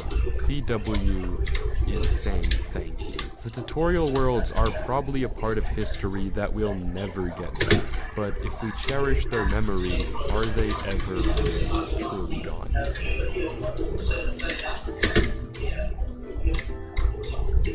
But that brings us to the end of the stories. I hope you enjoyed watching. Please do consider subscribing if you made it this far, and let me know if you like this style of compilation. Thanks for watching. Peace out. Have a good one. I'll see you next time.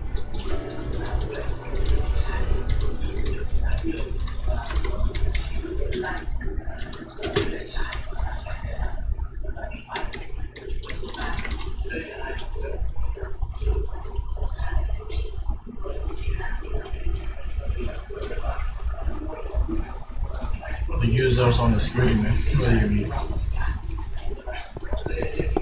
The clip you just watched comes from a channel called Old Minecraft Reuploads. The username is on the screen, and I have the user on the description also. You can just see it.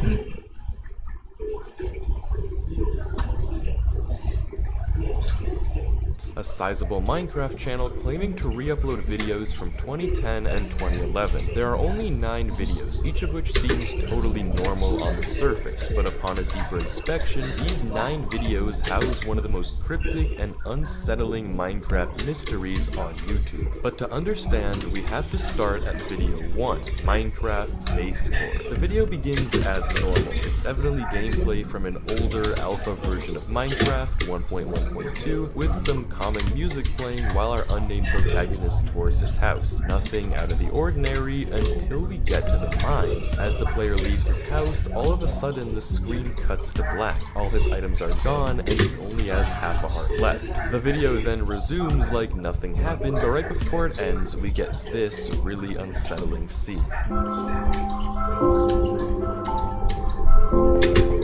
Footsteps running towards our player and a flash of blue legs for a singular frame before the video cuts to black. Even more concerning, sprinting wasn't added to the game until beta, meaning whatever this is, it could not have been a player. But I'm getting ahead of myself. There are a few more details we should analyze before trying to figure out the story of this video. It's labeled in the description of file date, September 20th, 2010. Original description, none. And a present day description. A base that I built when I first started playing. Looking back, it's pretty bad. There weren't even beds yet, so I had to use wool. No mention of the weird oddities we noticed throughout the video. There are also subtitles, something we don't see at all in the other uploads, but the captions themselves are lacking. At 0:14, we get 0:28, we get and strangest of all, at 1:30, we get you. These subtitles are odd. The first two don't seem to mean anything, but the last one definitely could be significant. Could the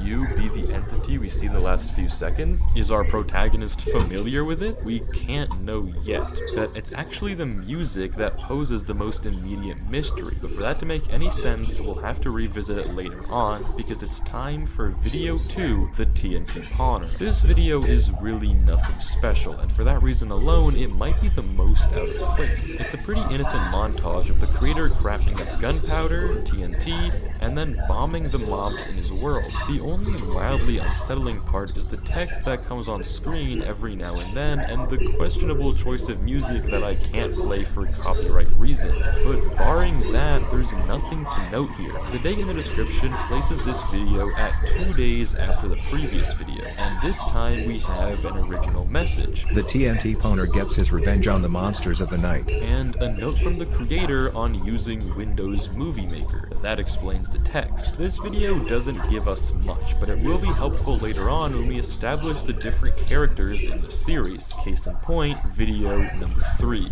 really cool caves in Minecraft. The video begins with a tour of some interesting cave generation. Nothing crazy until 18 seconds into the video where we catch a glimpse of a silhouette. Is it a player? It kind of looks like it, but it's never acknowledged in the video. But this pales in comparison to what happens later on.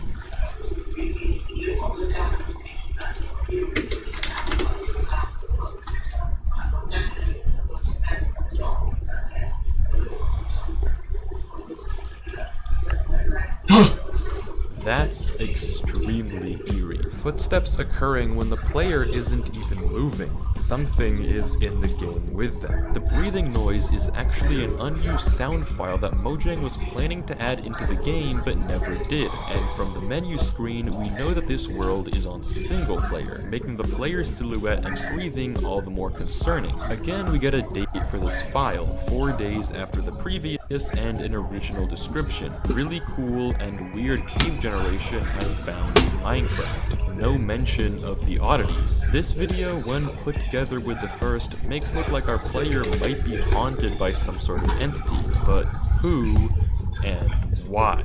Video number 4, Minecraft Secret Tutorial Level World, like video 2, is concerningly normal. It's a showcase of the old Minecraft tutorial world. The player explores around, runs around, it's very calm. At 1 minute 10 seconds, we see what might be a creepy creeper behind this door, but looking at the actual world file, it's likely that what we see is just grass. So, is that it? Is it normal? No. This video actually has the most problems and Easter eggs out of almost any video. You just have to know where to look. The description places it a whole month after the previous video, but more importantly, we're introduced to another character, Legend of Anthony 721, who supposedly helped our protagonist get this world working. There's also this randomly placed not sure that I have no idea what the meaning is, but regardless, you might be confused what the strange part of this video is. Well, the Minecraft tutorial level was a world only released for the console edition of the game. It was never actually available on Java. There would be no reason to call this video secret unless it wasn't meant to be played on Minecraft Alpha. At the time of this video, the Play Tutorial World button would have been impossible to press, so we can somehow assume that Anthony managed to get his hands on this secret tutorial level world and gave it to his friend, and that's what we're watching. We get more oddities as the video progresses. The moment our player spawns in, the text in chat weirdly reads "work in progress," almost as if this world wasn't meant to be public yet, which makes sense because it wasn't. And we know that this work in progress is intentional.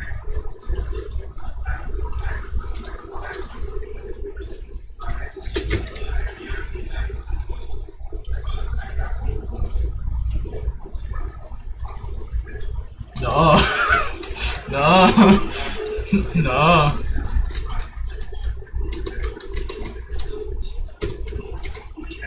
Man, they removed our 6 mode. That's like... Take a look at the text fading out animation. The box around the text looks very edited in. This text was not part of the game, but something the creator of the video tacked on because they wanted us to catch a glimpse of it. They wanted to make clear that this tutorial world was still a work in progress. And there are more inconsistencies. The Minecraft sign in the video absolutely does not... Okay, it's all for them, yeah. Oh my god! Oh, wait, mom. They're gone, yeah. No. Stolen Veiler. What the fuck? Roll die.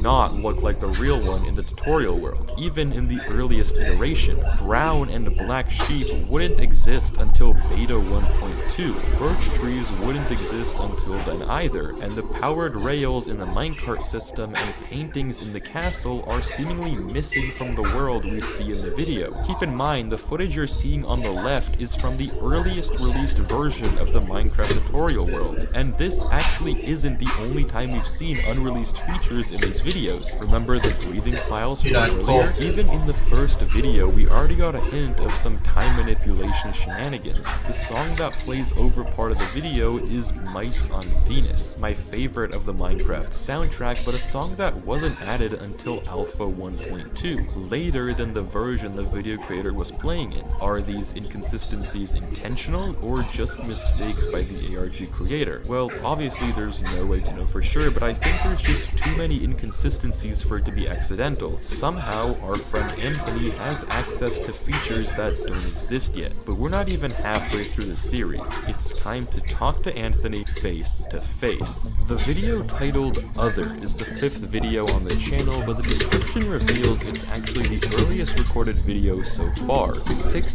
days before Minecraft Base Tour. It consists of— Hold on. What the heck is this? Rebellion. Helmets.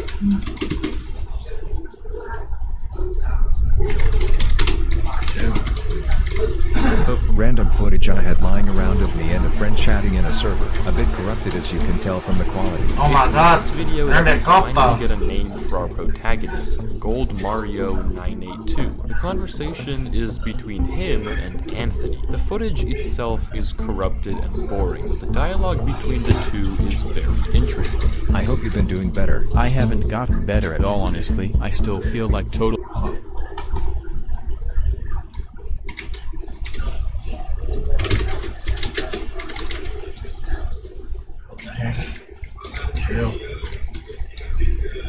Bro, I haven't even brought everything yet. They gave me the squishing with the oh crap, hold on. I don't think this is possible. You know, I don't know. No. It's not possible. No. Oh, bro, they brought down the tower. Why? Hold on.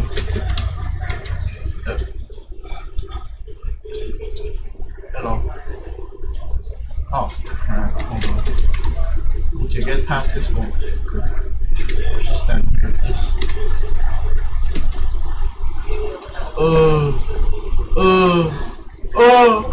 Jump now, jump now. Let's go. Let's go. Easy.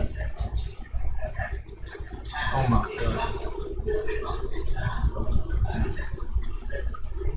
Oh my god! Legless! Yo! Legless! That's meme. It's the meme, bro. It's the meme.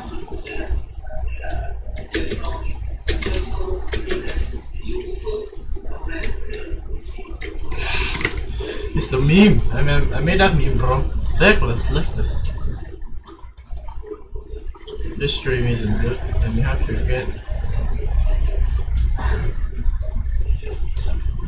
get used to it. I don't have a good PC. Sorry.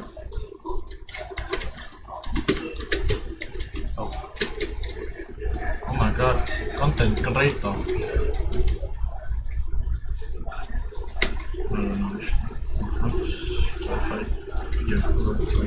Maybe 10K.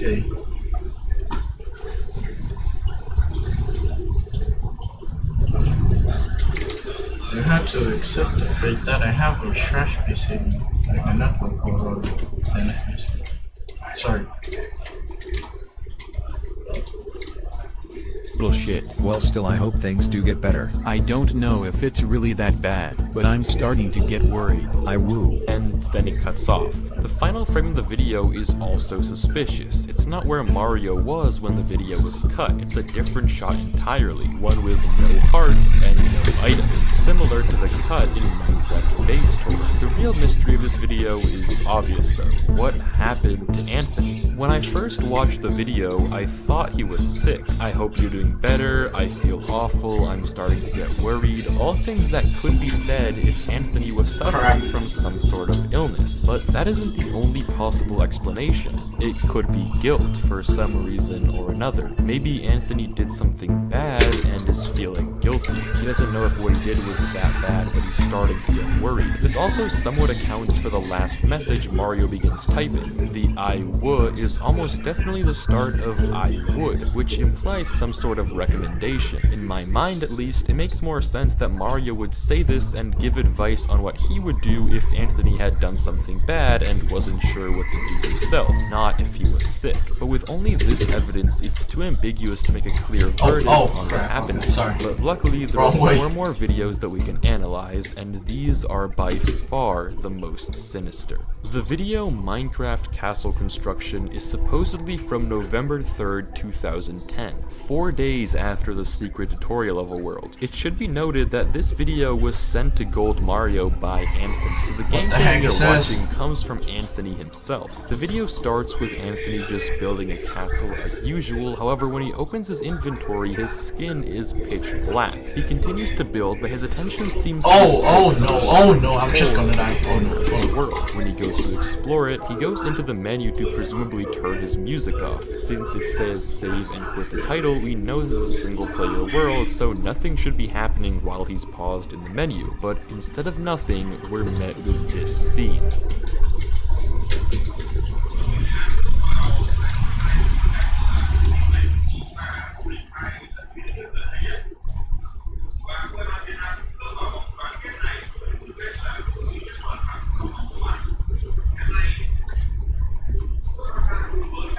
The fog creeps up to him, and between the 2 menu buttons, we see a dark silhouette come into frame while block placing sounds are heard. At first, I thought this looked like the arms of a villager, though it may be a name tag over a player head. I am honestly not sure. But given that he can place blocks, Anthony is definitely not alone in the single player world. Something is watching him. Unfazed, Anthony explores the hole. He comes across a very man-made looking tunnel, and while exploring further, runs into skeletons. This may not seem like much, but this is yet another anomaly. The skeletons are holding their bow as a 3D model, something that wouldn't be added to the game until beta. In alpha, when Anthony was playing, it would look like this. But the creepiest part of the video definitely happens when Anthony nears the end of the cave.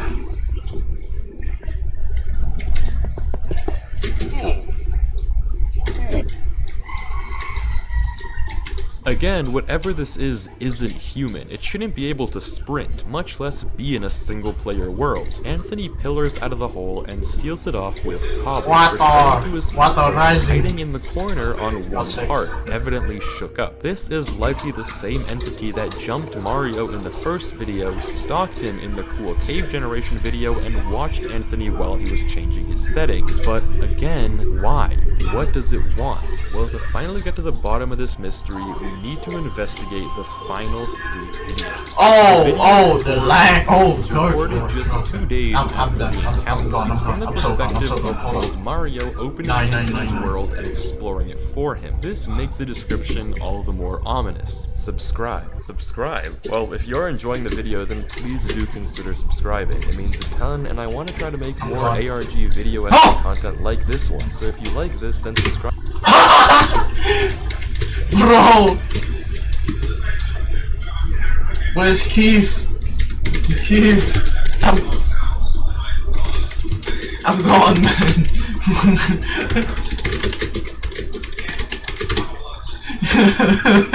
Bro, it's pure red.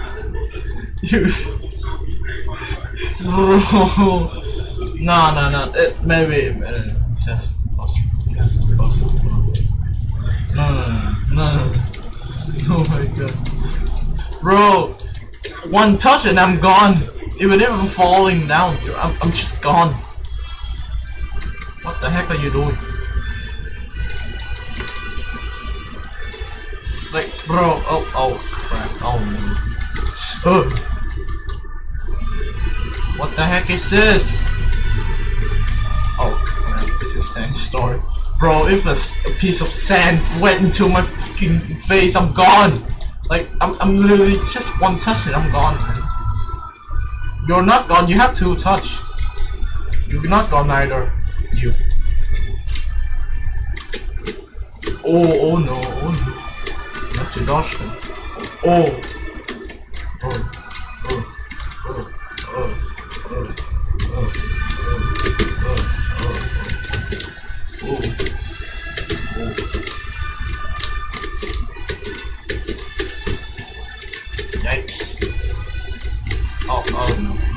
This tree is gonna kill me. Ooh. Oh. I'm so good at dodging that.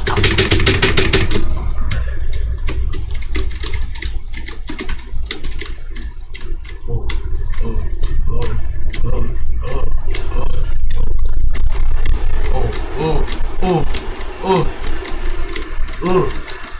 Oh my god. Oh no. Oh no. Oh no. Hold on. We need another tree. Not another tree. This one. Yes. This tree gonna give me some survival knowledge. Oh crap. I need a tree.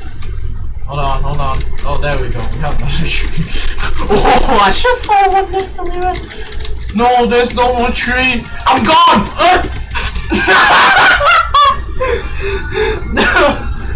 Bro, man, I'm really one. Bro, oh my god, bro. Come on, bro.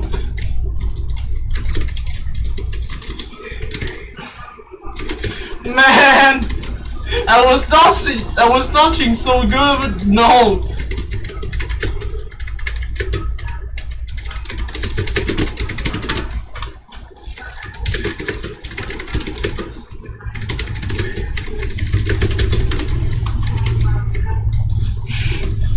What the fuck? Come on, bro. My god. Why? Why does it have to be like this? Bro, I'm dodging so good. Hell no, the tree said hell no. Push me down, man. My god.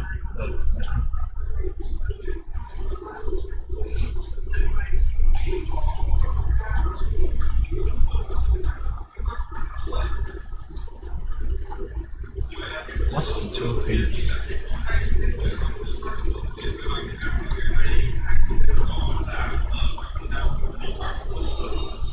Oh crap, hold on, let's see. Oh, they don't see this is it. Yes, this is a volcano. No?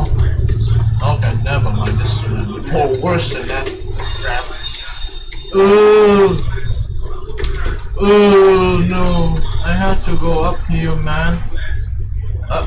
He died, cool.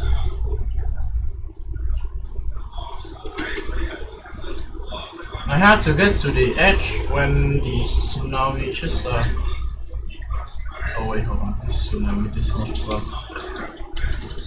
Oh no.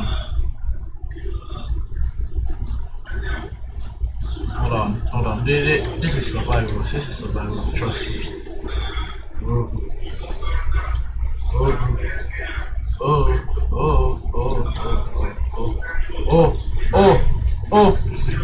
Oh, one shot!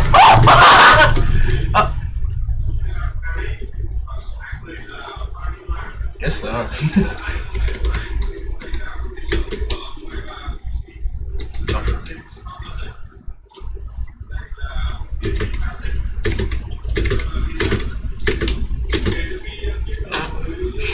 Rigged!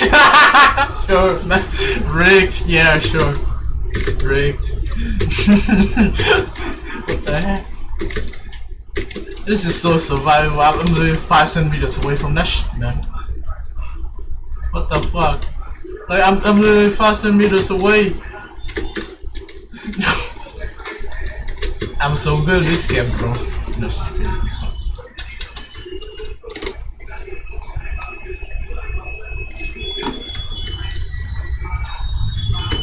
There's someone busy.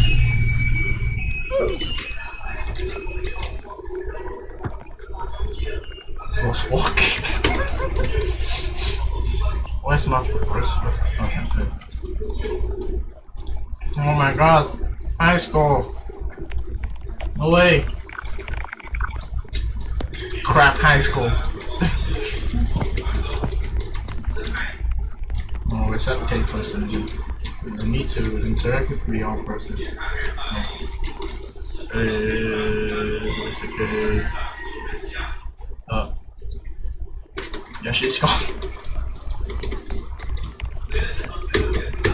Okay. I'm trying to get.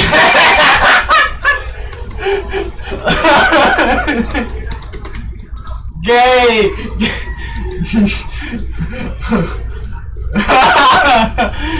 Gay! Chill! Gay! Gay! Chill! Oh, okay. This has to be survivable. I'm saying.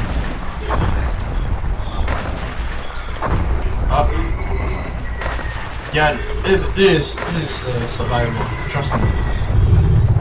Trust me, bro.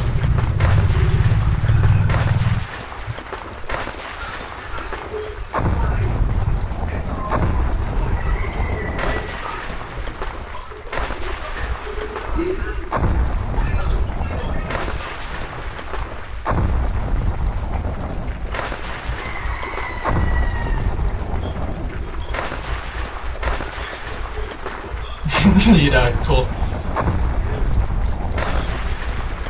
Trust me, bro, this is survivable, I'm saying. Oh, never mind.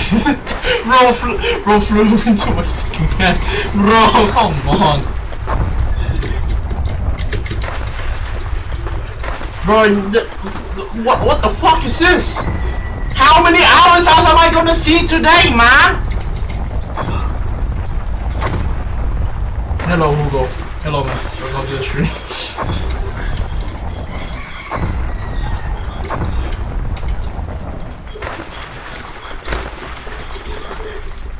Oh my god.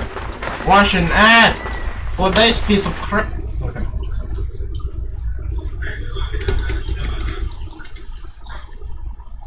I mean, it's free, of course, for nothing.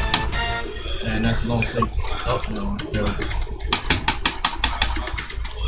It doesn't even have an animation, man. Like, bro, look at this. Uno, dos, tres, cuatro, cinco. There's more. I don't even understand. I don't know more numbers in Spanish. Shit. 6, 7, 8, 9, 10. I don't. Why?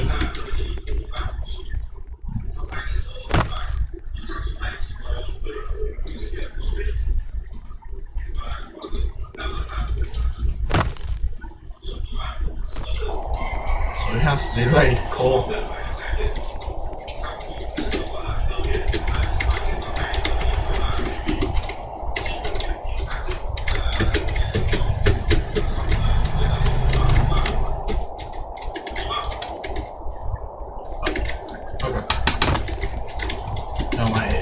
It's already. Oh my god, man, this PC. Okay, I'm doing nothing. Subscribing would help a ton and tell me I should keep making this style of video. So thank you so much, but no, it doesn't say subscribe. The description actually says delete it. Note, this isn't actually an original description like the previous videos. This is a comment from modern day Mario, making it all the more creepy. If you're curious how I know this is a Mario POV, note that he's playing on his second world save file, implying he got the world from Anthony. But for the Spectics, we'll get definitive evidence later in the video. So for now, let's just dig in.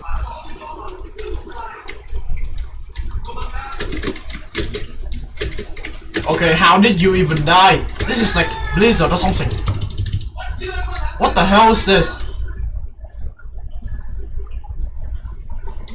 I cannot see shit.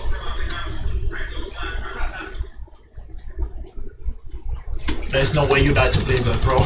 That's the easiest one.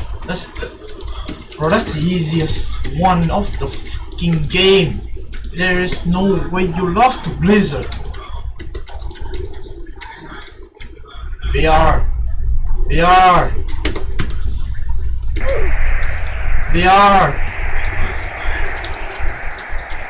Hello, man. Spider-Man, bro. Oh my god. Spider-Man. Oh my god, it's Spider-Man.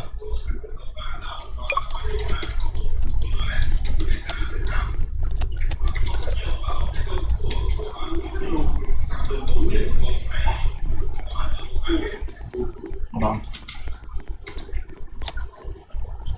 Why are you here?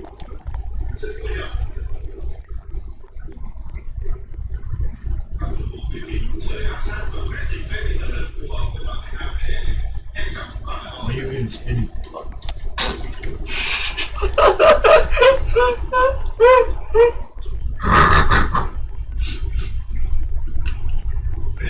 Bro, come on. You cannot even say alive, really? I lost the hammer on this game. Holy shit. This piece here. Yeah. Hold on. Stop hammering things. You're gonna kill 5 people up there, man. Oh, it doesn't even work like that. The pole is just. That's like 3 separate ones. Oh my god. Tsunami. Don't go this way. Just go there. What the fuck? I have to go like. Oh. Hold on. Where is the tsunami? Oh, there we go. Sorry.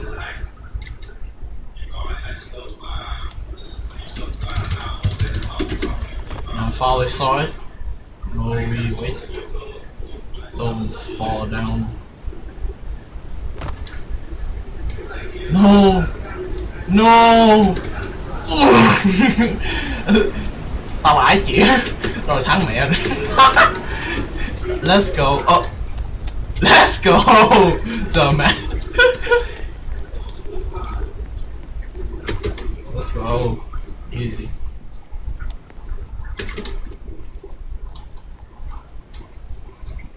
Oh my god! My chair! Yo! What the heck?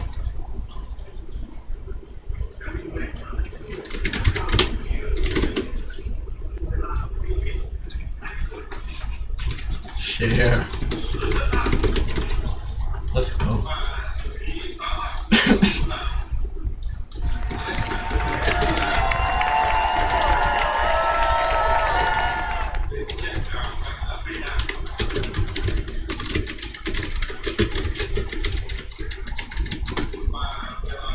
Why am I still here? What the heck is this? No way.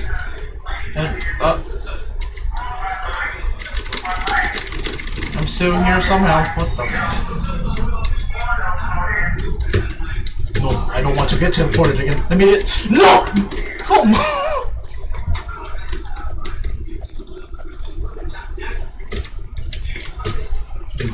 Whoa. Hold on. What do you mean?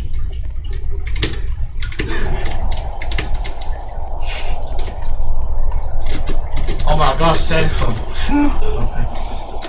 There's no hiding place. Never mind, there's some hiding place on the here. Let's go. Maybe under here easy to play. Let's go.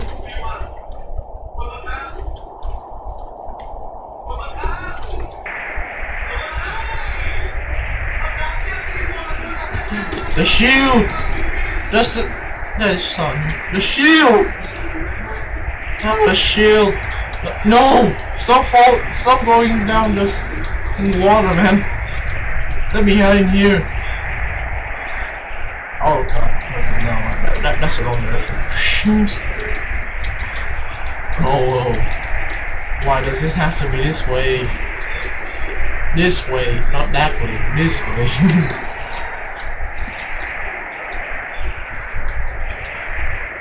There's like 3 women, no more than 10 women. You know. Those, yeah. 3, 4, 5.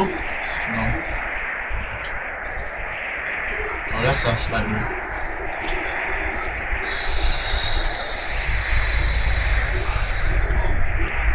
6 no, there's more than there's like 10 of them when I joined. Bro, come on.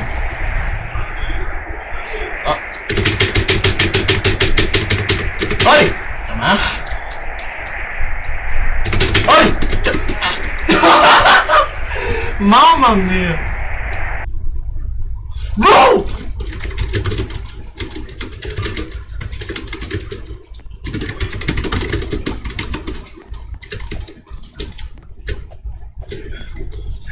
Ah!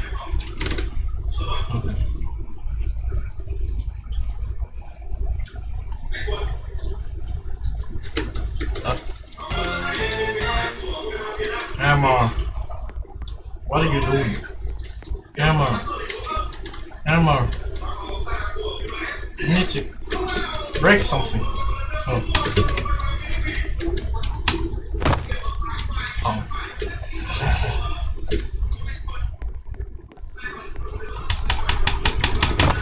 Bomb.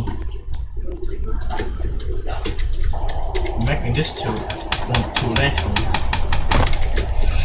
Like, this is decent.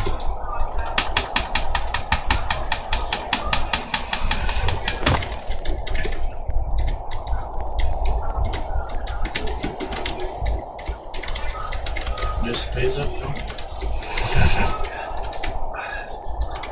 Oh yeah, that is blazer.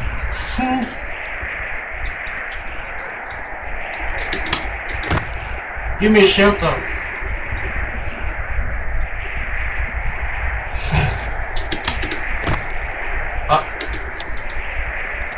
Hello. Chill.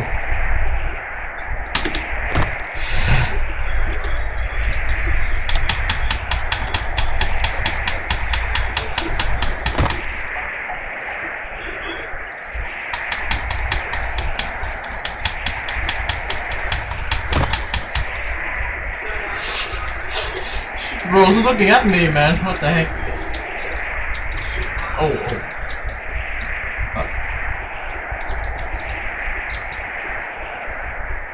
I stayed warm?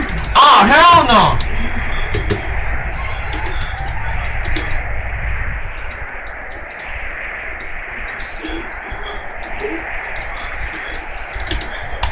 Get out. Oh, okay. Red one. Okay, that's... no, we're not... I don't think that's... oh, that's possible.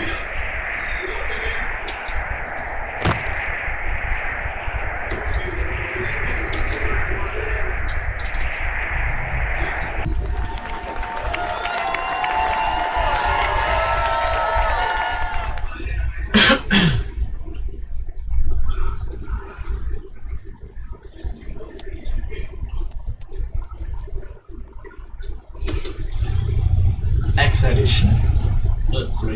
Great.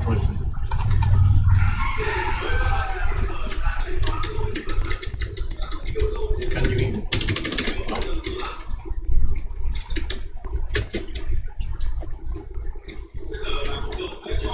Factory. Chill.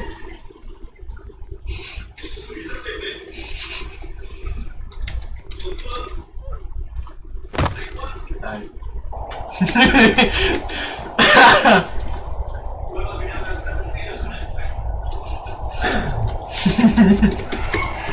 Chill. Spider-Man's hitting me.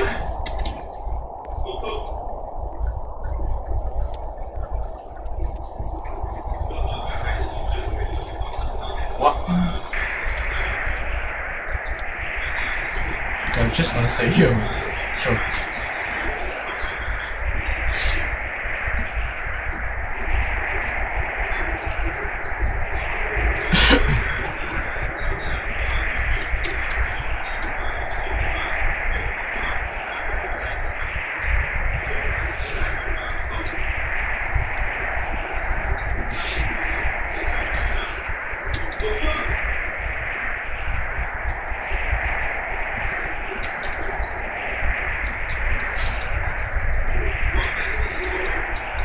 Where the heck is that picture? What the heck?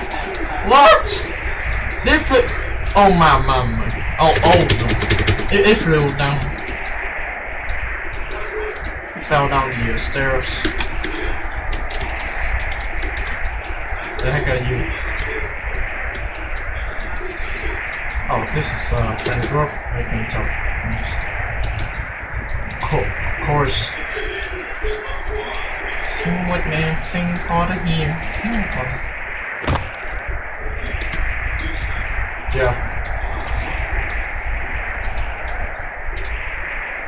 Spider-Man's looking at me, bro. What the heck?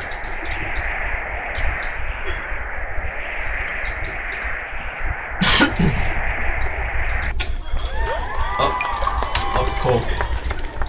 So if I epic, how did you even die? You're staying outside. Like, bro, what's the point of like you're standing out there and you're dancing? What the what's the point?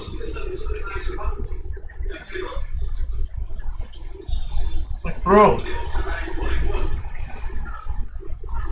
come on. There's nothing fun. There's something no good. You're just standing outside.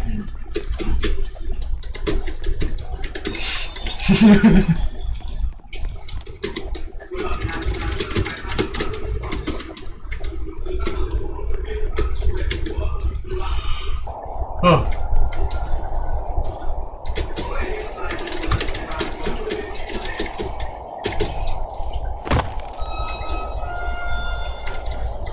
Fall. Oh my god, I almost hit Spider-Man.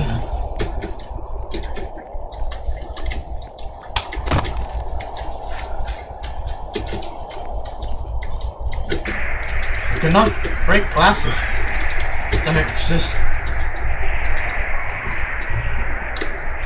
No, it's cold. Maybe don't die no reason here. Just gonna. Oh, thank you. Just gonna. Waiting in the toilet.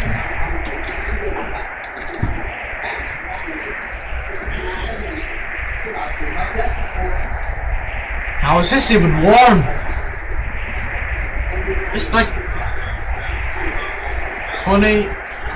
It's like 10 degrees outside. 10 degrees Celsius. How am I even staying warm in the toilet, bro? What is this? The water isn't even in here anymore. It's just gone.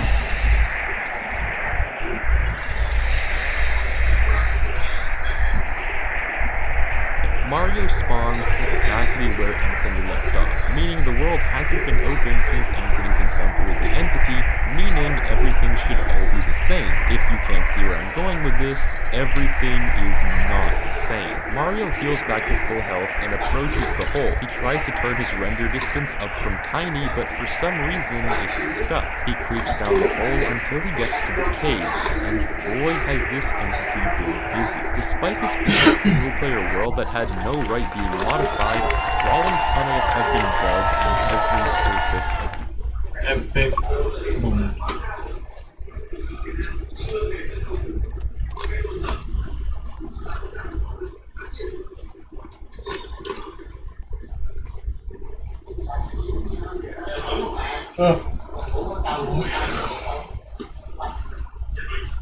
Then selling free things. Techniques for $200. Token, not true. Sorry. Wrong word.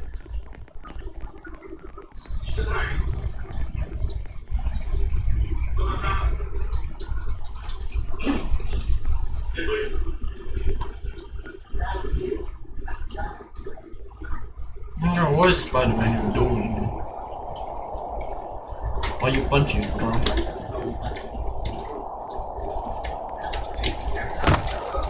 You. Oh no. Dumb. Chill.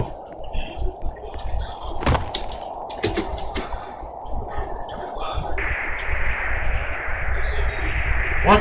Which way? Oh, that. Okay.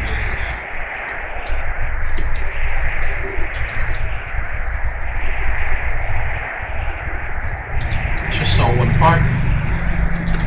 Point to my arm or something. Cave, some tiny and some massive, and they are everywhere. This is also the first time we see Mario using a red skin. In all the past videos, he's always been blue. Maybe it's because he's playing on Anthony's world, although skin changing wouldn't be added for another 2 versions of the game in Alpha 1.2.2. In typical Mario fashion, the climax of this video happens at the end. Mario places a torch, he looks away for a second, the torch is broken, and a cave sound plays. Mario, rightfully frightened, quits the game. Besides this absolutely devious jump scare,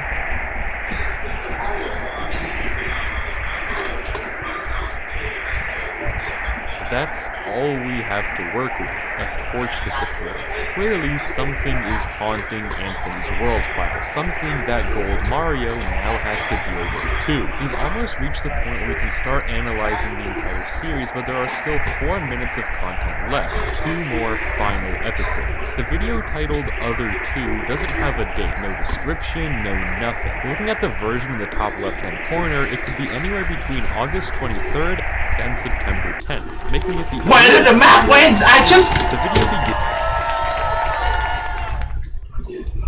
Why so watching what's nice? Why not? Bro, you have to know that you're just doing it. Watching stream like 4 July. It's not true.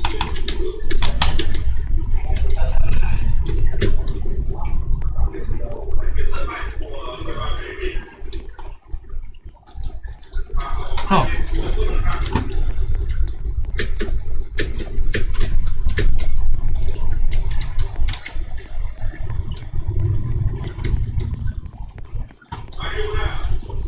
Just select some.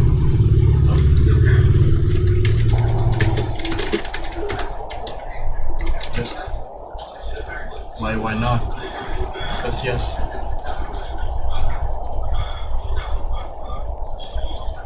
Or just let me watch it already, man. I'm bored. Like, what can we do?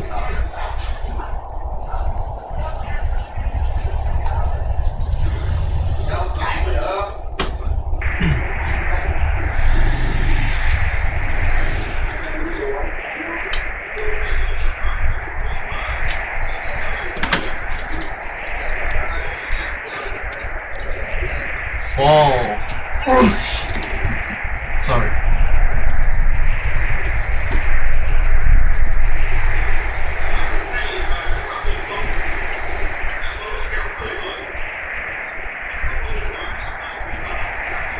What the heck? Oh, never mind. I thought like me more clean, not crush.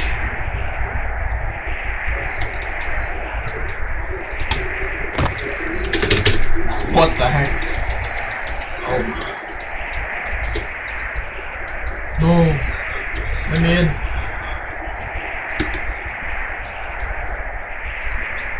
That's unfortunate.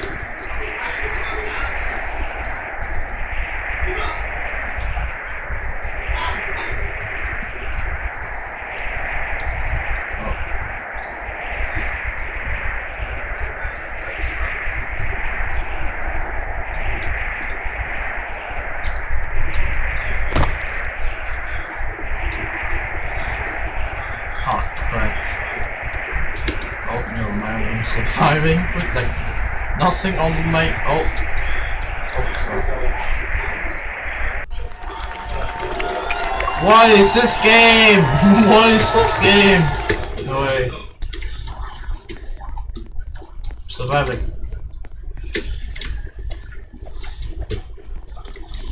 So I'm second. So I'm 9th place. Besides the morph. Could we like 100? Oh, never mind. There's like 2 more people.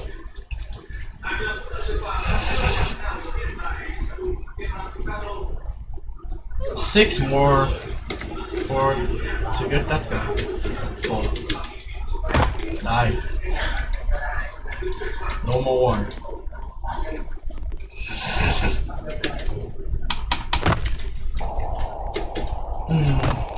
No more waterfall.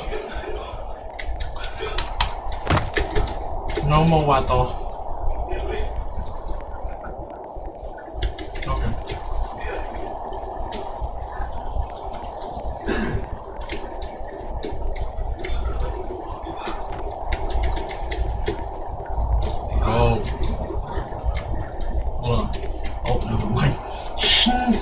Bro, I'm about to die. Crap. Oh no. Bro, why does it has to be flash, bro? Especially like in this map, man. Why? Die.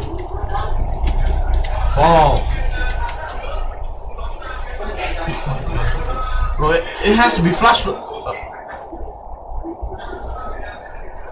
In this map, like specifically, it's gonna.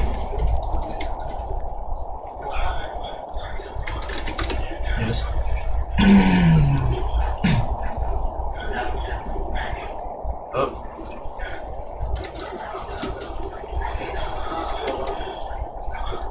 Saw that, bro. Nah. Oh man. No, come on! Dai, nó còn 1 giây!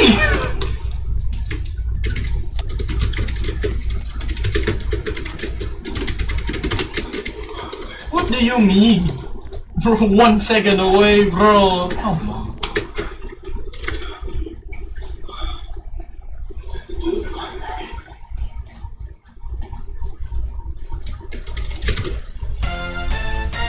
Jesus Christ, okay, thank you.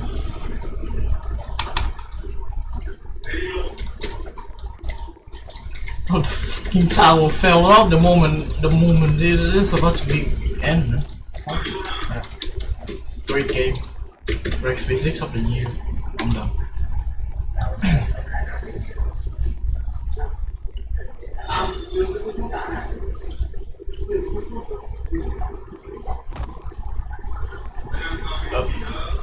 Okay, this somehow works.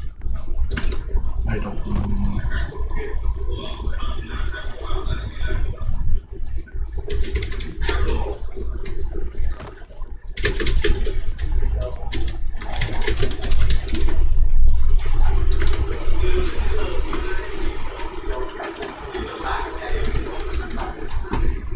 Oh, come on.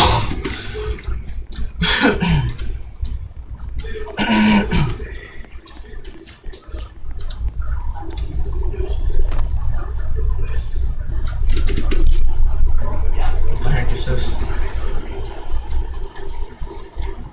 It's not really jokes, not that sure.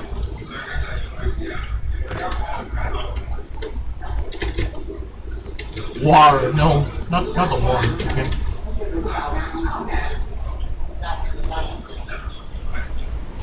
What's no.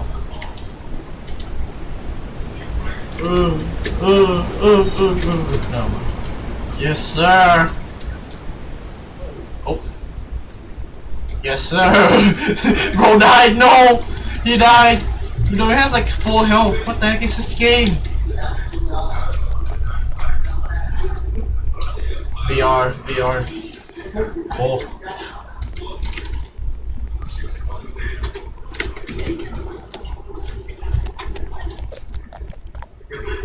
Hello, bro.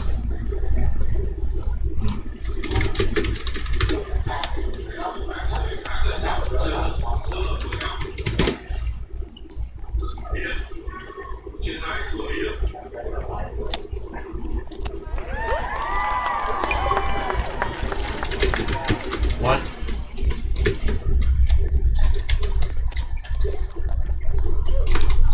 What just happened? Oh no. What? Get past? Get past?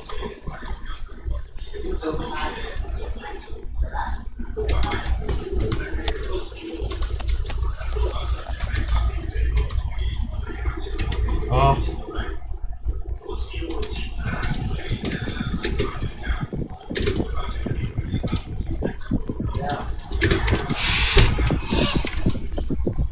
That was recorded, bro. Oh my god. I saw that. What the fuck?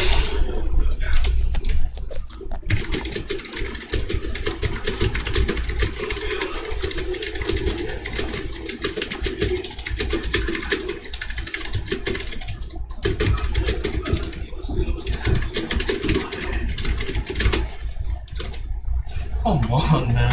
Come on.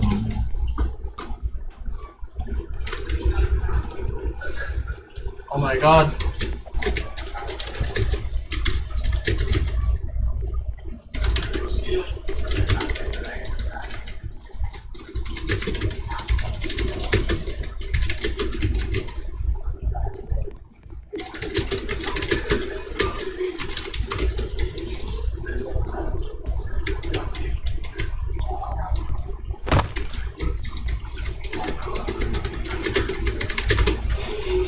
Roaming free, let's go!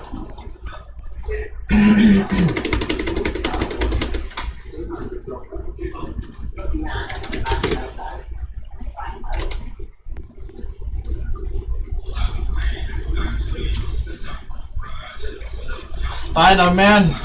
Save the prisoners, bro! Spider-Man ain't doing man.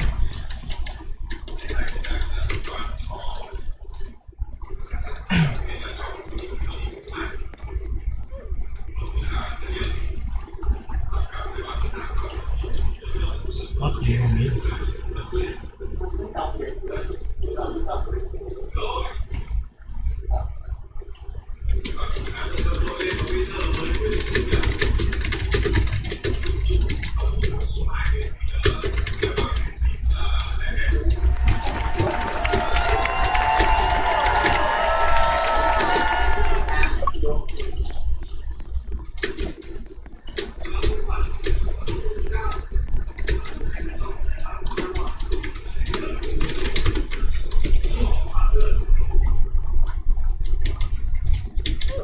Why you? No, man. Why are you two in prisons? What the f did you do? Oh, come on. Don't check it. What the heck is that? Chill. Okay.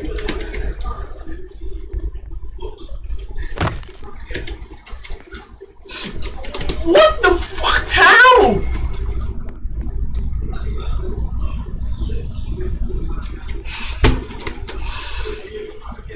What do you mean? Oh, Ash. Hey. No.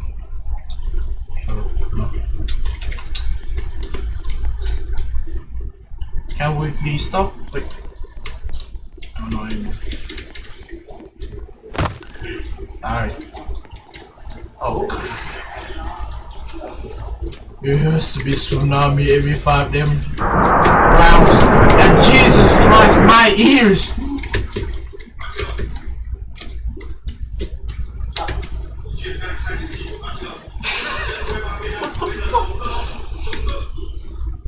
Do not. Where is it? Oh, there we go.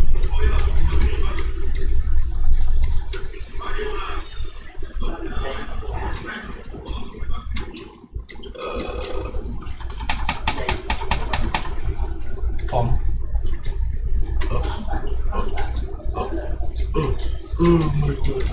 Oh. Ah!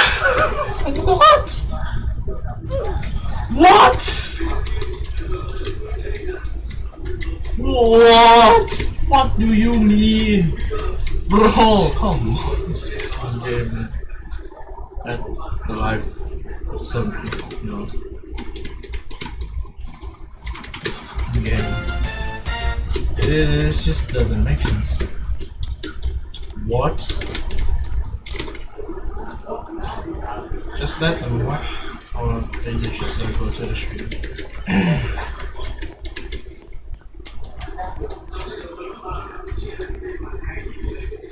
There's 2 people, and the monkey has like half of the.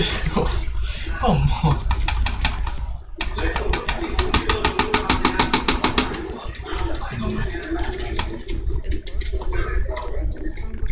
I'm hearing sound. Yeah, you have to like. It's the server, like.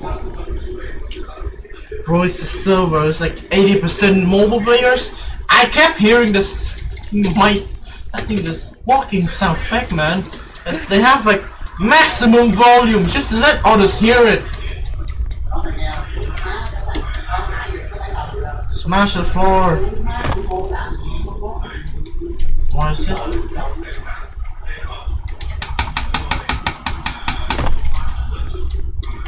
Is this wrong? No, it's this. Just gonna flat, smash the floor, bro. It's just gonna.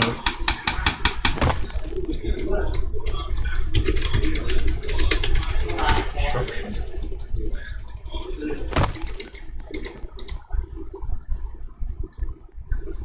No, not the fire. I need to save my flats. My ground. I need to save my ground. Oh. You're saying this. So they have adult. What do you even mean? Get off my floor. Oh my god. Need to break everything so that the fire didn't spread out.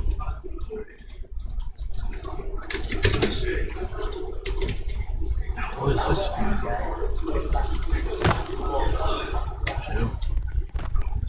Oh, I need to save more floors.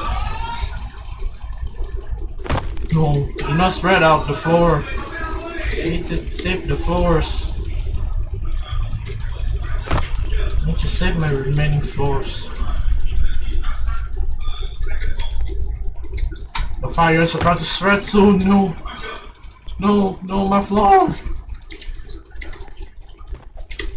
Stop standing, man. Oh.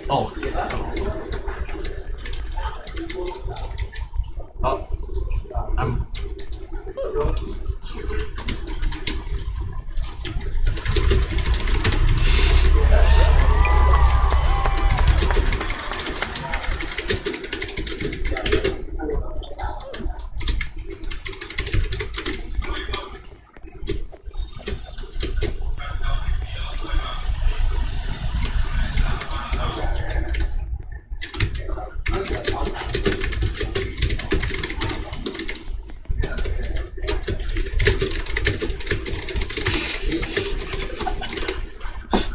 Force. Transparent new RGB keyboard. Nice.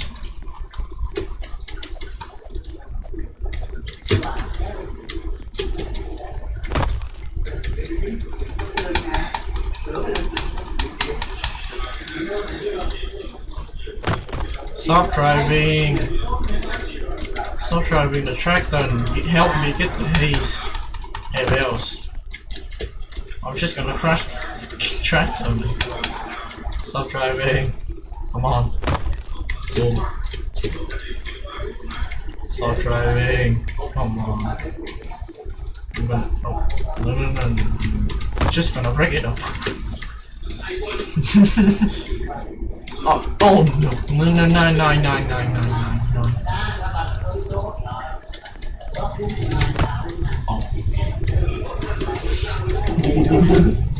Where is it?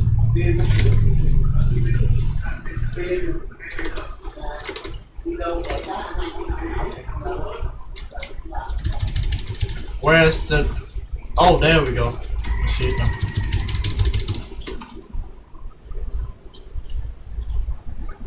Please don't break down, for the love of God. Hold on. Go, fast, come on. Go! Bro, this motherfucker!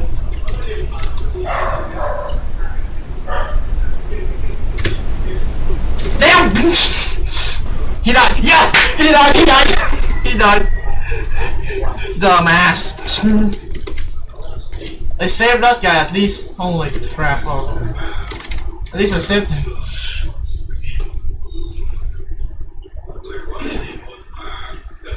Cool woman.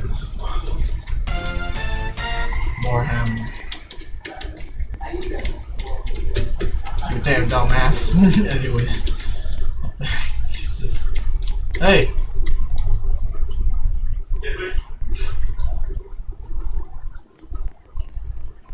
Sensei.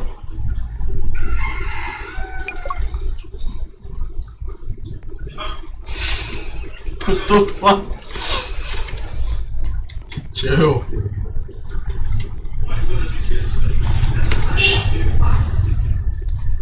Bills in total, yes.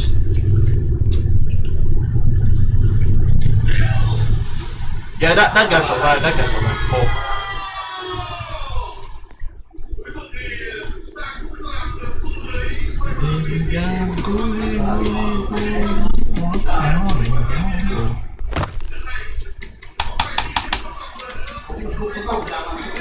Roblox headquarters sucks, please. Why do you even fucking go for the connection change? It literally went to dating website at this point. God, man.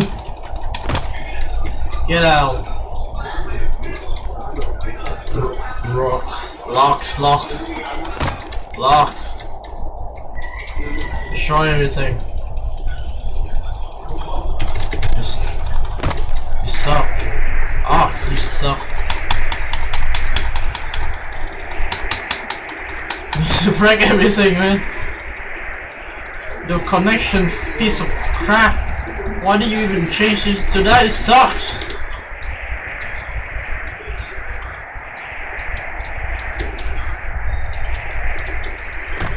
No more water.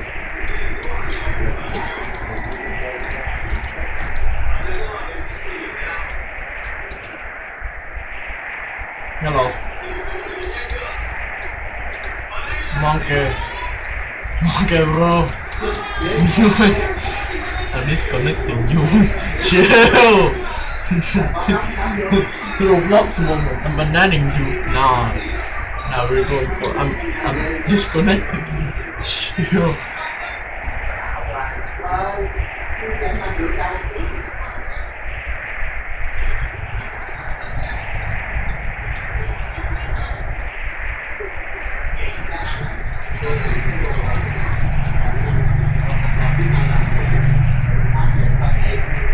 They just got removed the server. What the heck?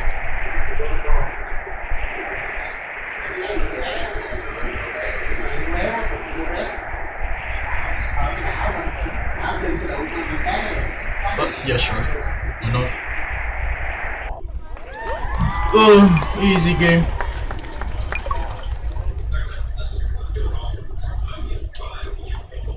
Oh come on! You cannot choose multiple things. Okay, everything possible.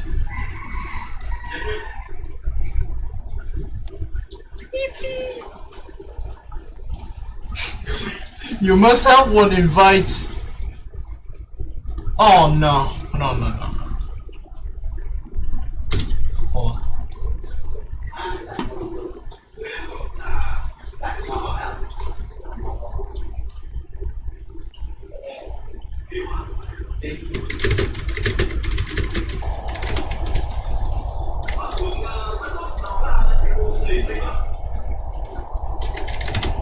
Oh my god! It's Igor, no? What the what? It's Igor! Igor. What do you mean by sorry? It's Igor, yo? What do you even mean you sorry for, man? I mean, woman? What are you even sorry for? What did you even mean? Water. No.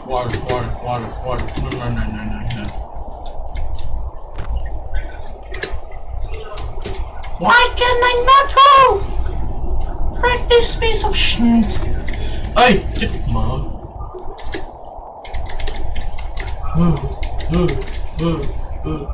Jump. Oh, jump.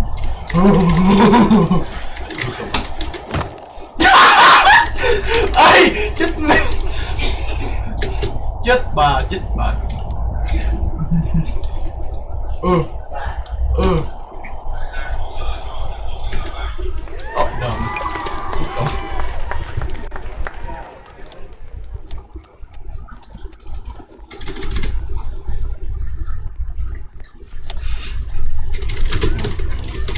She's getting another.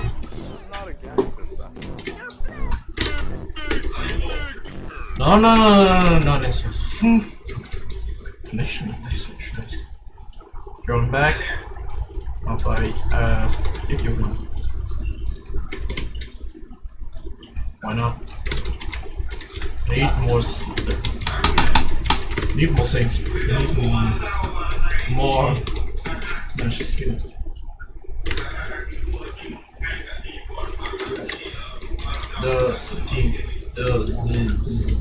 Oh my god. Igor again. Stop walking fast, bro. What the fuck?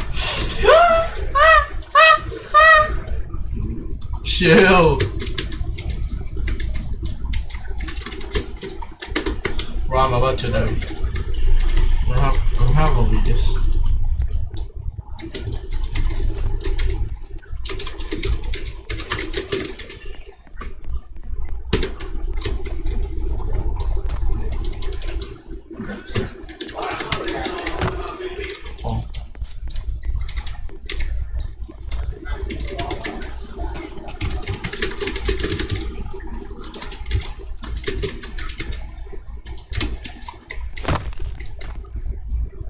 Tree.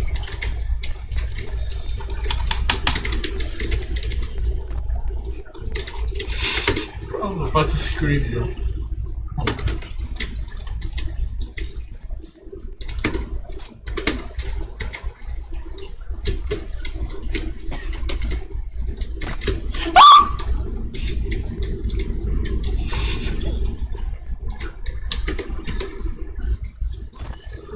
Protect?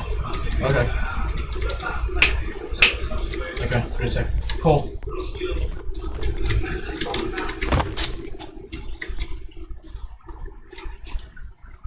Ah! What? Bro!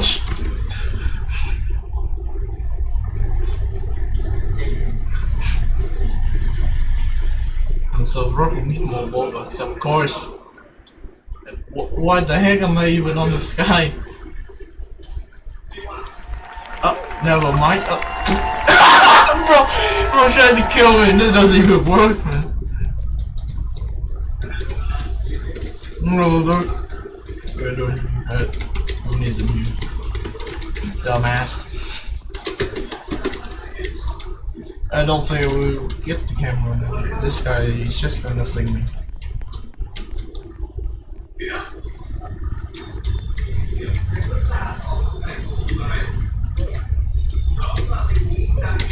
Oh. Dead ass. So that's a stupid. No! It doesn't even fall. It doesn't even fall, bro. Dumbass. Okay. It doesn't even fall. Also, you have the counter terrain.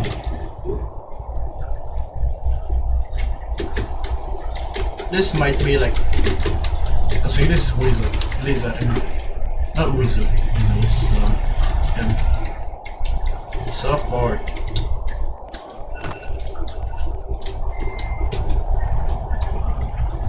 Goes on in there. What do you even need?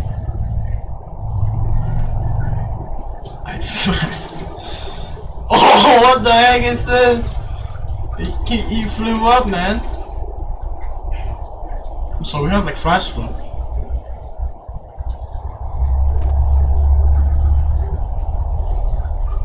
Oh shoot. Okay. Oh. This thing's so flinging. I'm about to fucking die. Bro, they're flinging the thing. This is just like unfair. This Igor is just chilling with like -1 FPS, man. He's so fast. Oh, funk. Yeah. I have one set. Okay.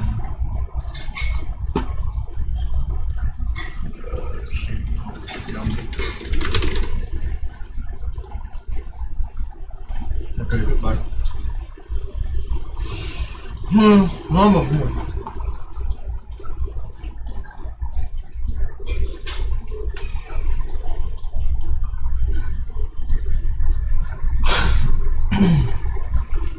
Well, I can just invite my alt.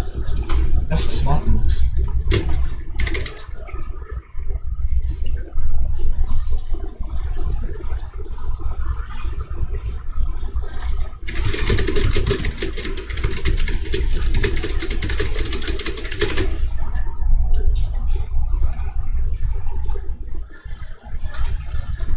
Just gonna join the same thing. Why not? What cars? What's cars? With a normal caving sequence until it cuts to the scene I showed you at the beginning of the video. The protagonist approaches a wall of fences in the middle of a stone void, and the video ends. But not before we get a glimpse of something in the bottom left corner. Some random gibberish that flashes in the text box in the bottom left. This is by far the most forward and cryptic video of the series. The text in the bottom left is a Caesar cipher, a way to decode messages by shifting all the letters a certain number of letters over. So in this case, A becomes N, B becomes O, etc, etc. The decoded message translates to, "You never really were the nicest person, Anthony. Quit lying to yourself." So is the player in the video Anthony, or is it Mario? There's no way to fully determine who it is that we're watching, although there is considerable proof that it may be Anthony. Take a look at the hotbar in the cave segment of the video. The tools are all the way on the left. The same setup can be seen in Minecraft castle construction. Anthony's POV. All the other videos so far have the tools all the way on the right. That's how Gold Mario organizes his inventory. The only exception is for Anthony, where Gold Mario plays with the tools on the left. But remember, Mario is playing on a world Anthony saved, which explains why the tools are where they are, so we can assume that this video is from Anthony's point of view. That makes the dialogue all the more confusing. Who is insulting Anthony to his face? It probably isn't Mario. Is it the mysterious entity from before? What did Anthony do to deserve this? It's clear that he must have done something bad, something that he may feel guilty about in Other 1. But as for who this entity is that's seeking revenge on him, that's still an unknown, much less how it has access to features of Minecraft that haven't been released yet, mechanics that shouldn't be possible in the game. The location of this video is also extremely odd. I mean, there's no way you just casually find this in your Minecraft world. It feels silly to just brush over this giant expanse as if it's normal when it's definitely not. This whole fence gate thing could even be symbolic, although that might be pushing it a little. It may not be an actual scene from a Minecraft world, but instead representative of an event in Anthony's life, mind, or consciousness. Or maybe it's representative of Anthony being somewhere off limits, somewhere guarded where he shouldn't be. But if there is symbolism in this giant wall of wooden fences, it's lost on me, and I'll leave that to you guys in the comments. But to solve this mystery, there's still one final video to watch. That is, of course, the most recent video, Minecraft Beta 1.1 Mob Grinder, a callback to the TNT Spawner. Yet, unlike that one, this video is anything but normal. It begins with a few seconds of conversation between Mario and Anthony. The conversation shows Mario telling Anthony to delete his world, saying he found something very wrong. This is presumably the world where we saw Minecraft castle construction. Yet when the gameplay loads in, something else is amiss. The tools are on the left, and when we catch a glimpse of Mario's skin, it's red. This is Anthony's world. It's Anthony's save file. The "I'm going to record" might be a reference to this world then instead of the castle, though that video being titled "For Anthony" makes far more sense in the context of the conversation we just saw. Anthony sends castle, and Mario records a video for Anthony, but it could just as well be referencing this world that Anthony just sent Mario. We don't know. The mob grinding continues for almost 2 minutes until the video cuts, and all of a sudden, Mario is on 1.5 hearts in the middle of a cave, evidently terrified. He hears a cave noise and some footsteps on dirt. He's on stone, however, so we know something Anthony is in the world with him. He runs into the open to find mob drops everywhere. Clearly, something must have gone on a killing spree. Panicked, Mario flees into his basement where he shakily gets in a minecart and carts away. When he reaches the end of the track, he burrows into the safe house. It seems empty. Yet the second he turns away, we get this.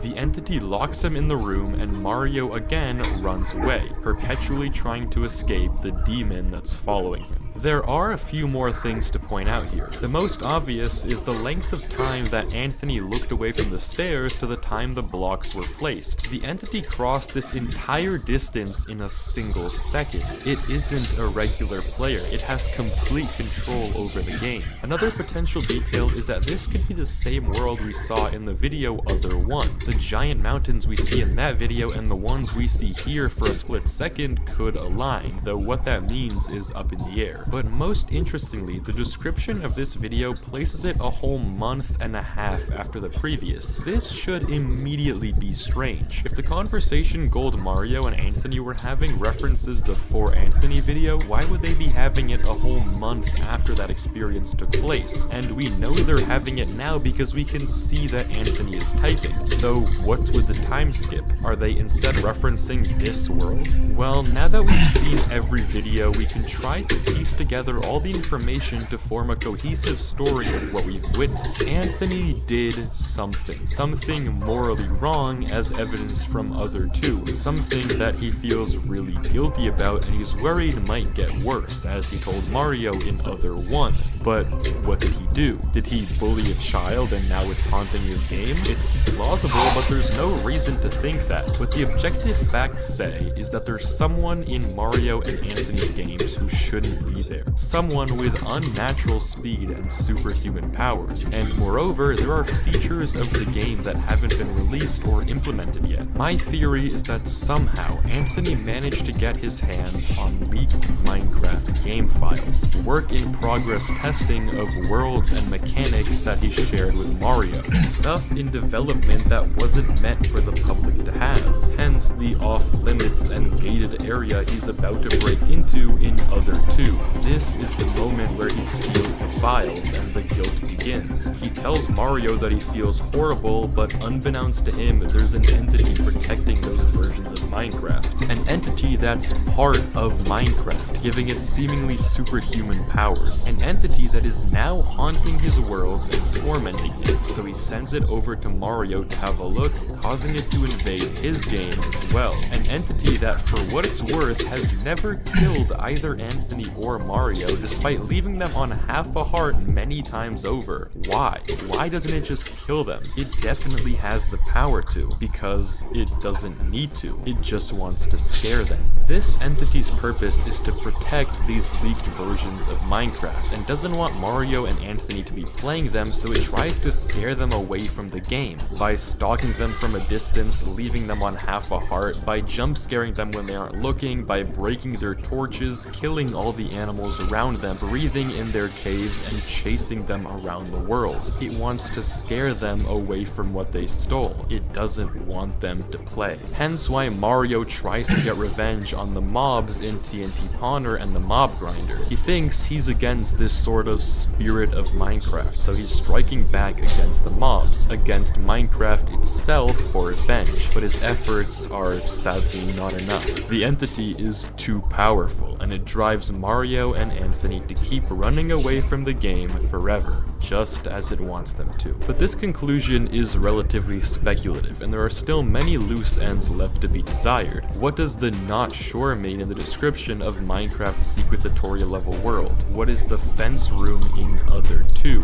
Why are there month-long breaks between the files, and what is the real point of TNT Pawner? Given that the channel description says videos from 2010 and 2011, yet we only see videos from 2010, it seems like this ARG has been abandoned by the creator. But who knows? We can hope that maybe one day they decide to log back in and finish the ARG. But in the meantime, the case of old Minecraft re-uploads will remain a perpetual mystery.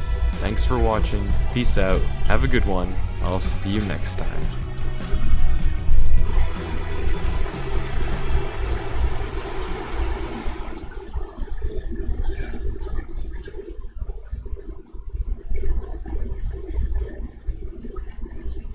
I saw some of your videos and I was wondering if you could help me with something. I know it's not...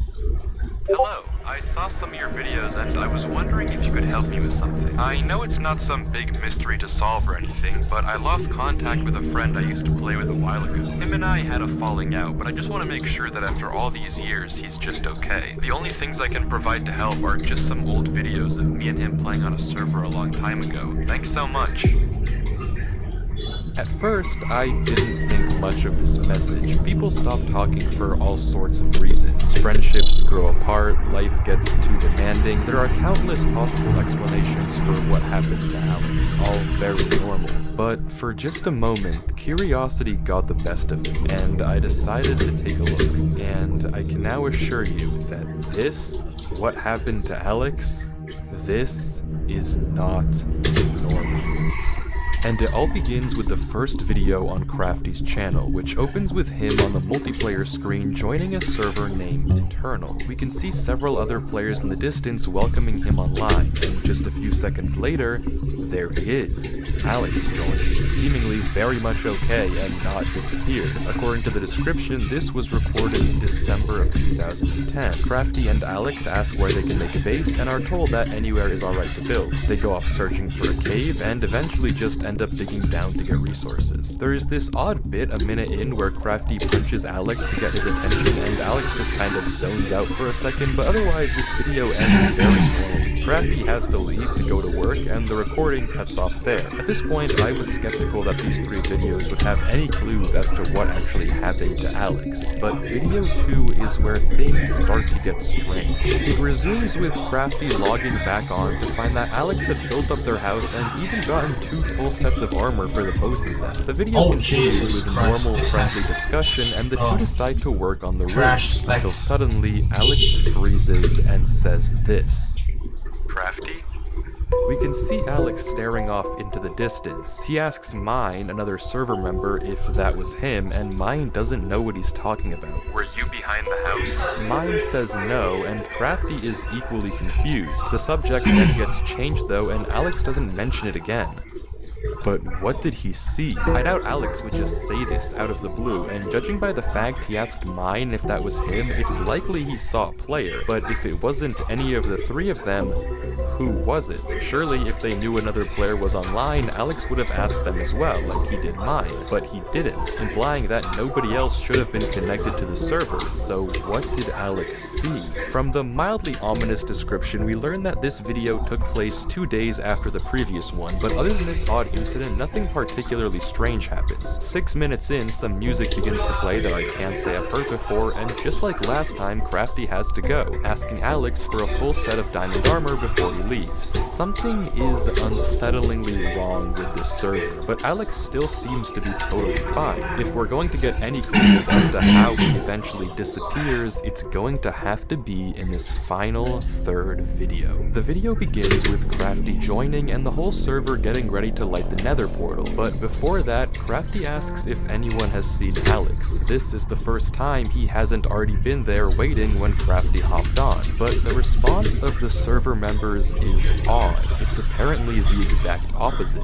Alex has never logged off. Apparently, he plays so much on this server that has become a topic of concern on the forums, and we actually get to see this concern because right after Mine asks, Note System actually drops a link in chat. The link takes us to an Imgur screenshot of the forums, and there it is. Alex, dude, you've been playing non-stop. Yeah, man, you really need to take a break. I do agree, Alex. Take a break. It sounds like the exact opposite of the original message Crafty sent me, but granted, if he does play so much, why isn't he here now? Surely if you're going to be playing 24/7 anyway, you're going to be present for a server-wide event. Something is very, very wrong. The group decides to light the nether portal without Alex, but when they try to go through, it doesn't work. For some reason, the portal is broken. Crafty says he'll message an admin about it, and the server closes, the video ending there. And that's it. These 3 videos are all the pieces we have to work with, and honestly, at this point, I was almost positive I'd have to tell Crafty that I couldn't find his friend. If anything, Alex seemed like he was too active, not vanished at all. But no, this couldn't be the so I decided to dig deeper. I took another look at the screenshot, hoping to find a link or something to take me to the forums to get more clues. Nothing. I thought about putting this weird music through a spectrogram in hopes of uncovering a hidden message, also nothing. So I rewatched all the videos again. Maybe there was something I had missed, a small detail that had slipped through the cracks. Nothing. Wait, no, there was something. A single frame right as the server closes, we get a flash of text in the error message. It looks like total gibberish, but attach it to the end of a YouTube video URL and we have ourselves a lead. Alex's channel. If there has ever been a way of finding out what happened to him, this was it. The video begins similar to Crafty's, but with a little bug. But when Alex joins Eternal, he's hit with this. By accessing and utilizing the services of Eternal, you hereby agree to the following terms of service. These terms are binding and govern your conduct on the server. Failure to comply with these terms may result in penalties, including but not limited to temporary or permanent suspension of access to the server and or the loss of privileges given to you by your birthright. This is extremely ominous, but it doesn't end there. The messages keep coming, starting with normal disclaimers about alt accounts and harassment and turning into mentions of undisclosed experiments, potential psychological distress, mental instability, and permanent real-world impacts on mental health and cognitive function. All of this seemingly orchestrated by the Department of Metaphysical Sciences, or DMS. Why this message was seemingly only shown to Alex and not Crafty is up in the air, but we don't have time to think, because before we can, Alex agrees to the terms and conditions and logs on to Eternal. Crafty says hello, and immediately Alex's screen bugs out. The footage continues with the same events of Crafty's Day 1 video, but with sporadic glitches appearing non-stop all over Alex's screen. Though judging by the fact that he never once pauses the game or mentions it, it seems like it's only happening in post and not in the moment. The video continues like this for a while until we get this. Black splotches appearing all over the footage. These glitches continue to get worse and worse, with this one 4 minutes in being significantly disturbing. A bit later, the glitches trace out some odd lines, but that's it. The video ends very normally. Well, normal if you ignore all the horrifying oddities we've been seeing. But despite this really weird video, there are no immediate clues as to what's actually happening. That is, until we check the description. This video has been encrypted in standard procedure as stated in Chapter 7, Section 924. However, as also stated under Chapter 7, Section 933, any footage involving or of experiments classified as Class 4 employee or above must have each video encrypted in a separate way as to avoid any leaks to the American populace. Please remember that Company Poker Night is on Thursday and the following card codes have been banned from practice. Remember to bring a shareable food for all employees to have. Sorry, what did we just read? This video is apparently encrypted, and it's likely the people behind this are the DMS we heard about earlier. But what sort of experiment are they running here? From the contents of the video and this description, we can now essentially confirm that some sort of testing is being conducted on Alex, something potentially very harmful that might be the reason behind his disappearance. But we don't know exactly what they're getting at just yet, though where can we go from here? Well, taking a look at this description again, we can read the DMS doesn't want anything getting out to the American public about these experiments, so they're encrypting these videos in various different ways. Case in point, the poker card codes. Replacing each letter of the alphabet with its corresponding number and each number with its corresponding letter of the alphabet, capitalizing the ones with an arrow, we get another YouTube video URL, house. Finally, we get to see what Alex saw out there. The video is initially similar to the previous one. Again, Crafty logs on like we saw in his perspective, and Alex's screen experiences the same weird glitches. As we expect, Alex and Crafty eventually go to build the roof. Any second now, something should happen.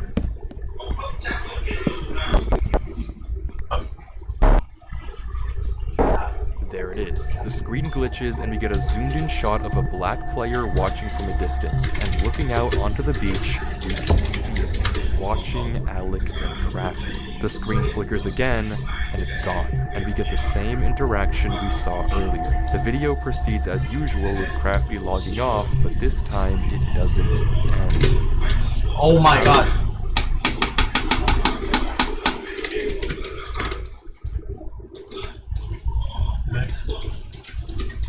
heads down into the mine and we hear a very fast set of noises.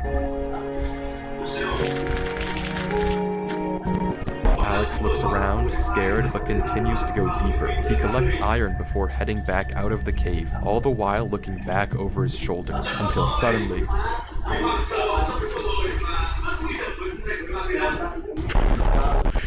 There it is again, watching him. If we go frame by frame, we can barely get a glimpse of the name tag. HYG something OPOL. We can't exactly make it out, but one thing is for certain.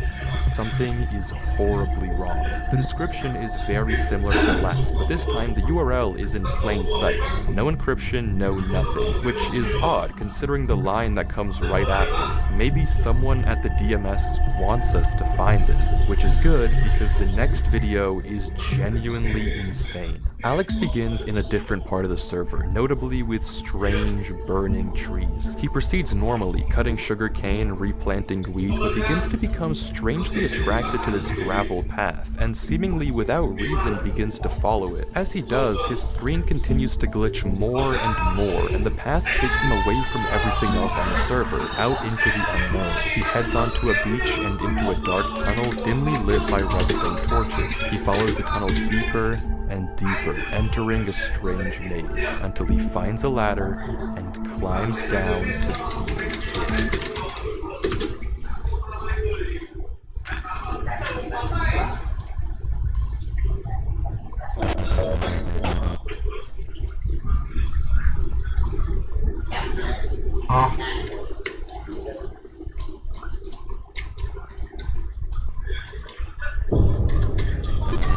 Alex runs, trying to get away from the figure, but the footage glitches and somehow he's back in the main room. He climbs the ladder to get out, but the path he came through is now blocked. He runs down the other end of the corridor, facing dead end after dead end after dead end. He's trapped here.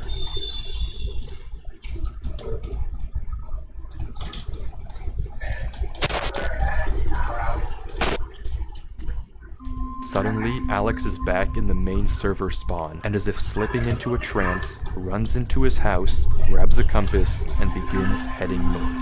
That was a lot, so let's go through it again more slowly to try to understand what just happened. After following the gravel path, Alex makes it into a room with tens if not hundreds of signs, all telling him not to stop playing. He opens a chest with a weird arrangement of blocks, which I'll get to in a second, and as he turns around, there it is, right in front of us. High Joke Call. The name is gibberish, but decoding it with a basic Caesar cipher, it translates into archive. If this name doesn't mean anything to you, then don't worry, we'll get to it in a second as well. Alex runs from archive before getting sent back to the main room, where he tries to escape through the series of corridors, each time met with another dead end and a cryptic sign. Finally, archive corners him, approaching quickly before sending him back home, and Alex goes north. I don't have to tell you that something is horribly wrong. To even begin to understand any of this though, let's go in order and take a look at the chest. If you replace each block and item with the first letter of the name of that block, you get this. That's nonsense, but taking it one step further and substituting in the second letter of each name if there's 2 items, the third letter if there's 3, and so on and so forth, we get this instead. It's possible I misinterpreted the cipher, but the message is pretty apparent even if not perfect. Don't stop going north. Shifting our attention now to the signs, we only get to see them for a few frames each, and honestly, try as I might, this first sign we run into is just way too dark for me to actually read. I just can't make enough out. The second sign though, I had a bit more luck. With the exception of a few uncertain characters, I was able to see most of these, and if you hadn't already guessed by the convenient number, this is going to be another video URL. Finally, the third sign is just barely visible, and I was able to get this out of it. Seems like more nonsense, but you know the drill. Wait for his something. The word here is likely approach, but I couldn't make out the middle 3 letters to confirm. Altogether, across all 3 messages, we have don't stop playing, don't stop going north, and wait for his approach. All of these remarks check out with the video title, which I haven't even mentioned yet, and translates into my first command. It seems that for some odd reason, this archive guy is trying to command Alex, scaring him into staying online, waiting for his orders, and for some reason heading north. But why? Who is Archive and what does he want? How does he connect to the Department of Metaphysical Sciences? And maybe most importantly, is he the reason that Alex disappeared? Well, luckily we don't have to wonder for very long, because the URL that we found on the sign earlier, Caesar Shifted of course, takes us to a video on what channel, if not Archive themselves. This is Onboarding.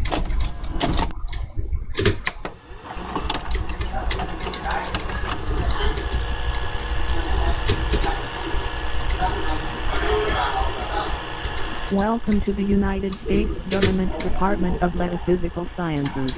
You have been employed as a Class 4 developer and researcher in Archive. Watching this video, we learn a few important things. For one, Archive is a division of the United States Department of Metaphysical Sciences, specifically focused on ensuring the safety of humanity in interactions with machines and us, as well as advancing the power of the US government. Currently, they have 4 ongoing experiments with various different metaphysical or supernatural entities. The only one that we can read, translating from binary, is Entity M. If you know, you know. Besides that, we don't get much else, just that our instructor will supposedly reach out to us soon. This is probably a video they show to the new hires at Archive, but why is this branch of the US government concerned at all with Alex and Eternal? It seems odd that they'd be so interested in a Minecraft server, but clearly they have something to do with all of this. Well, to find out, we have to watch the next video. Getting to it though isn't easy. The description of the last video on Alex's channel is this giant paragraph that reads like a spam email. There's no obvious link hidden in here, and I wasn't sure at all how to progress. Out of ideas, I copy-pasted it into Google and found a result that caught my eye. A paper on steganography, a way to hide codes in plain sight. It's a pretty interesting read, but look at this. Somehow you can start with this simple phrase you want to hide, and after applying the specific encoding technique, you get this output. Insanely cool, but also very similar to our description. So I clicked the link the paper referenced, Spam Mimic, and pasting the video description into the decoder did the trick.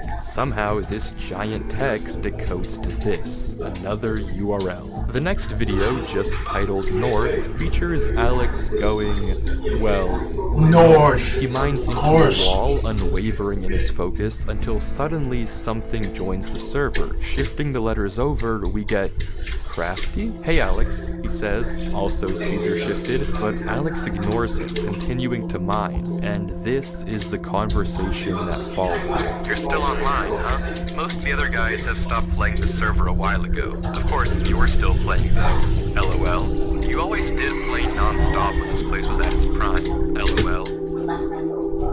Alex? Fine, dude, you don't have to respond. I just wanted to say bye. I got accepted to a college really far, so I won't really ever see you. I guess it's all on me for expecting you to actually say something instead of playing this stupid game.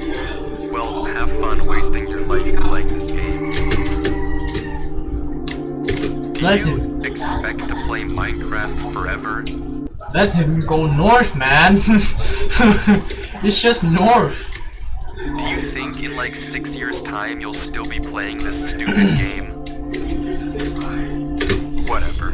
I'm basically talking to myself at this point. God knows you haven't talked to anyone in months. Whatever. Goodbye, Alex. Goodbye, Eternal. You were fun while it lasted.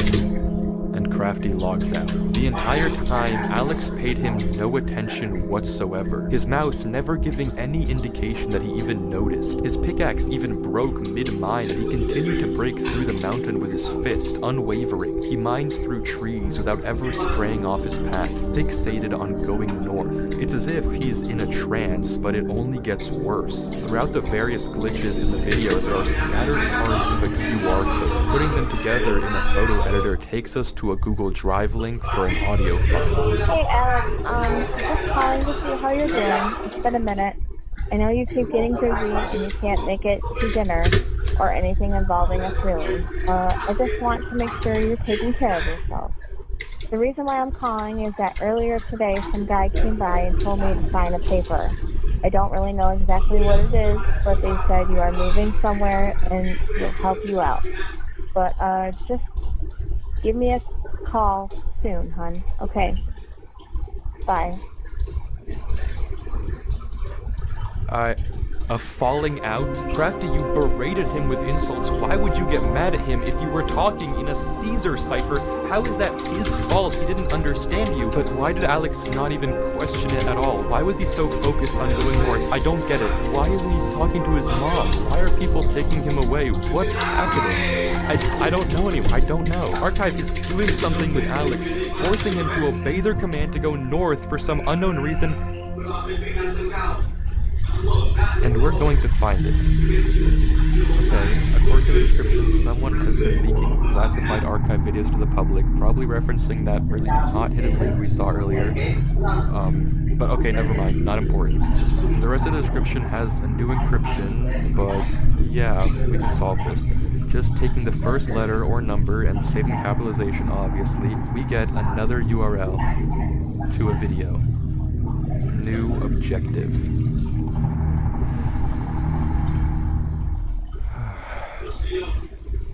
We can do this. 12 minutes This left. video is such an insane watch, I can't even do it justice unless you watch the entire thing for yourself. It's just under 2 minutes, but the visuals are genuinely unlike anything I've ever seen Minecraft do before. It's absurd to degrees I never thought were possible, and the entire time Alex is just walking, stuck in this sort of trance as he continues through the horrors of the game around him. But what does this all mean? What's the point of all of this? And maybe more importantly, where is Alex now? The description of this video doesn't have any new URLs for us to follow, but it has something else. A notice telling us to contact our archive supervisor at this email and give them this code word. Curious, I sent a blank email to the address just saying hi, wondering if they'd then ask me for the code word. But instead, I was quickly met with this. A notice that hi was incorrect, and if I gave the wrong code word 2 more times, I'd be locked out. I couldn't just let this chance go to waste though. Sooner or later, they'd probably catch on that I wasn't an actual employee. So I ran the code word through a Caesar and binary decoder to get entity E and sent that over. Wrong again. This was bad. One more failed attempt, and odds were high that I would never be able to find Alex. Their system would flag me and my only lead would be gone. So in a final attempt, I decided to just try and send the code word untranslated. And it worked. I got an email back with a notice of success and a link to one more last video on Alex's channel. The title translating to, do you think in like 6 years' time you'll still be playing this stupid game? The video is 10 minutes of Alex mining bedrock, unwavering, unmoving. The description is just the same 2 words over and over and over. Mine bedrock, mine bedrock, mine bedrock. Throughout the video, we can hear how many times are you gonna say it, man? Doors being knocked on and opened, followed by some thudding.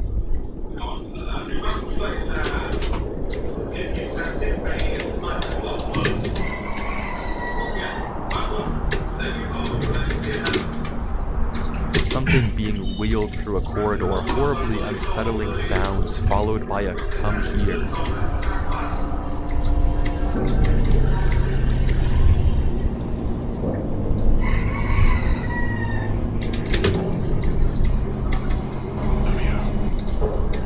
And worst of all, frantic and scared breathing.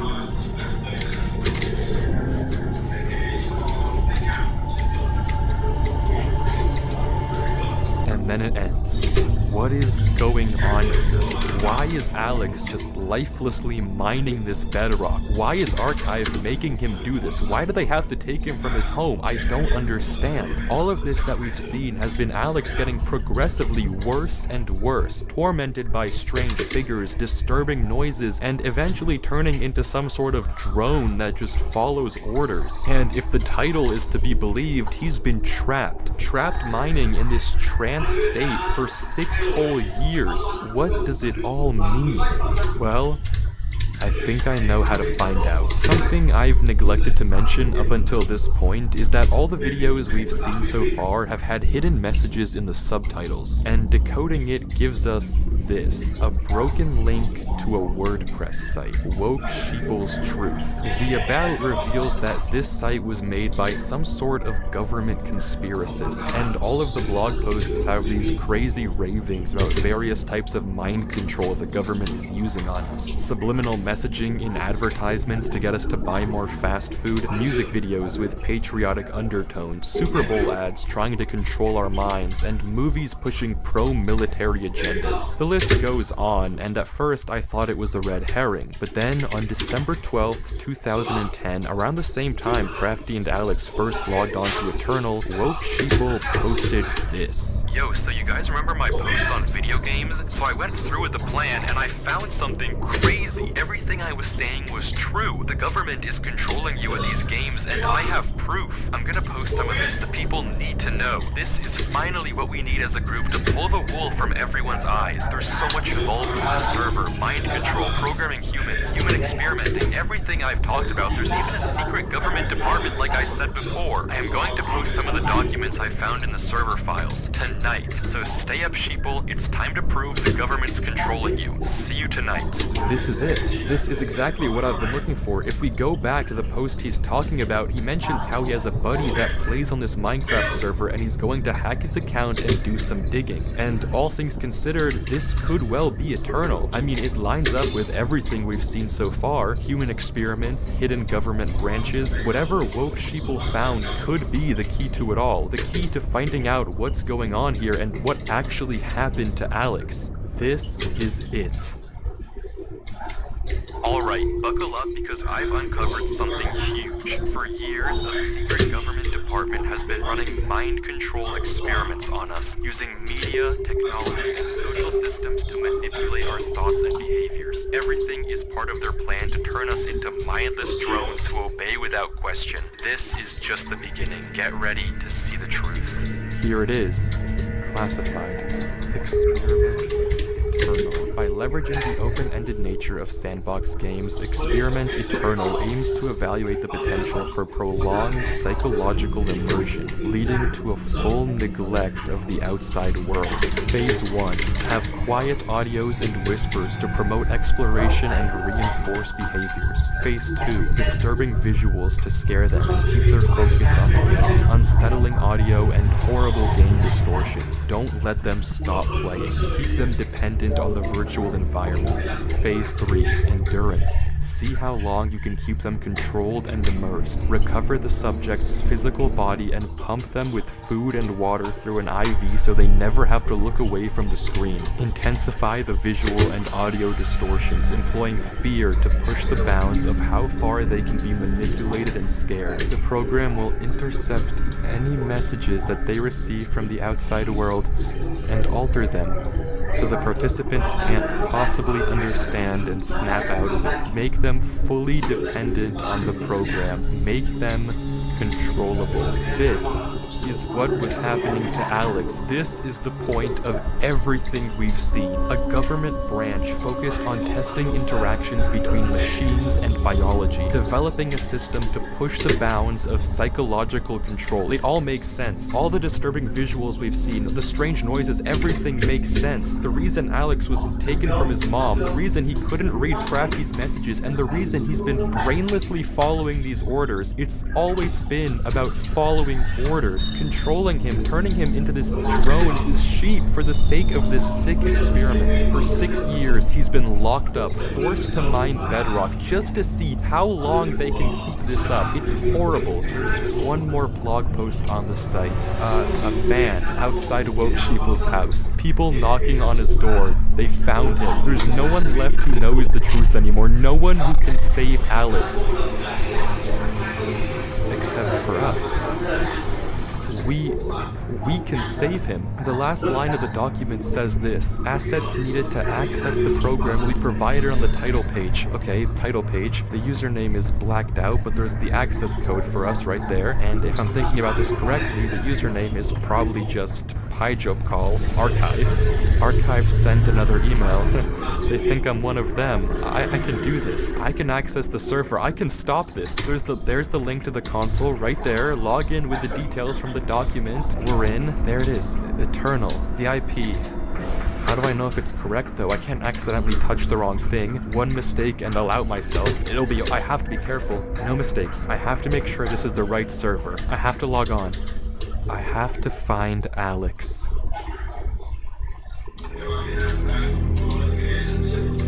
It's been 6 years.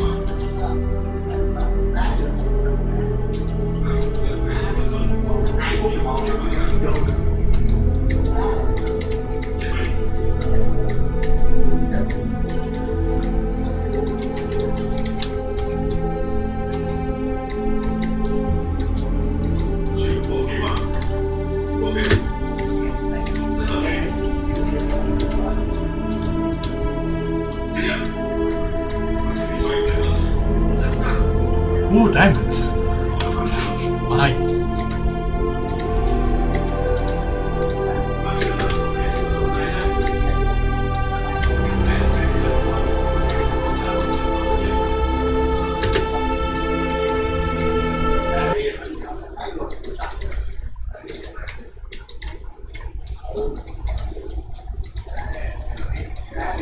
Alex?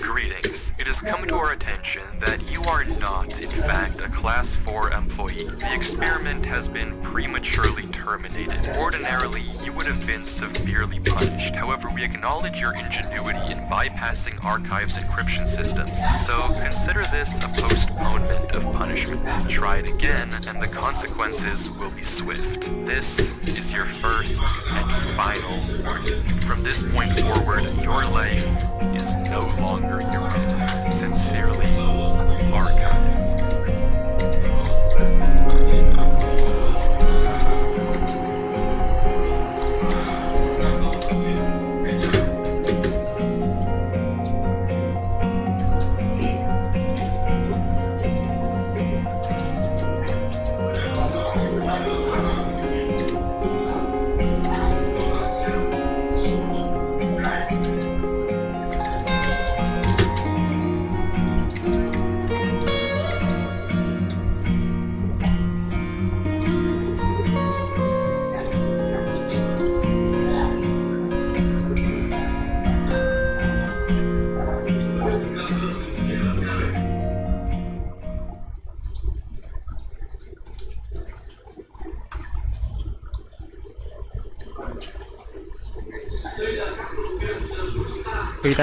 推弹，来36G 抛砖引玉啊！哥们儿，干嘛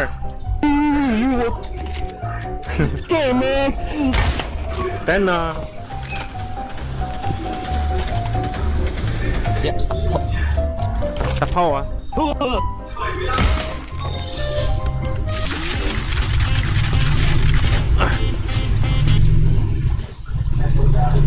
我操 AK 哟，哥们儿，我操 AK 你的啊！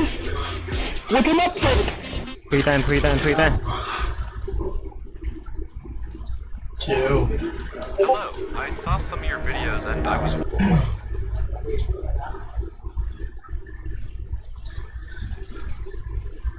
Hello, I'm I'm playing the Let's Play world.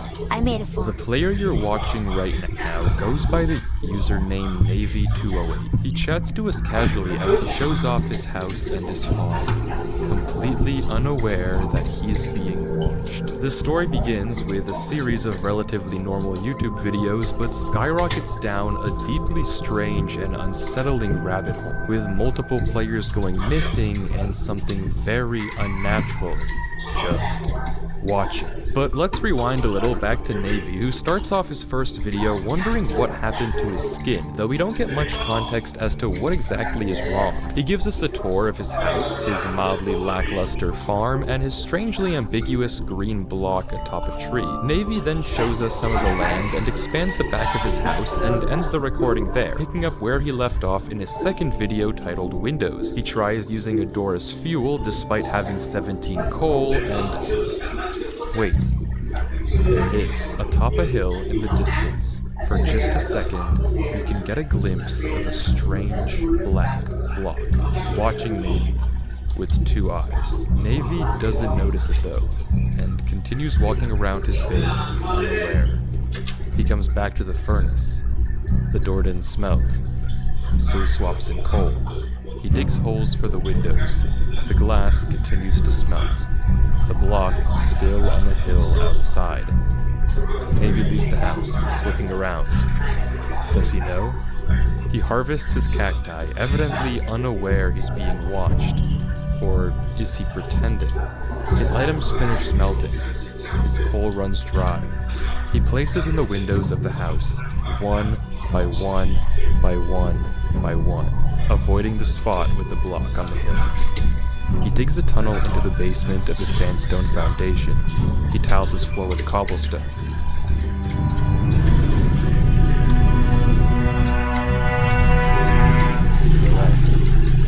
Nothing happens. But there's a detail of this footage that I left out. At the start of the video, we see the chat history between Navy and a player called BaseXD. Yo, I'm back.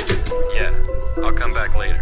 Okay, I'll record a video. The two then talk about a sheep and Base logs off. But remember Base because this isn't the last we'll see of him. The first two videos so far have been odd but pretty subtle. However, video 3...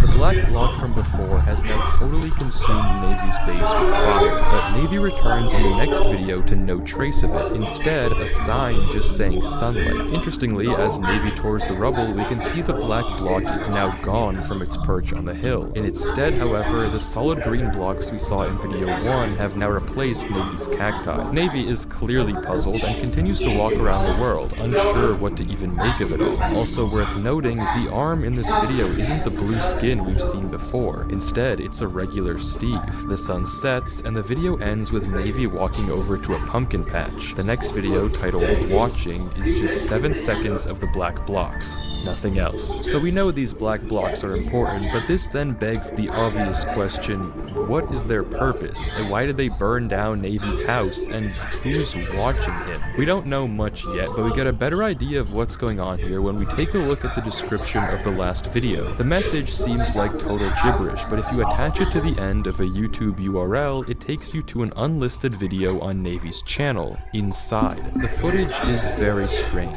It's of a player with a pumpkin on their head and an inventory containing a nether star, 5 space-looking blocks, 2 tulips, and a book. But this isn't any inventory. It's the same amount of levels as what Navy had in the last video right before he walked up to a pumpkin patch. The player, Navy or not, walks back to the house to find 3 signs on a cosmic block of sorts. We can't make out 2 of the signs. This one might say base, but the third sign is in plain sight. Base with a lot of ease. The player keeps walking around for a little before the video ends, and there's also a comment from Navy himself. The night is approaching. But what does it mean? It's obvious that this might have something to do with BaseXD, but the connection isn't really obvious. My first reaction is that maybe Navy was captured. It does seem like his XP amount, but what happened to his inventory is a mystery. All we do know is that from here on, things are going to get far stranger, as in the next video, The Eye That Watches, Navy abandons his base with just a brick in his hotbar and sets off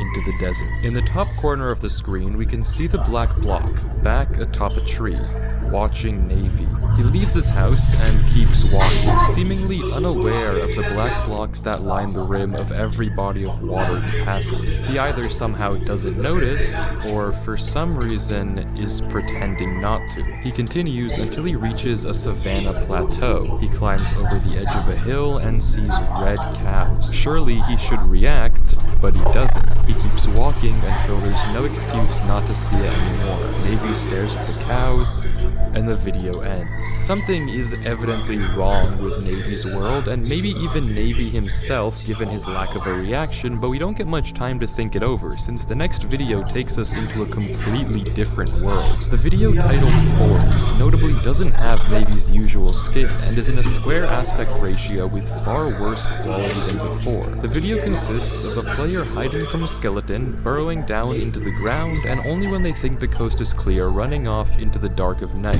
just in time for the sun to rise. A minute in, we see a suspiciously dark block, but it may just be a lighting issue. Though while this video itself doesn't have much out of the normal, its description sure does. The text is encoded in zeros and ones, binary, and translating it to English using an online decoder gives us this string: "Don't kill the animals, or that will be mad." Is the "that" referring to the dark block we saw, or is it something else entirely? And whose gameplay even is this? Is it an earlier Navy or someone else? Until further notice, I'll call this person Steven, and we see Steven start off his next video killing a pig, which, might not be the smartest move, I can't lie. Steven stumbles around the pond in the dead of night, nothing strange, but as he comes up over a hill, he freezes. He notices a witch before booking it in the opposite direction, running through a crowd of mobs, tanking hit after hit, until again the video ends with him dying. But this time, the description of the video isn't just a cryptic message. Translating the zeros and ones, we get a link to an unlisted video titled experimentbase.json. Again, we have a new skin, this time red and blue, but the structure they're standing in front of is even more peculiar. It seems to be some sort of shrine made out of blocks we can't exactly identify, with an end portal frame on top. The player stares it down for a few seconds before jumping into the vast ocean in front of them. And that's it. What we just watched is odd, but it isn't obvious how it connects to either Navy or Steven. But luckily, we can tune right back into Steven's story, as the next video picks up with him walking through a savanna, and then this happens. Hey.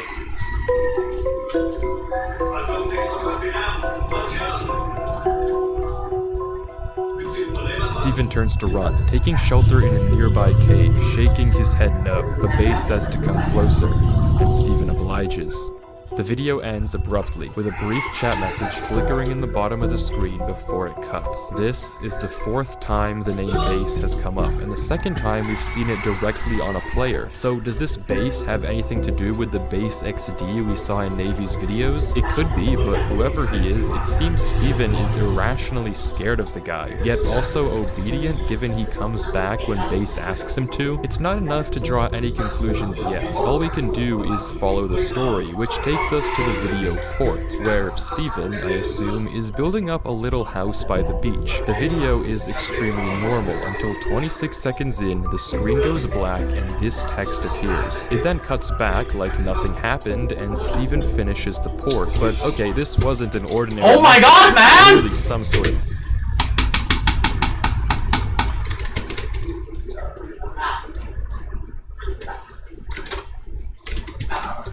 code, and decoding the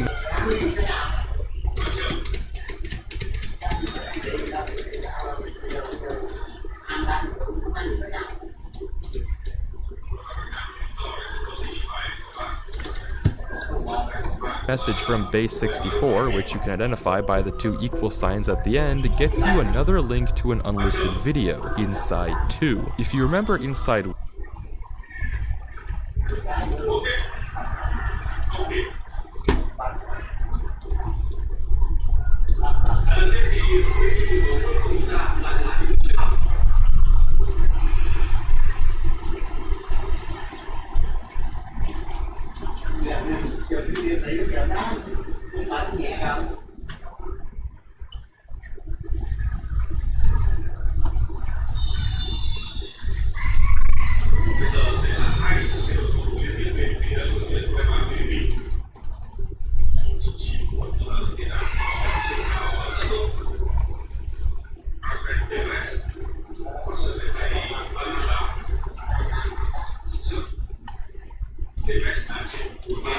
one, this video also has someone with a pumpkin on their head, but this time the space blocks are gone and it's just some tulips and another pumpkin. In the corner, we can see a pig held captive in a little plot of glass, with the sign underneath saying this: Tom, the last pig on Earth. The player places a tulip and it cuts there, and from what I understand so far, we're watching 3 stories unfold all at once. One is the story of Navy, the player we started this mystery with, who was just showing us around his base while being watched by a strange dark block in the distance. The dark blocks become more and more prevalent, and Navy runs into more and more anomalies before his footage suddenly runs cold. We then get the story of Steven, another player who, like Navy, is seemingly also just trying to play Minecraft, and if the next video is any indication, is also about to run into something strange. Finally, we have the Inside Man, a figure with a pumpkin on his head that seems to be more in the know as to what's going on, given he's had direct access to the cosmic blocks themselves. Not to mention, assuming that Inside Man isn't Navy, we know he has access to Navy's world as well. It's also very possible that this Inside 2 video was recorded on the same island where Steven built his port, in which case Inside Man has access to both worlds. And I'd even wager that this Inside Man might also be the same person we see in experiment-base.json, given the weird nature of that video. Speaking of base though, both Navy and Steven have had interactions with someone named Base, though to be fair, Navy's base seemed totally normal, while Steven's base, well, you know. It's unclear what the connection between these 3 stories exactly is yet, but we know that there's at least some link between Inside Man and Navy, and, well, as I alluded to, Steven is also about to get roped into the fray. Steven starts off this video, again, killing a pig, a decision which may not be the most wise and doesn't go very long unpunished. Steven boards himself inside the house, the strange crying entity following close behind. It isn't that scary of a creature, but its existence is definitely abnormal. Why is this thing here? Steven checks if the coast is clear before walking around to make sure that the thing isn't there anymore.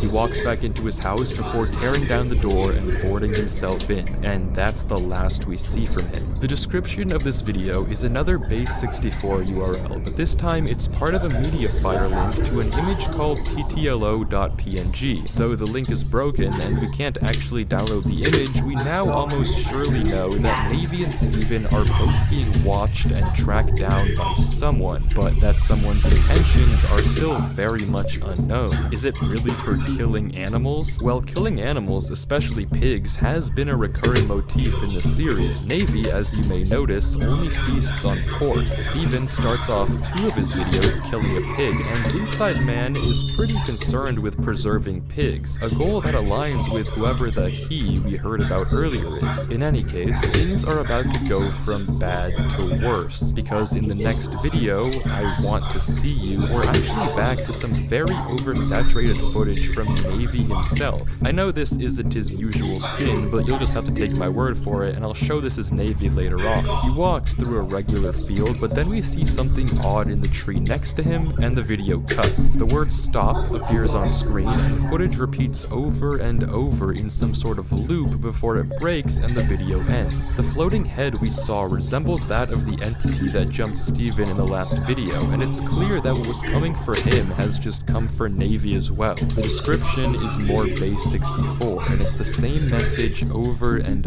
over and over again. Do the eyes see me? Creepy on its own, but the description of the following video is even more concerning. We're back to Navy's original blue hand, but in a place we've never seen before. A long corridor of the eye blocks, all watching Navy. Actually, wait, this isn't Navy at all. The difference is subtle, but these darker 2 pixels aren't on the edges of Navy's arm, but they are for whoever this is. This is someone new. The mystery figure walks for a while before reaching a sign with some odd text. He keeps walking, and runs into a very simple looking base setup, and then a second sign, equally sparse, then a third. He then enters a room with a structure like the one we saw in experiment-base.json, with an eye block watching from atop a pedestal. There's a pit with a sign written in gibberish, and our player hesitates for a little before taking the plunge down. If we analyze the signs we walked past, we can see that each random symbol corresponds with a letter. Putting them all together, of course, spells I. In the next video, Ascend, our mystery man descends deeper into the complex, entering a huge room with eyes everywhere. In the corner, we can spot another pig trapped in glass, a strange clump of leaves, a stream of water, and an obsidian shrine with eyes all over it. The player keeps walking through it, taking it all in. He passes by a cluster of signs with one word written all over them. I. He keeps walking into another group of signs with very, very unsettling messages. Please, my eyes. I won't kill them anymore. Navy 208, please forgive us. Ascend, take me back. Ascend is our god. Our character is momentarily transfixed, before then eyeing what looks like a replica of Navy's old base from the very beginning. He keeps walking.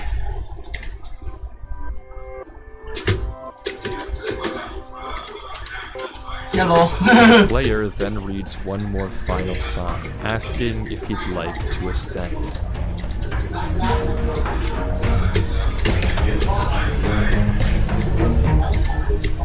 This is by far the most important video we've seen yet. The text below the red face, who I can only guess is meant to be Ascend himself, apparently confirms that he's some sort of angel, god, deity type figure. He's likely the same he who doesn't want to be killed, hence why some of the signs are asking for forgiveness, saying they won't kill anymore. We can guess that it's this Ascend figure who's been controlling all the eyes, watching over Navy and Steven. But who is this new figure that's inside his complex? Is it Inside Man, Base? Luckily, the next video picks up right where this one left off, and the player falls into a totally white room. He walks through a few signs. Did I ascend?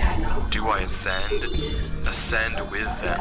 Trust our God, ascend. We will ascend. He keeps walking through the white and back into the eye blocks.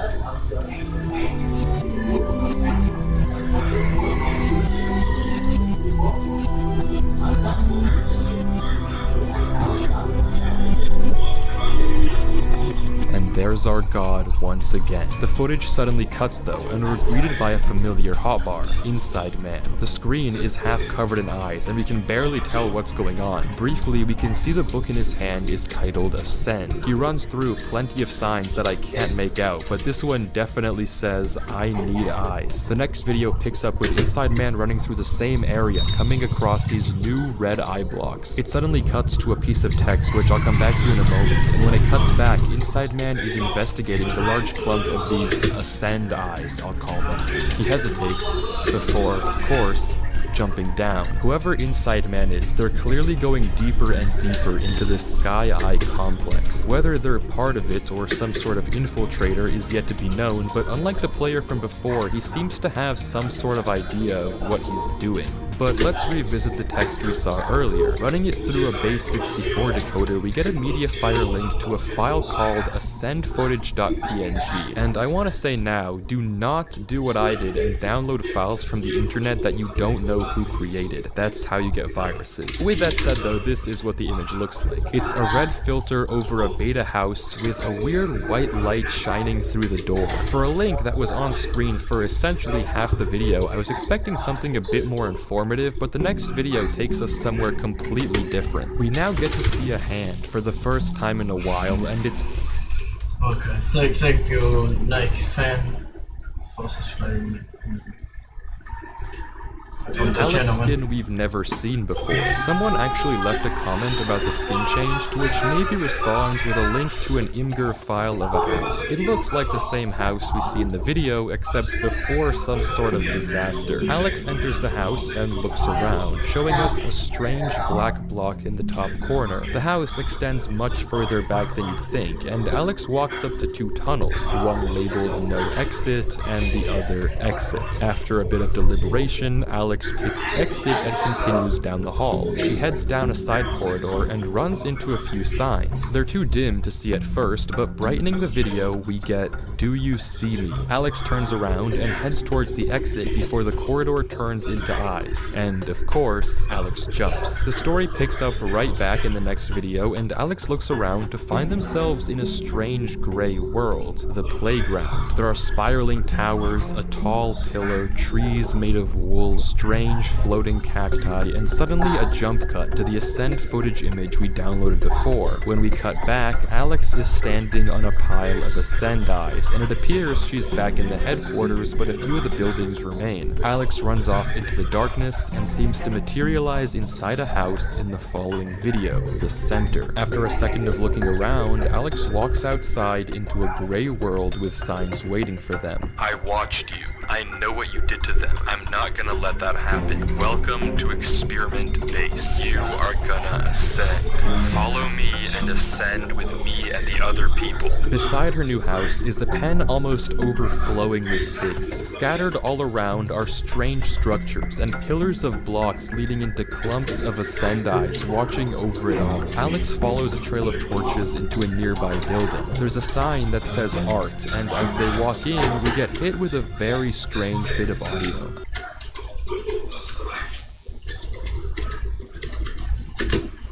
The video cuts back, and Alex stands in front of a pit of Ascend eyes. I don't need to tell you what happens next, I'm sure you can guess.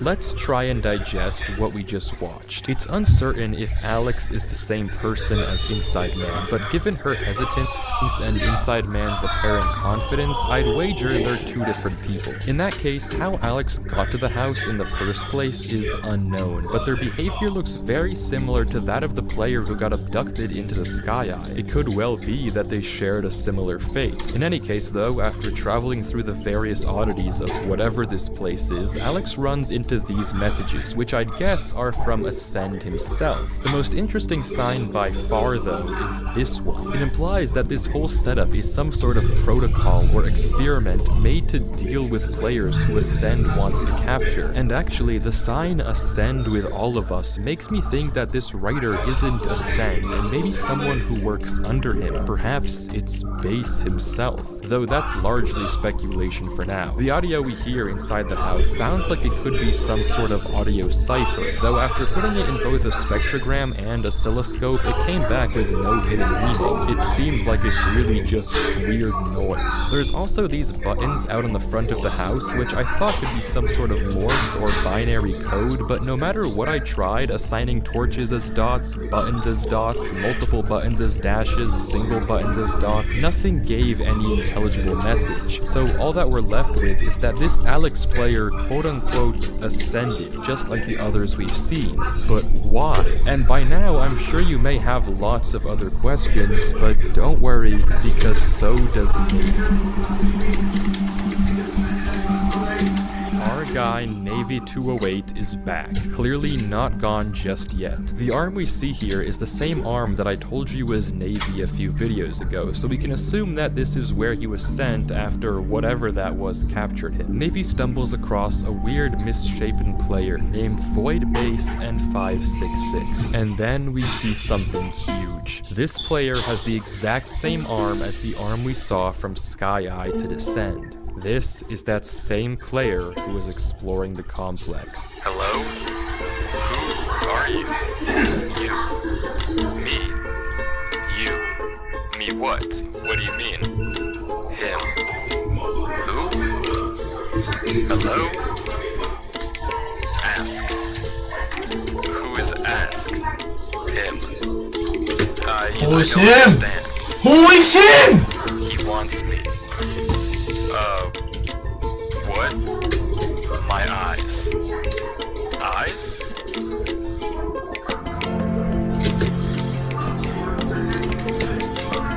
Void then turns his head at Navy, and Navy begins to run away, sprinting from Void.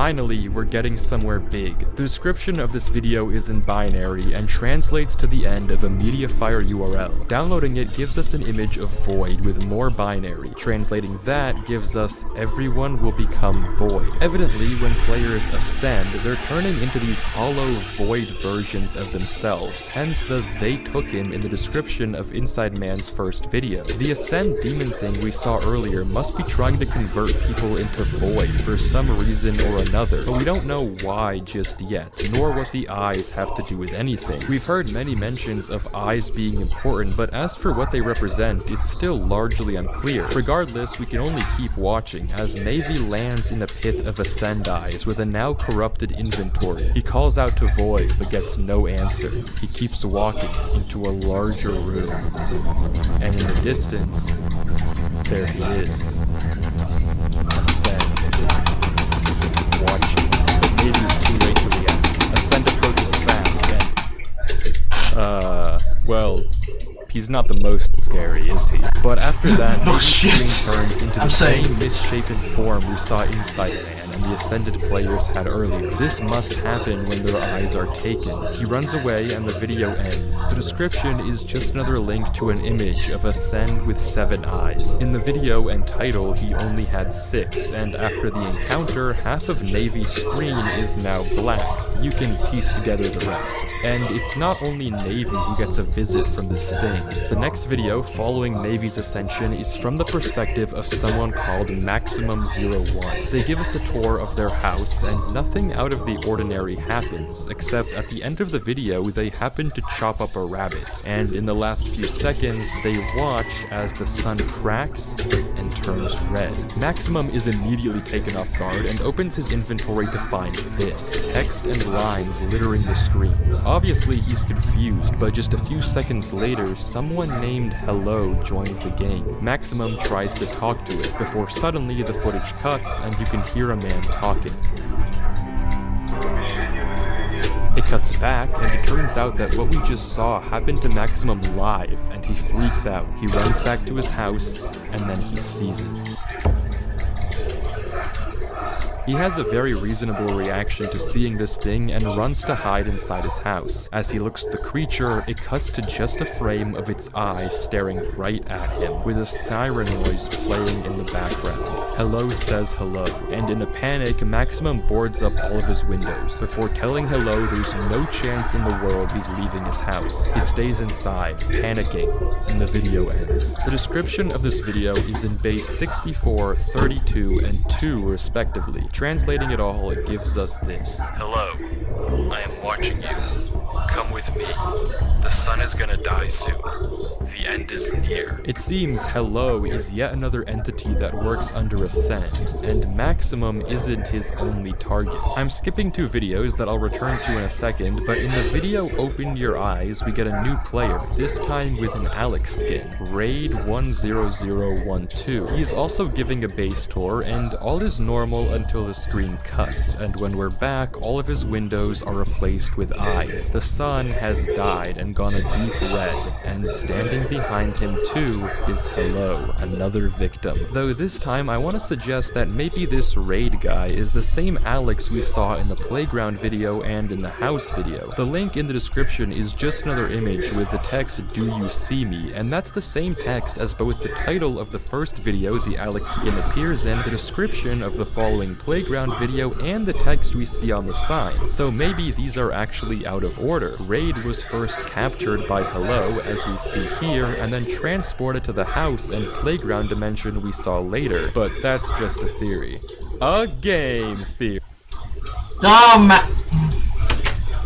If you recognize this arm... If you recognize this arm, I don't even have to tell you who it is. Navy.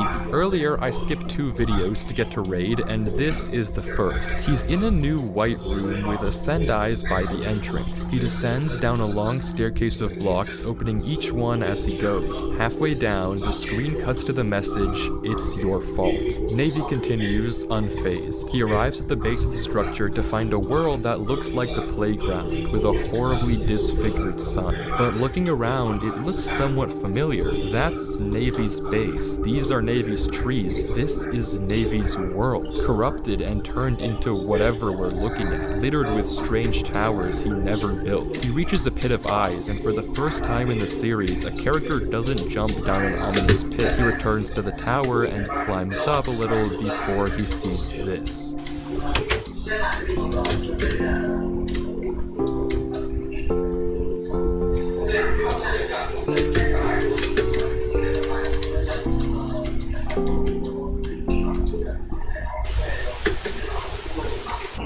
Hello.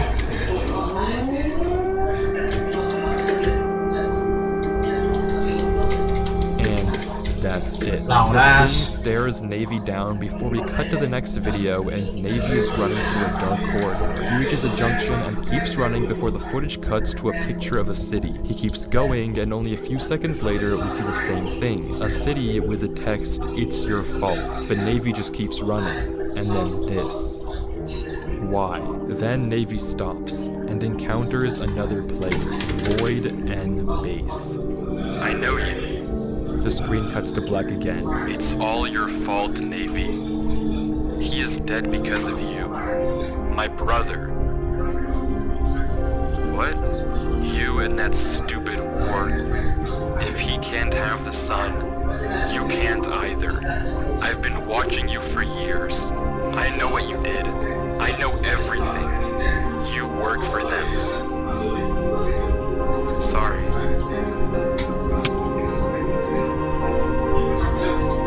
Oh, wait, Ukraine.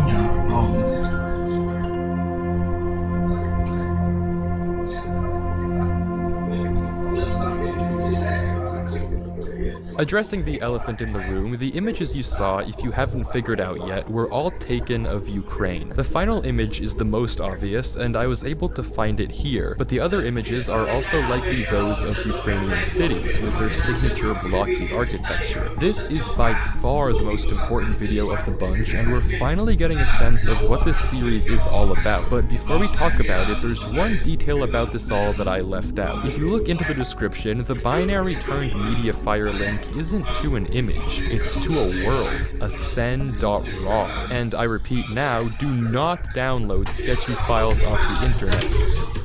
Unless you're me, because unless you're me, get a Minecraft world. It seems totally uninteresting at first, but going all the way back to the center video and looking in the description, we see a set of coordinates. Teleporting to these coordinates takes us to a hidden room with a chest and a written book, Ascend by Base. The binary translates to, I miss you. I hope you are good. Goodbye, brother. It's impossible to deny that this series has something to do with the Russian-Ukrainian war. The Ascend message placed over the Ukrainian soldier waving his flag, Base mentioning the war that apparently Navy is a part of. Now all the why and it's your fault messages in the previous videos make sense. We know Navy is somehow involved in this conflict and evidently on the opposite side of Base. The direct metaphor here is still uncertain though. What exactly is the message, and how do Ascend's goals line up with Base, Navy, and all the other characters we've seen? It could be that the killing of animals and pigs is a parallel for the casualties in war, and Ascend is just some sort of being that punishes those who takes part in conflict. But that seems like a stretch given only what we've seen. But regardless, the series is about to come to a climax, and we're about to meet arguably our most important character yet. The skin has a Steve arm, but at this point we know it's a common trait. They walk through a dark forest towards their home, the sun absolutely bloodshot. They look around. They know something is coming for them. The player digs into their attic and reads 4 signs. Hello, I am here. Bum. Do you see me? He heads back down and opens a chest, and we can see his inventory is corrupted, just like Maximum's was. He grabs a strange item though. Its name is in Russian, and it translates to end. The player steps outside and begins swinging the item. He knows something is coming, and he isn't afraid. The screen freezes, and the text "Execute, Run, Execute" displays on the hotbar with a giant eye looking down at us. It stays like this until...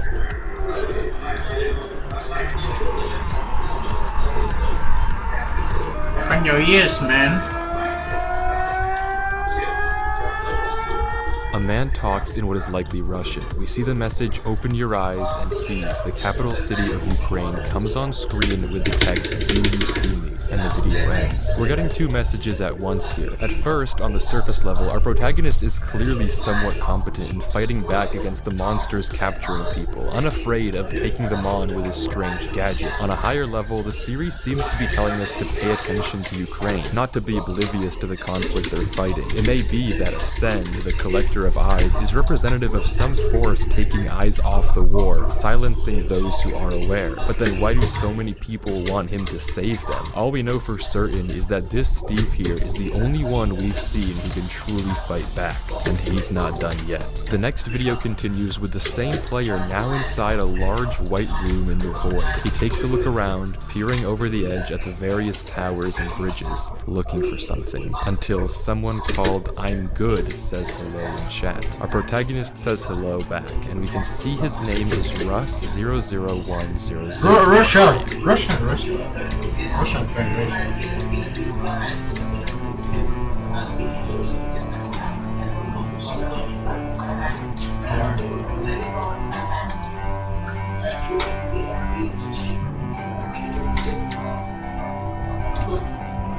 No, it's not the correct one. P.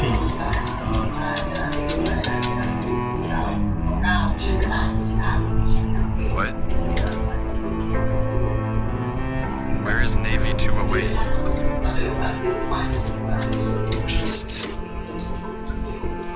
Oh no, he's not gone. You are gone.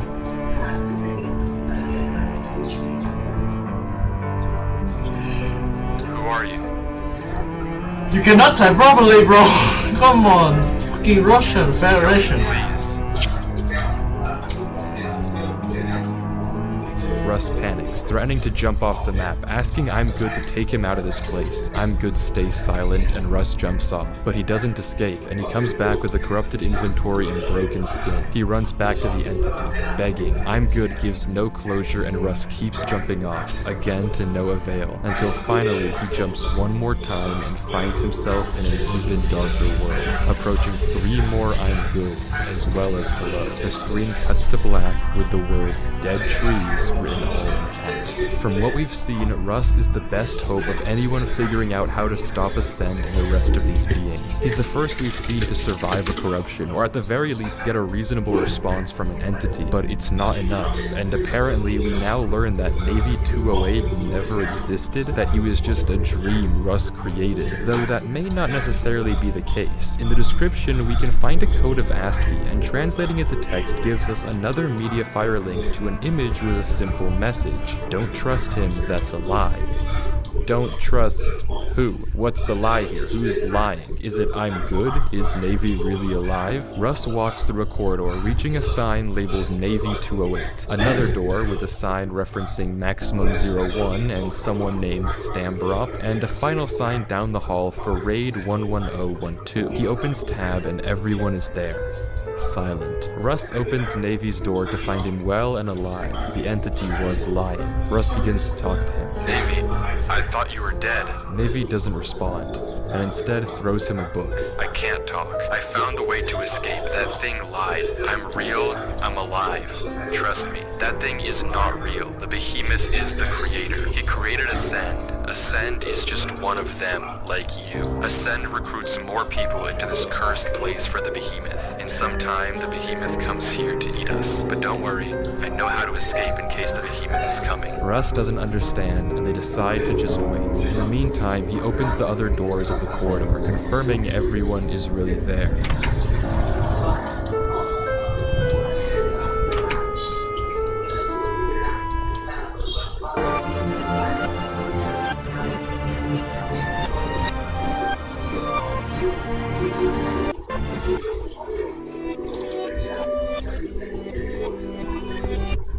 Bro, this Russian. Bro, this is like what Russians haven't seen the CS:GO, man. Oh, shit. Insane.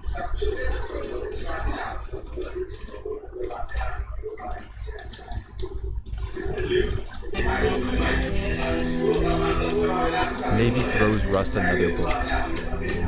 If you are reading this, the behemoth is coming. Use this thing I gave you. You know how to use it. We need to kill him now, or everyone will turn into more creatures and this will never end. I just want to say goodbye to you in case you don't make it. I just wanted to play a normal game, but this ended bad. By the way, Base XD, our friend, was killed by the behemoth. We won't see him anymore. Thank you. Goodbye. Navy 208 to Russ 00100.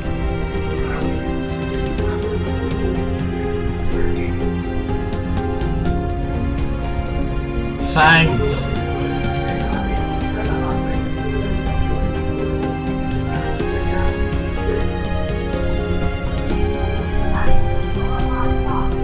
What's up, motherfucker?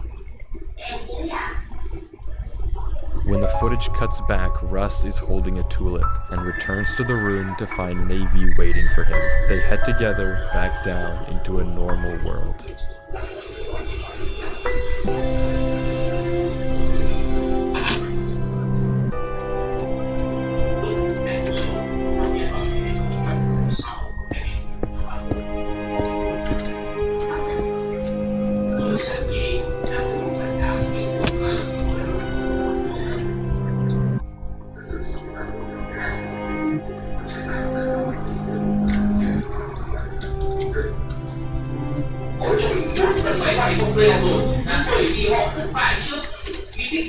Every player that was trapped in that final room we saw was captured by a cell. It's likely that Stambarot is Steven, the player we saw with the bad Minecraft footage. And if Navy is to be believed, even Ascend himself is just another player captured and morphed into an entity by the behemoth to collect eyes for one reason or another. From my understanding, maybe Base, the original, had some sort of deal with the behemoth and was working on his side, hence how he has control over the fallen stars and other entities. And as he said, this isn't over yet. There are just 5 more videos left before we get to the bottom of this whole thing. The first consisting of an unknown player with a Steve skin innocently building a house where nothing at all of note happens. So interestingly, it's the same house we saw all the way back in the image at the beginning titled Ascend footage. It could be that this is some sort of genesis, an inciting incident from the past, and maybe this is even gameplay of Ascend himself before he got turned into whatever we see in the future videos. But there's not that much to go off of, and luckily the next video has returned to Navy as he comes back to his world. Everything is totally normal and he repairs his house, thanking us for all that's happened. Though for some reason, he gets advancements again, ones that he should already have unlocked and there's no reason to be getting twice. But that doesn't matter, it seems as though he's finally won, right? But the binary in the description leads to a third unlisted video which begs to differ. A dark entity bigger than any we've seen yet standing before us.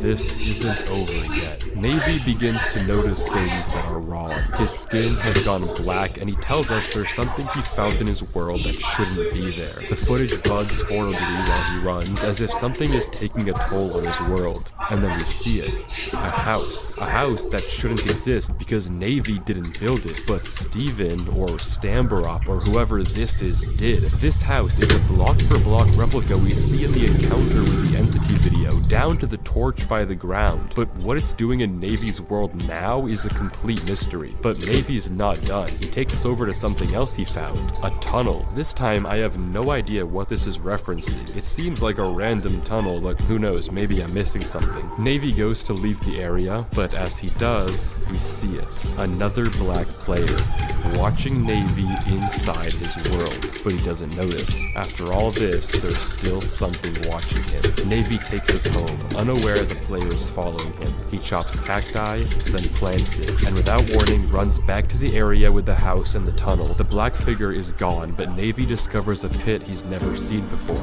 But he doesn't jump down, and instead just heads home again, looking behind him as if he feels someone is watching, but no one's there. And just like that, the video ends. Finally, we've reached the climax. Navy leaves his house to see eye blocks sprawling everywhere. 2 giant entities stand behind his base with the dark player flying in front of them. Base, what is this? This is the end, Navy. What do you mean? I was never your friend, Navy. I hate you since you did what you did that day.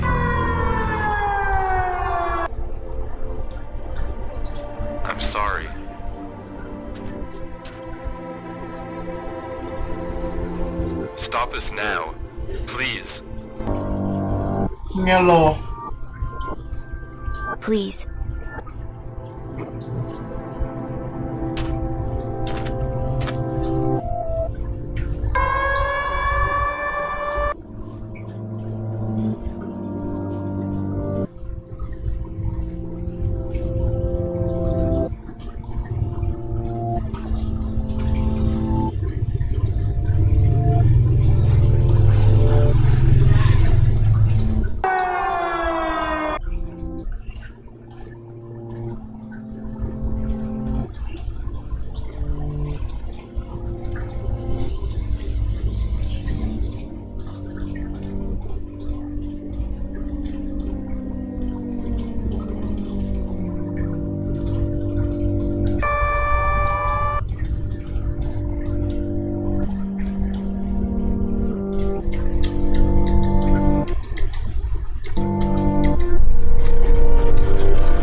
Am I the only one wondering who Neo is? The final video on Navy's channel is called Outside. It's of a player with a black skin running through a looped series of tunnels covered in eyes. At the end, we can barely make out the legs of something massive, but as quickly as it started, it ends. And we're left with that. Except we're not, because as I finished writing the script, Navy uploaded one final video onto his channel. I was gonna end this video with a series of questions: what Navy's relationship with base was, what all this had to do with Ukraine, what the behemoth was, but no, this video answers all of that. We open up to a player digging out a mine and then running up the stairs to find a sign. Don't kill animals, please. I like them, okay? The player responds, and we can see a strangely familiar name on a pig across the hall. The player exits the mine but is shocked to find that their entire base is now completely decimated. A tower of lava stands in the distance and a Russian flag blows in the wind atop the base. The player runs over to more signs. They don't know how to respond at first, but place down two of their own. Hello, Navy 208. No worries, we can be friends, Navy 208. Clearly they don't really mean it though, as they then trash the signs with blocks, trashing the flag as well. But in their rage, they spot one more message in the rubble, a promise of revenge from yet another familiar name. Of course, base says yes, and the rest is history. This was the Genesis, Navy 208, Base XD, Ascend 2015. These were all Russian hackers, Russian players who raided Base's server and griefed his home, a home that he shared with his brother, so naturally, of course, he would fight back. There's still the question of how exactly it all got to be this way, what the eyes really meant, and how Ascend 2015 turned from a normal player into that. But even now, the puzzle pieces to solving the mysteries of this story are all laid out in front of us. The question is, can you put them together?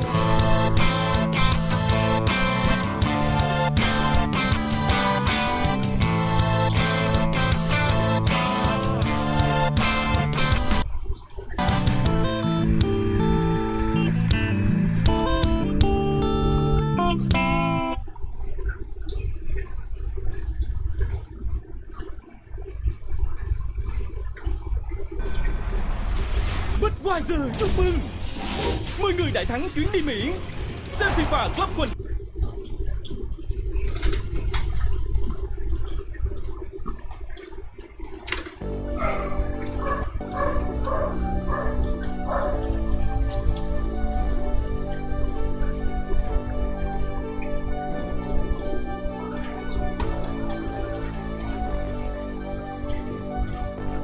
Fill me out with your smile. Now the sunshine brings the light.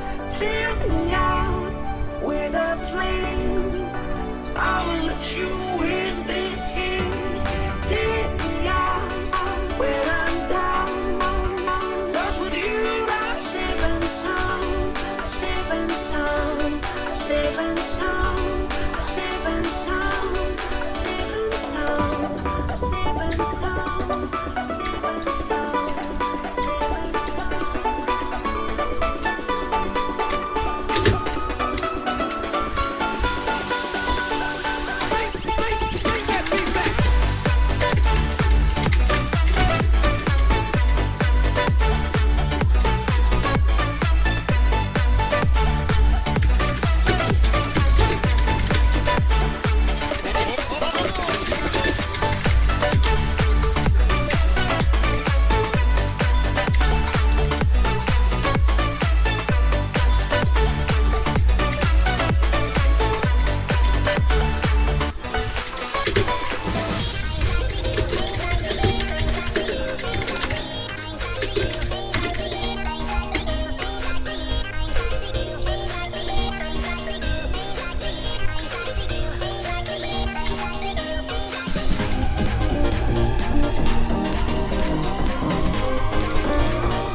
lose our sight, the spirit of peace.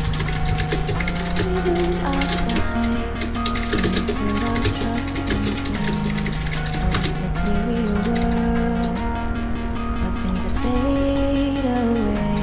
Let me keep coming back, keep coming back, keep coming back, keep coming back, keep coming back, keep coming back, keep coming back, keep coming back, keep coming back, keep coming back, keep coming back. I think we know.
We are dreaming in the dark. We are nothing more than dust. Search but you stay lost.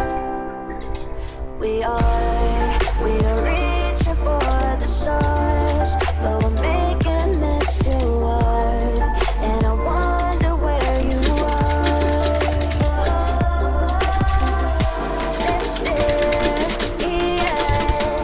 that's the part you always show. 'Cause you're too curious. Maybe you should take it slow. Mysterious, that's the part you always show. Yeah. You're too curious. Maybe you should take it slow.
I know my limits. Break these hard, but I'm safe to the finish line. I've been counting minutes.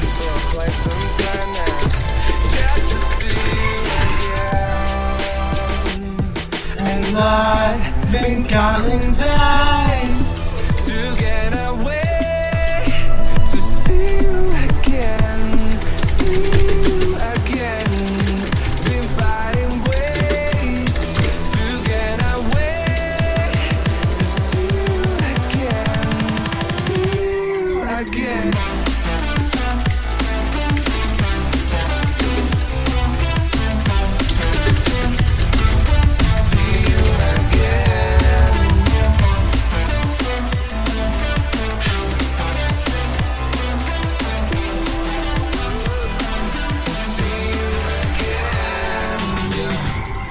Never ever find the right words, and there's no way this is real life. There's no telling you're the right girl, so I can only say that it feels right. It feels right, it feels right. Yeah, I can only say that it feels right. It feels right, it feels right. Yeah, I can only say that it feels right. They already, man. What the fuck?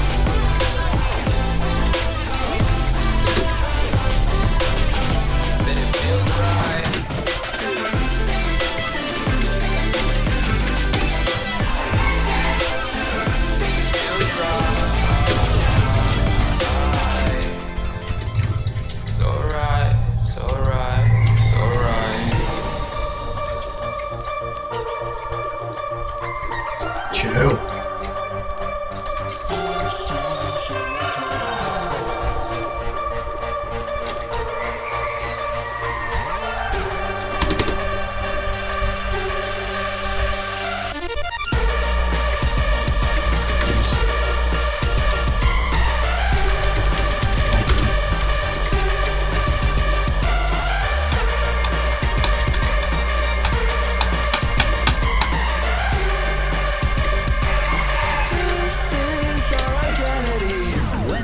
To get off the darkest ground,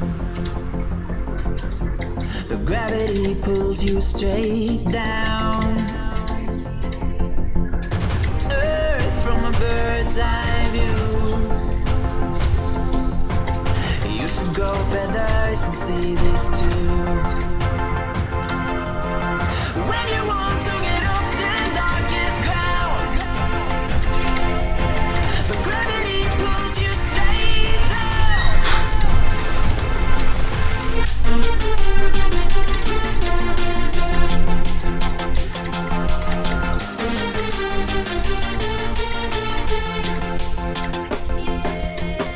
When you want to get off the darkest ground, the gravity pulls you straight down.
Hold me close till I get up.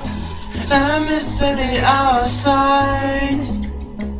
I I don't wanna waste what's left. Souls which is leading us, and love is all we ever trust. Yeah. No, I don't wanna waste what's left. And on we'll go through the wastelands to the highways, to the shadows to sun rays. And on we'll go through the wastelands to the highways. And on we'll go.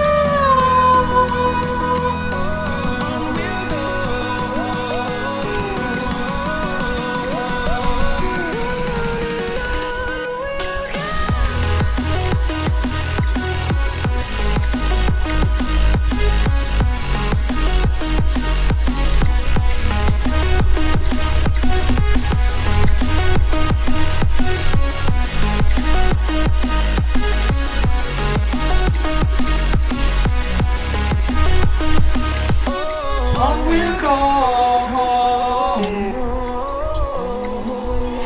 finding life along the way, melodies we haven't played. No, I don't want no rest, echoing around these walls, fighting to create a song. I don't wanna miss a beat. And we'll go through the wastelands, through the highways, till my shadow turns to sun rays. And on we'll go through the wastelands, through the highways. And on we'll go.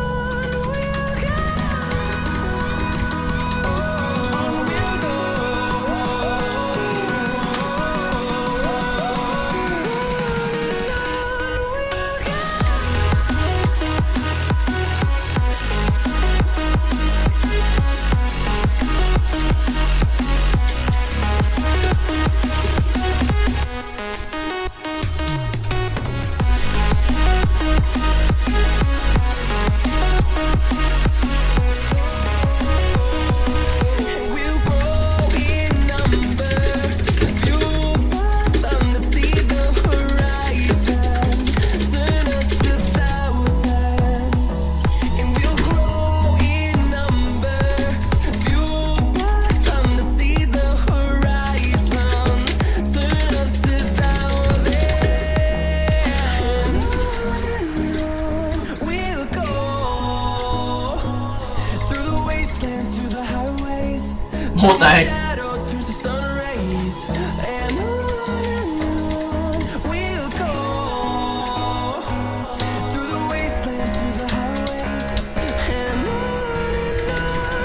Chill.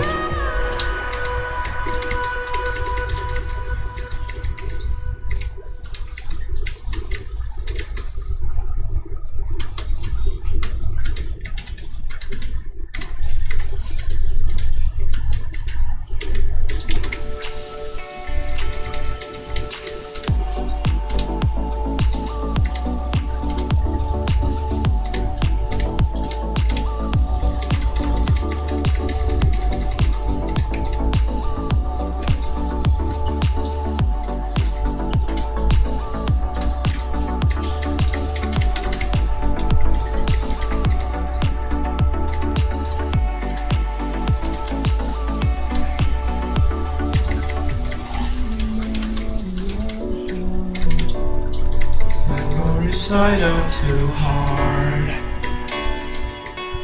We were traveling the mountains just to find the loudest seas. We set down by the fire, knowing we couldn't hide, but we didn't know that yet. So we want something to hold on to more than finding first. But here I am. Laying under palm trees, waiting for the summer, knowing there's nowhere to go. 'Cause I am happy on this island, wanna be my farmland. I don't ever want to leave, I'm in a tropic club.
Said nobody funny or no, we couldn't hire.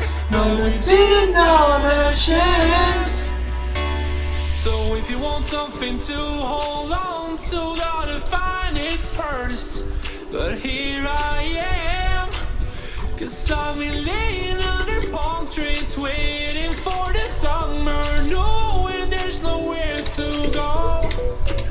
'Cause I am happy on this island, wanna be my farmland. I don't ever want to leave, I'm in a tropic club.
Where's my cars? Oh.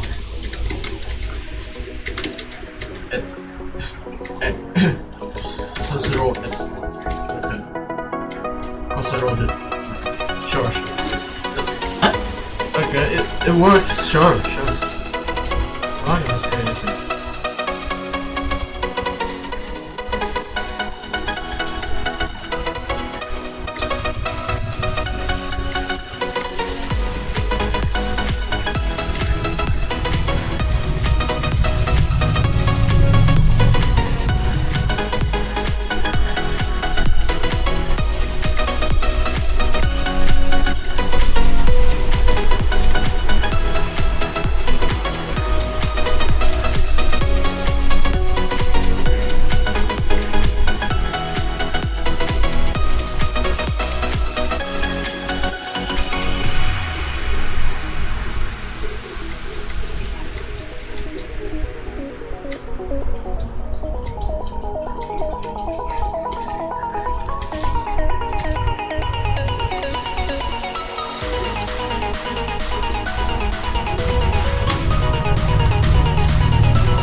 Some say revenge is a dish best served cold.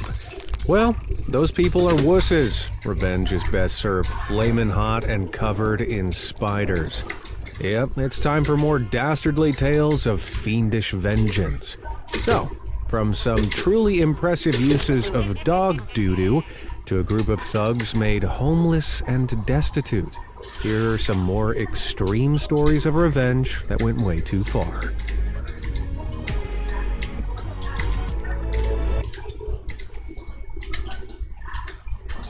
Rocket powered. I asked you guys to send in your own terrible tales of vengeance, and boy did ya. Take this one, sent in by a fan we'll call DM. Back in South Carolina in 1998, when he was in high school, DM's girlfriend ditched him for another guy. Let's call him Chad. Now, DM knew Chad. He lived in the same apartment complex.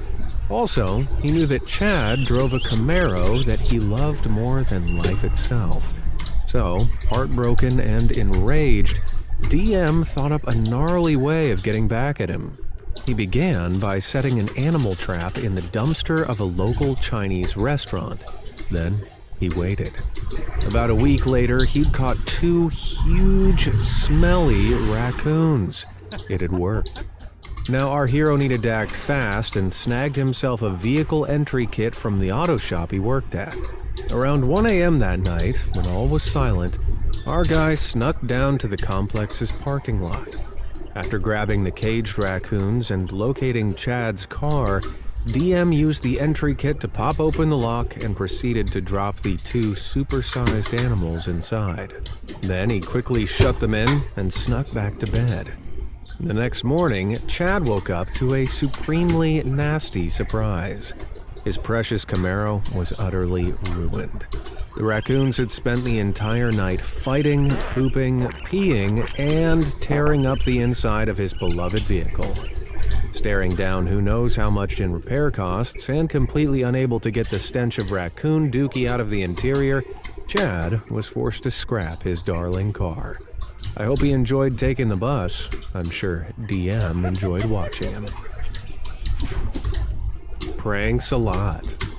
I love a good prank as much as the next guy, but there are limits, people. Something Redditor Tremendo the Great apparently doesn't understand.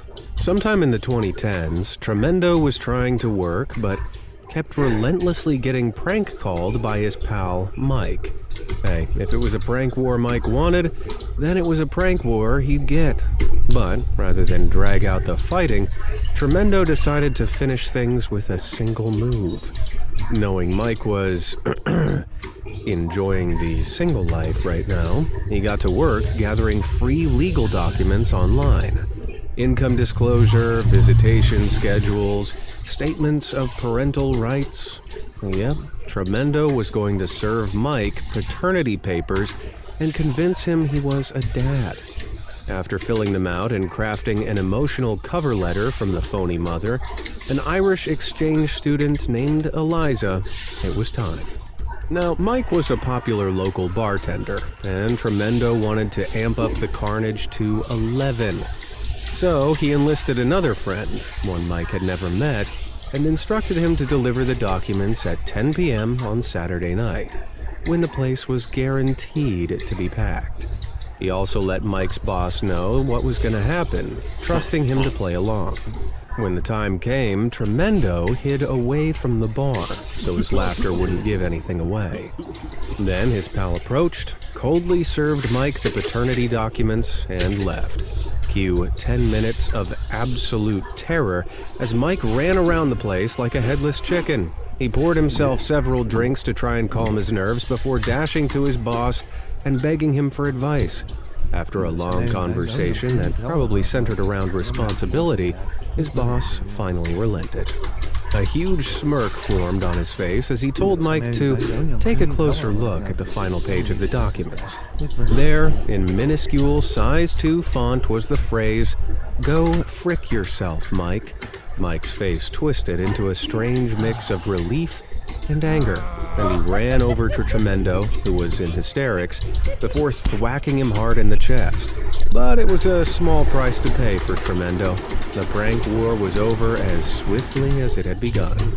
Now, if you don't want me to enact my righteous revenge, you should really drop a like and subscribe to my channel. That's your only warning.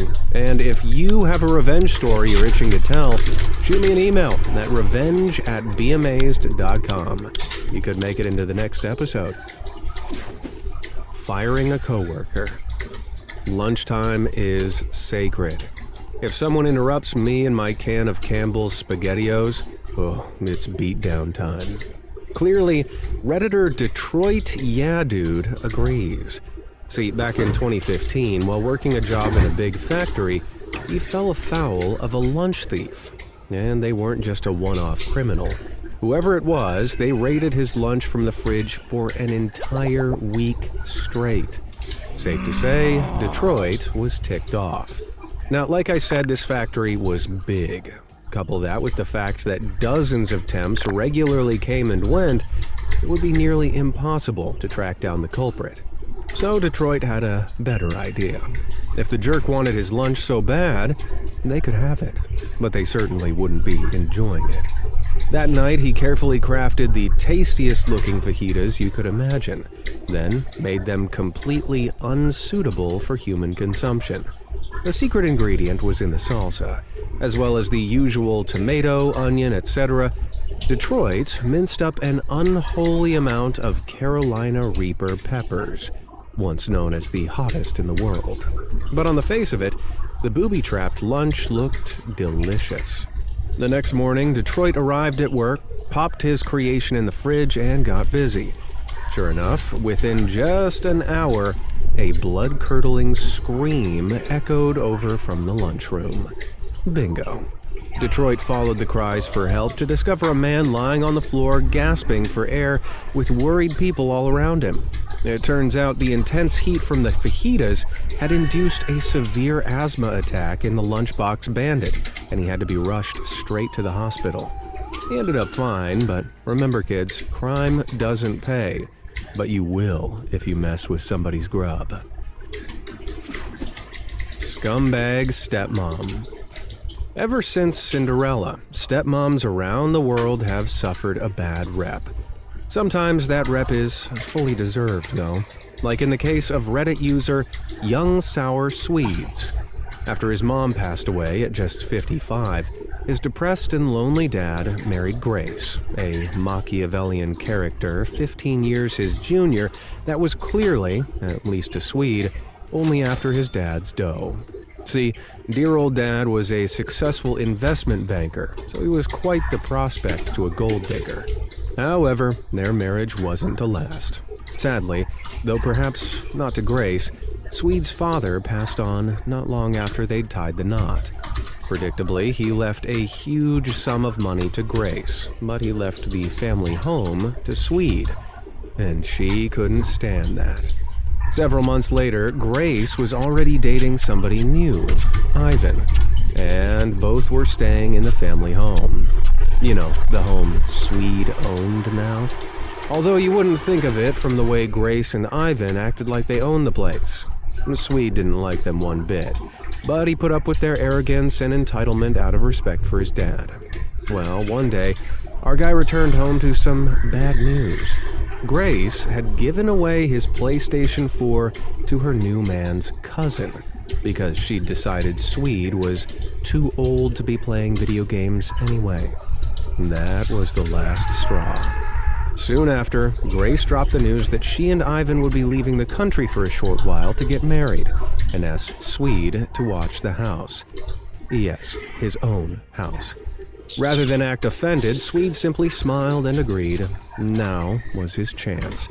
As soon as the cretinous couple left, he got to work.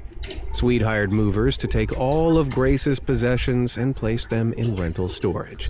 Next, he changed all the locks and started advertising. He was leasing the place.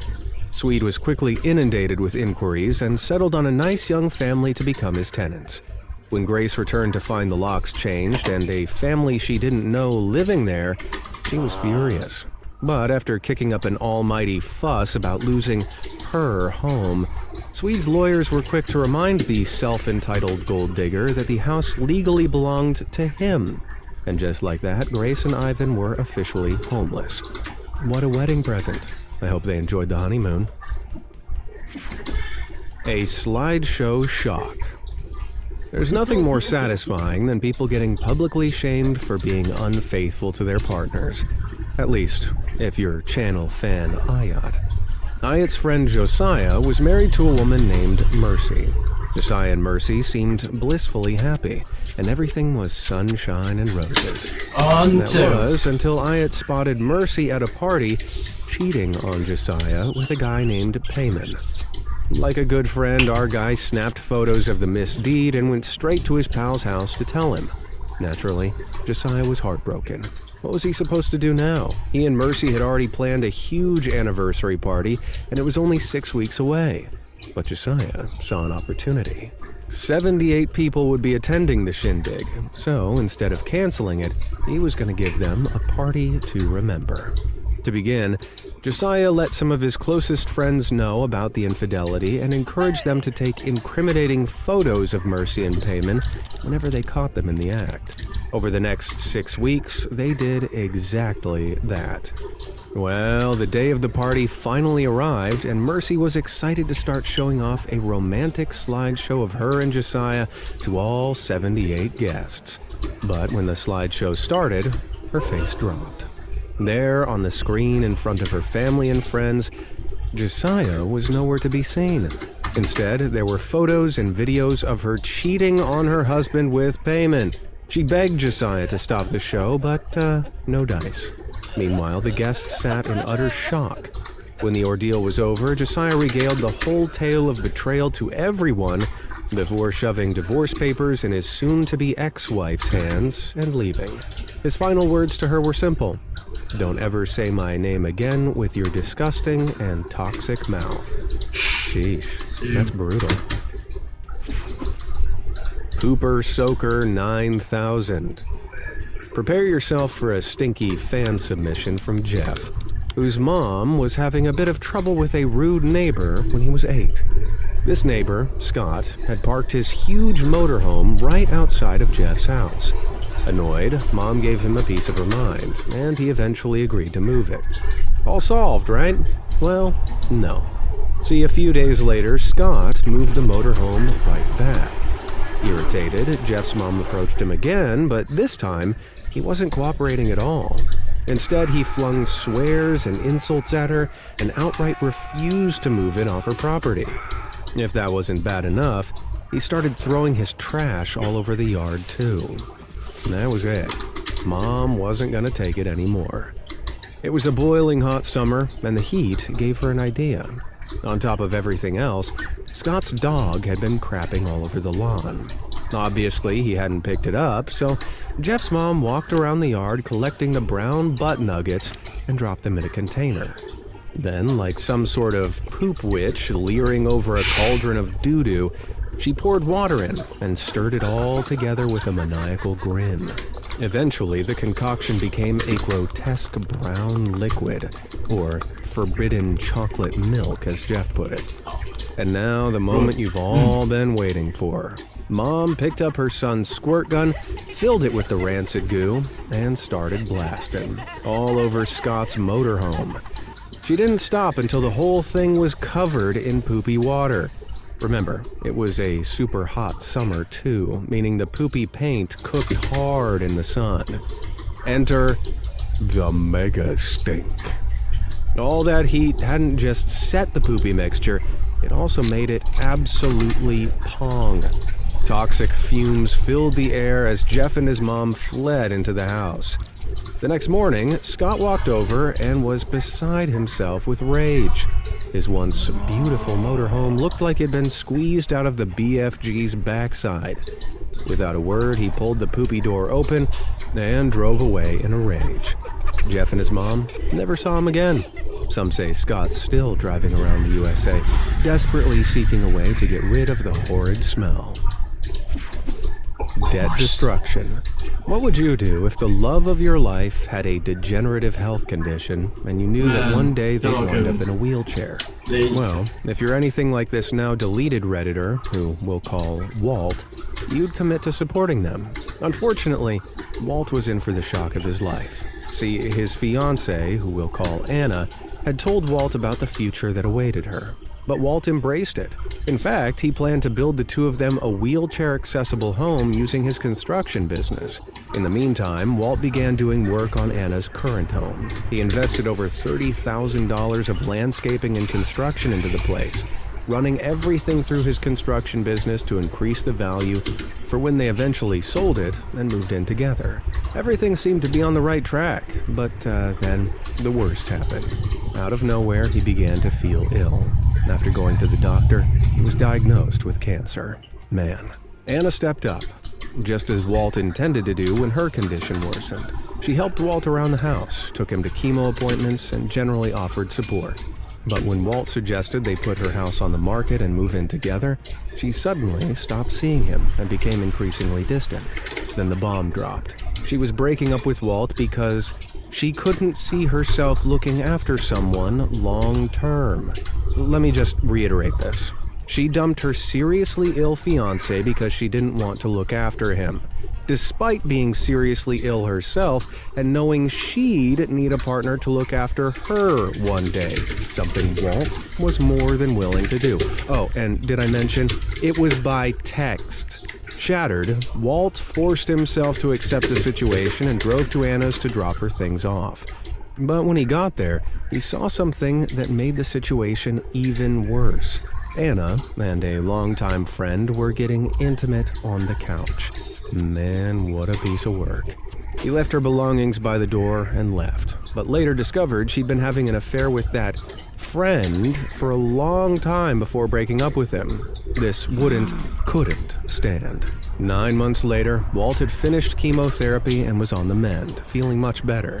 While going through some paperwork, he discovered the invoices detailing all the work he'd done on Anna's house. He'd spent a total of $32,680. Walt was owed all that money plus interest, and he was gonna get it. So, he got his lawyer involved, and Anna had no choice but to pay up. Check this card. Oh, wait. This.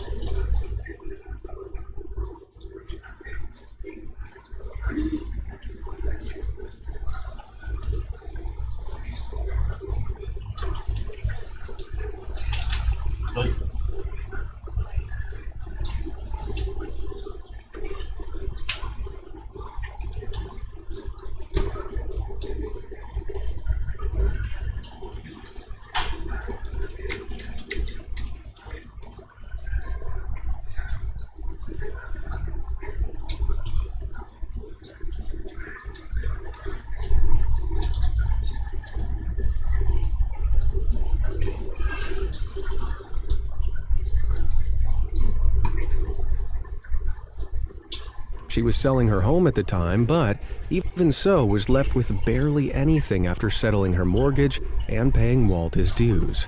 Strapped for cash, Anna was forced to move in with her daughter. How embarrassing. But that's not all. A few years later, Walt, now cancer-free and thriving, bumped into Anna. She was haggard, wheelchair-bound, and desperate to get back together with him. Walt, on the other hand, was having none of it. He calmly responded by saying no.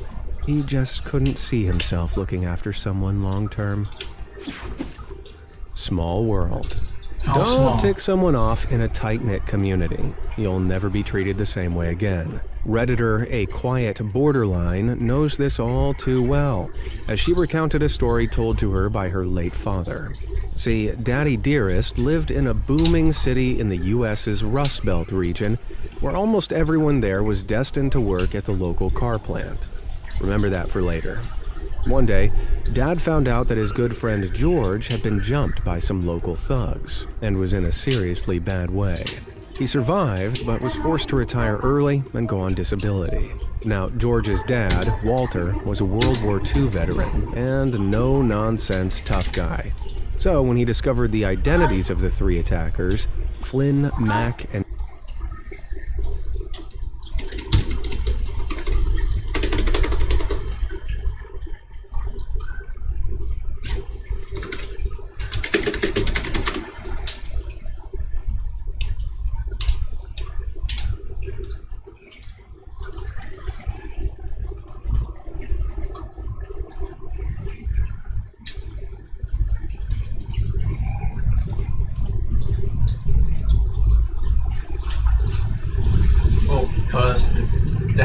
what, 50 servers I joined, man. It has to load everything. You have to know that. First thing, second, the PC sucks. You have to know that. Yeah. And Zeno, he wasn't gonna let them get off scot-free. Walter called some of his Like cái gì, man?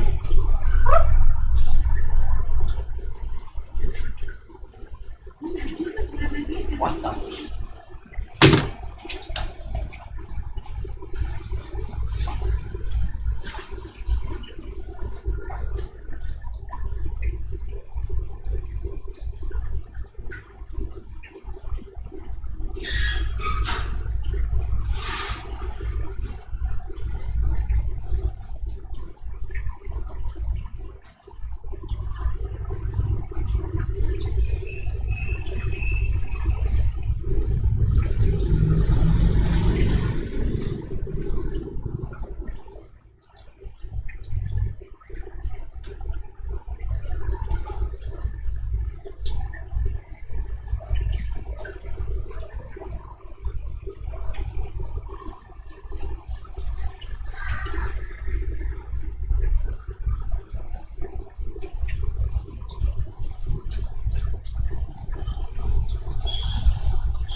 Yeah.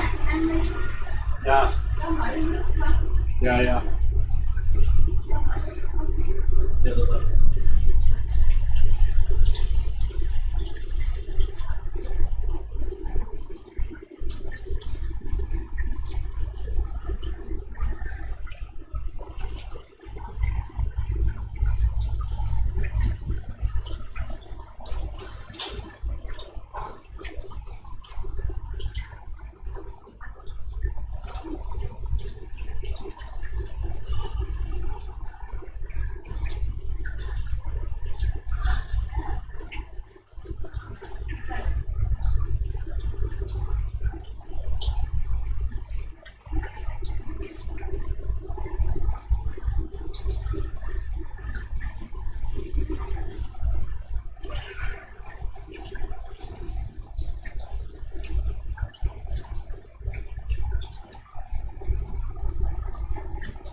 buddies who were also disgusted at the trio, and together they started spreading the truth about the assault. And it didn't take long before everyone in town was talking about it. The three culprits all worked at the car plant, and when staff there heard the news, they were ticked off. Slowly, they began giving them terrible shifts, stealing their tools, and generally making their working life hell. After a year of this, all three quit in sheer frustration. So far, so good. What's more, the three unemployed scumbags quickly found that nobody in town would hire them thanks to the awful reputation they'd earned. With no job and dwindling cash, they swiftly became homeless. But that wasn't all. For the rest of their sorry lives, Walter and his friends kept an eye on them, and whenever they seemed to get close to getting a job, they'd start up a rumor mill again and scupper their chances. As far as a quiet borderline knows, they never got out of their predicament. I bet they never forgot what they did to poor old George either. Drunken distress. Like a lot of people, I enjoy a tipple every now and again, but if you take it too far, you'll end up suffering big time. Ellen from Sweden knew this and weaponized it. When she and her friend Lynn were teenagers, they were having a girls' night together, drinking at Lynn's place. Before long, Lynn wanted to invite Ben, Ellen's ex. Ellen was reluctant, as she still had feelings for Ben and knew Lynn had a crush on him, but eventually agreed, on the condition the two girls would sleep together without Ben. What could possibly go wrong? Turns out, a lot. After Ben arrived, Lynn quickly gave up on her promise and, after a big argument, kicked Ellen out of the room, bringing Ben in instead. That's rough. As Ellen left, however, she noticed how drunk Lynn seemed. Vengeance on her mind, she encouraged her to have a few more drinks and went downstairs. Almost immediately, Ben called Ellen back up to help. Lynn had puked all over the floor. She was clearly far too drunk, so Ellen was tasked with getting her some water in an attempt to sober her up. But our heroine wasn't done yet. Instead of water, she handed her so-called friend a glass filled with straight vodka before running off and leaving the two lovebirds alone. Safe to say, the rest of the night she heard Lynn blowing chunks and Ben stressing out about it. It must have been like calming white noise. Don't bug me. If you have a problem with creepy crawlies like I do, this story from a fan named Olivia is sure to make you itch. So, Olivia had just discovered that her live-in partner had cheated on her. Not only that, but she also found out he'd been mistreating her two cats. The cheating was bad enough, but hurting her fuzzy friends too? That's where she drew the line. So, just before she moved out of their place forever, she left her ex some parting gifts. A couple of potted plants. Only inside the soil, she'd buried spider and fly eggs. Ooh boy. Olivia heard later that after she left, her ex stopped having company over and was complaining about a bug problem. Well, she knew exactly what that was. The creepy crawly hellscape she'd turned the house into. Yeesh. Hats off. Redditor Curly Girly found out that for the final 2 years of her marriage, her husband had been cheating on her with one of her friends. Understandably, she was crushed. But even after the couple divorced, their lives remained awkwardly entangled. For one, they still shared ownership of a car, which they were forced to take turns with. One time, when it was Curly's turn, the car came with a bonus.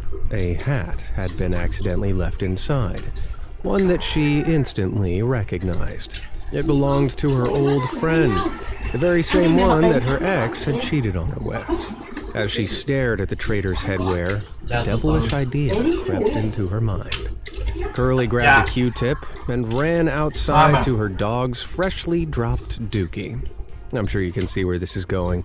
She delicately poked it into the poop, withdraw the brown smear stick, and spread it all around the inside rim of the hat. Then she carefully placed it back where she found it. The next time she got a turn with the car, she noticed the horrid hat was gone. Her ex-friend had clearly taken the bait. Man, I can only imagine the look on her face when she felt that dog doo-doo rubbing against her forehead. Hey, act like a poopy head, become a poopy head. Let's go. You've got mail. I'm sure your grandpa is pretty cool. What do you mean?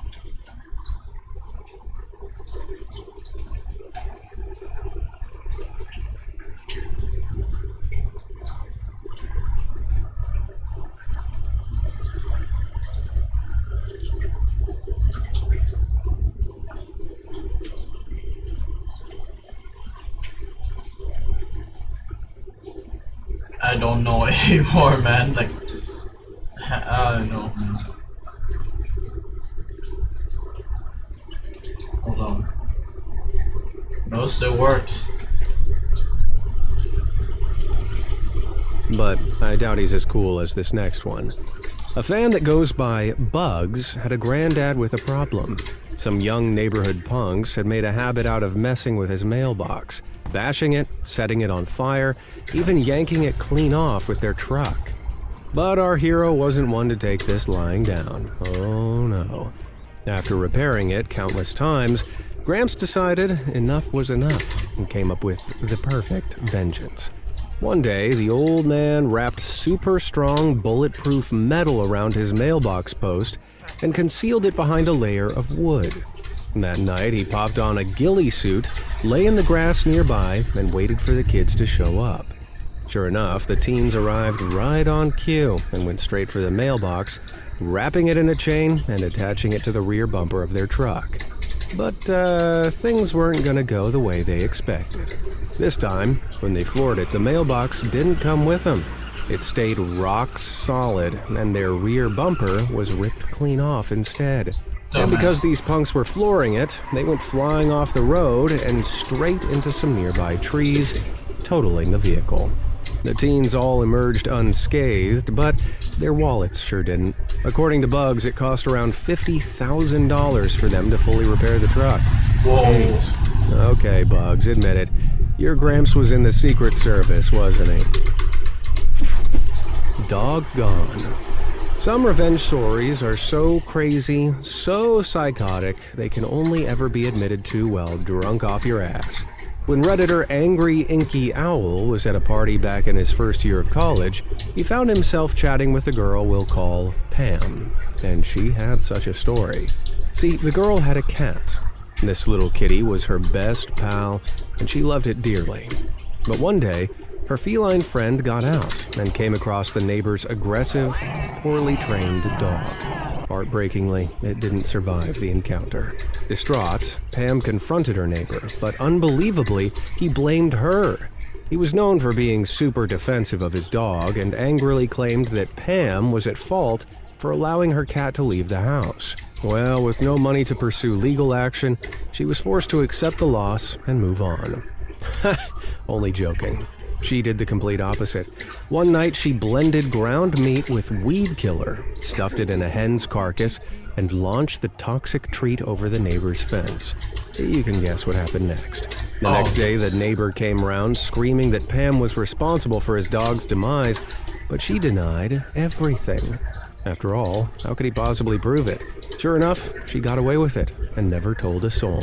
Until Owl, of course, who decided to keep a safe distance from her for the rest of his time in college. Good call, I'd say. You're in trouble.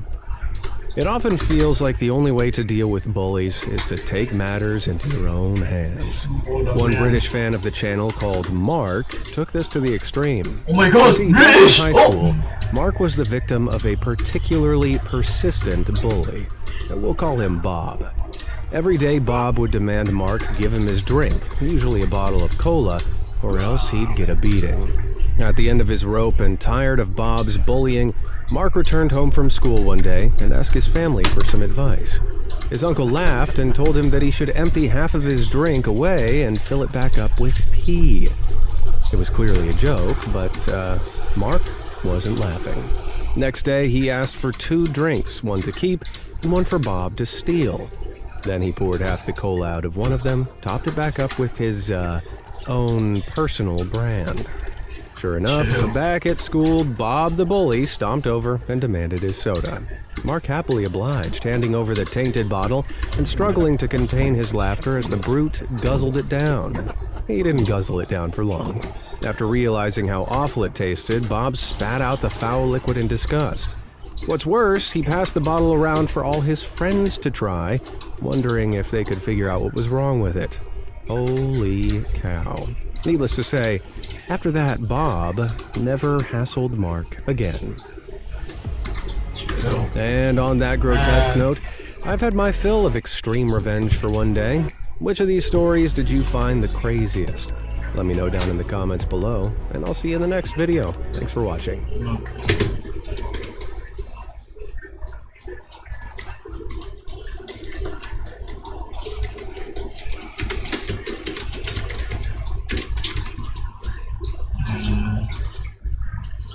Oh wait! Các bạn có thể đang nghĩ rằng tôi là một người khá là... Bro, this guy, I watched him this morning. I watched him this morning. khiêm tốn và sẵn sàng để trôi qua dây chứng bảy như thể đó là một khúc gỗ xưa trôi trên dòng sông. Nhưng mà nếu có một Arsenal nhân từ thì đơn giản Arsenal sẽ không bao giờ tồn tại. Tôi chỉ đang đơn giản trên kỳ nghỉ của mình để mà đi thăm Sài Gòn thôi yo. Đó là lý do tại sao tôi ở cái khách sạn này và đang thổi vào tai bạn cái microphone 100.000 đồng ASMR. Và đi tệ nhất đó là kỳ nghỉ của tôi kéo dài tận 4 ngày mà tôi chỉ có mỗi 2 video để đăng dự phòng thôi. Oh no, giá mà ông trời cho mình một cái thằng ngáo ngáo nào đó để mà chửi tôi có content làm trong 30 phút tận hưởng nốt kỳ nghỉ này phát. Và oh boy, không đội lòng người tốt là đúng theo nghĩa đen ngày hôm qua đã có một YouTuber làm video 10 phút bóc phốt tôi với tiêu đề Arsenal là kẻ tồi tệ. Tóm tắt vài ngày trước tôi có làm một video nói về Big Shark, một YouTuber Minecraft gian lận game, và sau khi bị những YouTuber Minecraft lớn khác phốt thì anh ta có lên video. Thứ mà anh ấy có lẽ bỏ ra 3 giây đầu tiên để xin lỗi cho có, rồi 99% thời lượng còn lại là để đổ lỗi cho những người kia để tẩy trắng cho cái tội của mình ấy. Và sau khi tôi làm video đó thì tất nhiên sẽ có đa số thành phần không thể chịu được cái sự thật rằng ai cũng làm việc vì tiền, bởi vì hầu như những thành phần đó chắc chắn là méo làm ra tiền. Và nghiêm trọng nhất là trong số đó là anh bạn mang tên Haji Lao 2 năm này đã lên video phút làm tôi vui tới mức mà tôi chẳng cần biết anh ta chửi gì tôi nữa. Hold on, wait a moment, please.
Just gonna end stream later, man. So just gonna watch this.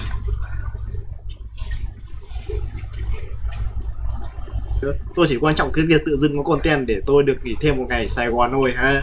Từ đâu ra một cái thằng ếch ngồi đáy giếng không chịu nhìn vào vấn đề từ hai phía xuất hiện ra bảo là Bích Shark trai rồi, và ví anh ta là một kẻ ăn cứt. Thằng kia bị dính nghi vấn là ăn cứt. Người mà tôi muốn nói ở đây chính là ACN. Nó khá là buồn cười khi anh ta phản nàn về việc không nhìn được từ hai phía nhưng chính anh ta lại không thể nghe từ một phía. Phần đoạn đó tôi kể ra một câu chuyện giả tưởng với ví dụ ăn cứt cho dễ hiểu, bởi vì nếu các bạn xem kênh tôi lâu thì chắc chắn các bạn cũng sẽ biết tôi rất hay lấy ví dụ như thế, chứ tôi không hề nói Big Shark ăn cứt ở đây nhá bro. Drama căng thẳng này thì ACN của chúng ta, sứ giả của công lý, nhảy vô ghế làm một cái video bên vực Hưng VN ngay lập tức và liên tục.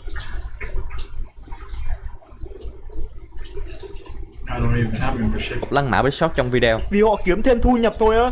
Ngu à? Hành động như kiểu một thằng đàn bà như thế có gì là hối lỗi không? Khi bạn xem xong cái video này của ACN, bạn sẽ thấy được cái sự thiên vị đến mắt ói của ACN. Một lần nữa là nếu bạn đi đường ngu và người gần như bị bạn tông chết có chửi bạn là ngu thì liệu đó có tính là lăng mạ không? Nó phải mang giá trị hạ bệ một thứ gì đó, bạn không thể hạ thấp một thứ đã ở sẵn ở dưới đó rồi. Nó như kiểu là đi thang máy và cố bấm xuống tầng 1 trong khi mình đang ở sẵn tầng 1 đấy. Tôi thấy đó là một câu phát ngôn ngu thì nó ngu thôi. Bản chất giá trị của nó đã là ngu rồi thì tôi nói nó ngu không hề hạ thấp giá trị của nó được. Thế nên nó không thể tính là lăng mạ. Sự thiên vị đến mắt ói của ACN. À mà không phải thôi, vì ACN có nhắn với em Hưng VN trước mà, đúng không? Thì việc này tôi có tham khảo từ em Hưng của tôi thì được biết là em ấy trước. Tôi khá chắc với anh em nha, nếu mà Big Shot là bạn của ACN từ trước á thì kiểu lời gì cái cha nội này cũng binh vực Big Shot à, ổng đéo quan tâm là ai đúng ai sai đâu. Tôi xin lỗi vì đã cho bạn biết thông tin này, nhưng mà 90% số người mà tôi từng phốt đấy đều là bạn với tôi. Tôi không quan trọng đó là bạn hay là thù, tôi sẵn sàng cầm dao chém bất cứ khi nào họ mắc sai lầm, bởi vì tôi hiểu là cái sự thật là việc đó sẽ khiến cho cả hai đi lên bằng cách tạo ra chiều hướng dư luận, cả hai sẽ trực tiếp bú phêm nhau và đó là sự thật. Không tin thì thử hỏi cậu Dương 405 xem. Mới hôm trước đó đánh Aram cùng nhau xong, hôm sau cậu ấy mắc drama phát tôi chém luôn. Mới gần đây tôi định chém phát nữa rồi Hyper Squad còn cho phép tôi làm điều đó ấy chứ. Nhưng mà may là cậu ấy liêm ở trong vụ đấy nên tôi không nói rồi. By the way, tôi nói là có tham khảo em Hưng ấy, tức là tôi có xem video của em ấy thôi chứ không phải là nhắn tin, you fuckhead. Thế cái bằng chứng tôi nhắn tin cho em ấy đâu?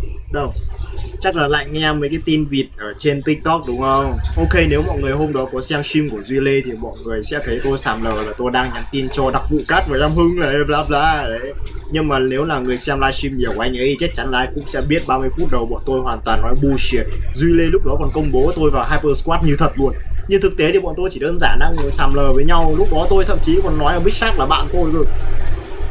ACN cho rằng cái việc cà khịa sau này của Hưng VN và đặc vụ cát là hoàn toàn nên làm và nên rủ nguyên một cái cộng đồng làm chung luôn để cho Big Shot không dám tái phạm nữa. Cá Chê và Hưng tiếp tục làm một loạt hành động cà khịa, thứ mà tôi nghĩ là không nên chỉ có mỗi hai bọn họ làm mà cả cộng đồng nên làm. Wow, ACN, ông không biết cái mẹ gì thì ông nên câm cái mồm lại đi, ông còn nói ra cho người ta biết mình ngu chi vậy hả? Đồng ý là hai người kia có thể vắt sữa Big Shot, cà khịa Big Shot thoải mái, nhưng chỉ khi hai người kia không nói là họ chỉ muốn tốt cho Big Shot. Mình chưa bao giờ có suy nghĩ thù địch gì với Big Shot cả, mình thực sự chỉ muốn tốt cho anh ấy mà thôi. Và muốn cùng nhau đi lên. Ông có nghĩ là cái việc nói là mình có thiện chí, mình muốn cùng nhau đi lên với Big Shot, sau đó thì đi làm cái thumbnail cà khịa, quảng cáo server các kiểu, thì có phải là đi hơi xa không ACN?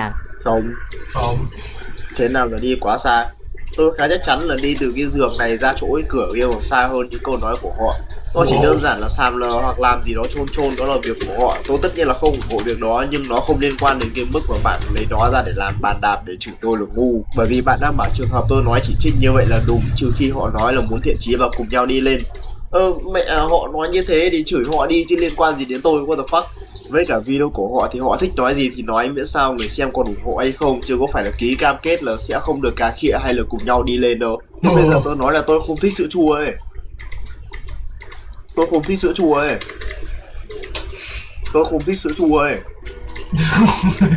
ACN bảo cái việc Big Shot tố Hưng VN và đặc vụ cát làm vì tiền là không hợp lý một chút nào, vì thằng nào không làm vì tiền, ai cũng có gia đình để lo chứ. Thằng nào lại làm không vì tiền? Wow, bình tĩnh nào quỷ sa tăng, có gì từ từ nói nha. Anh em thấy sợ chưa? Lấy cái mền chùm vô đi. Giờ mà có 100 tỷ rơi vào đầu nhá thì tôi cũng chẳng ngồi đây nói bạn làm gì đâu. Trừ khi là đó là nguồn thu nhập bất hợp pháp ra thì làm việc vì tiền chẳng có gì là xấu à. Lo cho gia đình thì rõ ràng đó là một cách để mà chứng minh mình thực sự lo cho những gì quan trọng nhất. What the fuck ACN? Giờ thì để tôi hỏi lại nha ACN, ông có bị chậm hiểu hay không? Hay là không biết đọc chữ? Big Shot không hề có vấn đề với việc hai người kia kiếm tiền từ drama. Anh ta có vấn đề với cái việc là hai người kia tại sao nói làm video phốt không vì tiền, nhưng sau drama thì lại làm mấy cái trò không khác gì đang vắt sữa. Tôi éo tin là một ngày nào đó tôi lại ngồi đây giải thích cho ông luôn á. Thì đó vẫn là có vấn đề với việc kiếm tiền từ drama mà. Đây, tại sao viết một kịch bản sẵn ra rồi và chỉ việc đọc lại nó thôi mà lại có thể trở nên ngu như vậy? Đây, ok, bạn bảo là Big Shark không có vấn đề gì với việc kiếm tiền từ drama mà có vấn đề với việc hai người kia sàm lờ. Bảo là không làm vì tiền nhưng mà vẫn vắt sữa đúng không? Technically một lời cáo buộc sẽ không có nghĩa nếu mà không bao gồm mục đích của bị cáo. Giả sử là tôi hỏi cậu Big Shark là ê, mày có vấn đề gì với hai thằng kia đấy? Rồi Big Shark trả lời là hai đứa chúng nó sàm lờ. Đấy, các bạn thấy câu chuyện nó có vãi bìu không? Ê, anh kia sao anh lại giết người ấy? Hai thằng kia nó sàm lờ. Mục đích đâu, lý do đâu? Nó sàm lờ thì liên quan gì tới mày? Tôi thấy nó ngứa mắt quá, tôi chửi nó sàm lờ lại, tôi xiên nó thôi. Thì đó, sàm lờ vì cái gì? Vì vắt sữa, và vắt sữa vì cái gì? Vì tiền. Thế nên thì chả phải là cậu Big Shark có vấn đề với việc họ sàm lờ để kiếm tiền từ drama. Và tôi nói thẳng luôn từ video đó nhá, để kiếm tiền từ drama chả có gì sai. Chill. Lúc này ACN bảo Big Shot là sai khi bản thân đang kiếm lời từ drama, trong khi tố Hưng VN đặc vụ cát trục lợi. Cái điều buồn cười là anh ta nói rằng là hai người kia đang công kích cá nhân và chuộc lợi từ drama, trong khi là không nhận ra bản thân cũng đang lấy lời từ cái vụ việc drama này và công kích lại hai người đó. Ủa, Big Shot có bao giờ tự nhận là anh ta không muốn làm vì tiền không vậy? Nếu Big Shot cũng lên bảo là anh ta cũng không làm vì tiền, chỉ muốn chỉ lỗi sai của hai người kia thôi, thì chúng ta có vấn đề.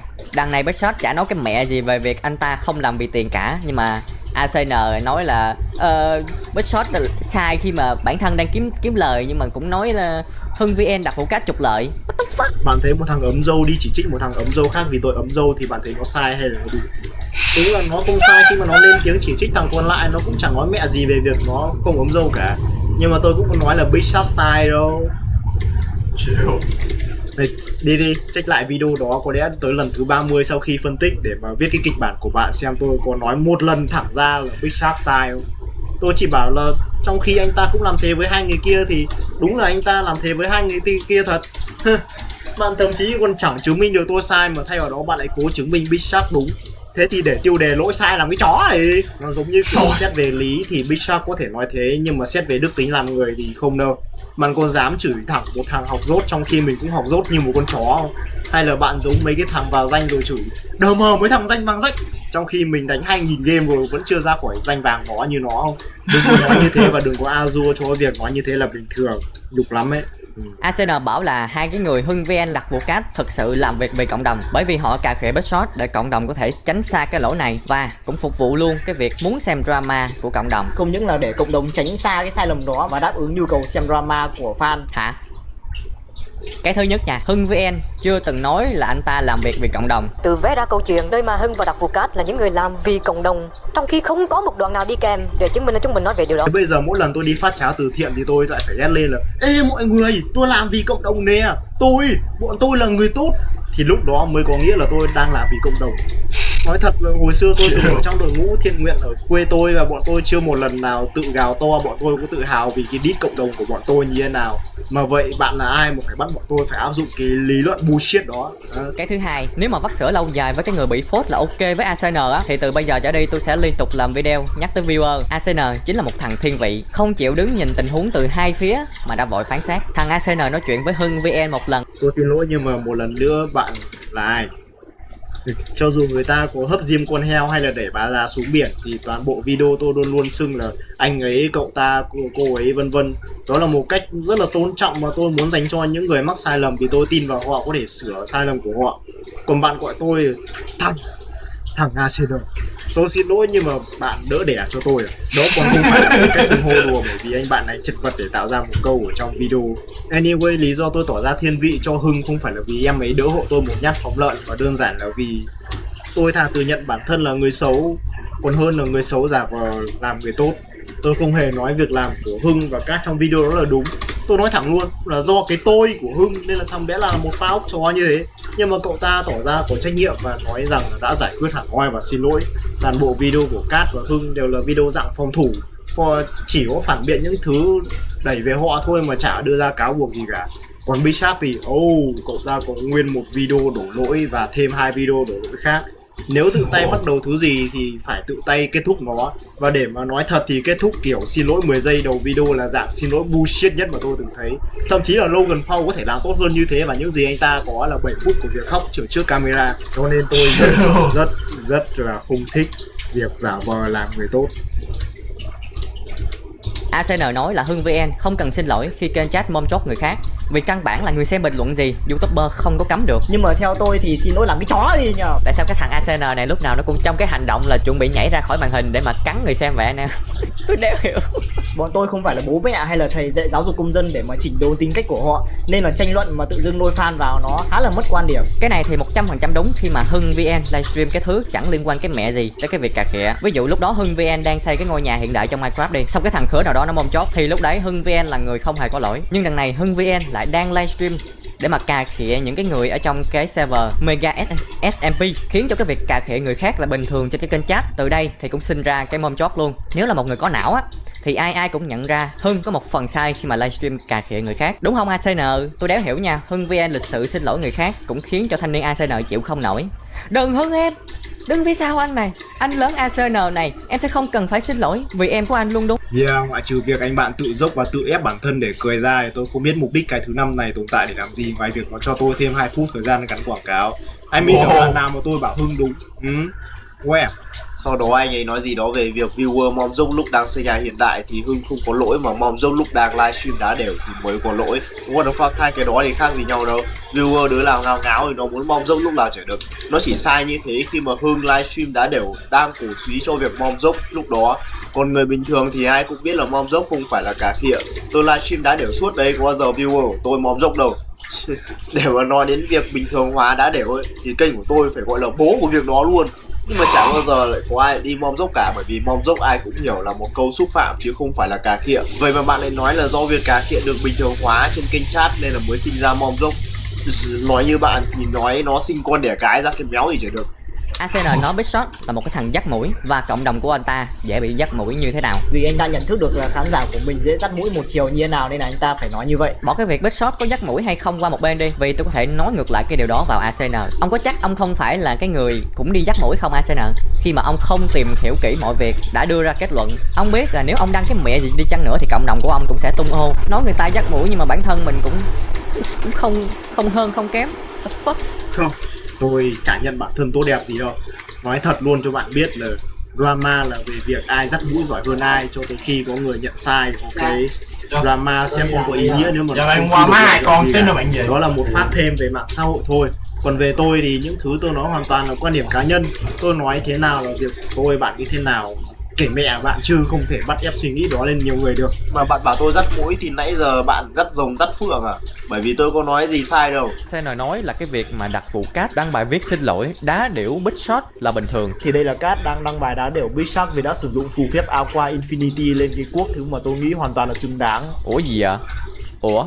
Ai nói đấy là cái bài đá điểu cà khịa từ đặc vụ cát vậy bro? Ông móc cái thông tin đó ra từ trong đít ông hả ACN? Chính đặc vụ cát nói cái bài đăng xin lỗi đó là một cái bài đăng chân thành và mong muốn Big Shot bỏ qua cơ mà. Mình đã đăng tải hẳn một bài đăng để xin lỗi Big Shot, hy vọng cộng đồng bỏ qua để cùng nhau phát triển cho tương lai. Thế giờ người ta bảo bạn ăn cứt, bạn cũng ăn à? Lần này wow, chill. Là Big Shot chính là thằng đàn bà. Hành động như kiểu một thằng đàn bà như thế có gì là hối lỗi không? Như thằng đàn bà. Nếu mà hai bên chưa rõ ràng cái việc ai đúng ai sai nhiều hơn, nhưng ACN ta đã nhảy vào bảo là Big Shot thằng đàn bà. Tôi bảo như là một thằng đàn bà. Like tôi không khẳng định Big Shot là đàn bà. Not he. Điều khiển này như là một cái thanh sô cô la, nhưng mà nó cũng phải là thanh sô cô la đâu. Cái thằng chưa biết rõ đầu đuôi câu chuyện đã lên mạng chỉ trích người khác, chỉ muốn kiếm tiền thật nhanh thì là người biết lo cho bản thân và gia đình. Wow, trời. Mà ông cảm thấy ông sai á thì nhớ tỏ ra là mình có lỗi khi mà chửi oan Big Shot đây nha. Đừng có chỉ xin lỗi ổng thôi, đàn bà lắm. Thật là trêu trêu khi mà ngược lại là tôi vui vờ vì có clip đăng dự phòng khi mà đi du lịch. Thôi nha, anh bạn kết thúc video bằng cái luận điểm cuối một cái mà giống y hệt cái lỗi sai 5 hay 6 con mẹ gì đó tôi cũng đéo nhớ. Nó về việc làm vì tiền. Nên là một lời nhắn nhủ tới Hà Lý Down 52 gì đó. Nếu mà bạn mới biết tôi là ai thì tôi là một người rất là thực tế. Tôi tôn trọng mọi người vì ai cũng có sai lầm, và nếu bạn nhắn tin rủ tôi chơi Liên Minh, tôi sẵn sàng vào gánh bạn với con ma phai. Vì tôi rất là cảm ơn bạn vì đã cứu tôi vào cái ngày nghỉ này. Hoặc bạn có thể lựa chọn quay trở lại làm cái đống content Minecraft của bạn tiếp, vì nói thật chưa đủ tài đâu. Cho tới lúc đó thì bye bye. Tốt.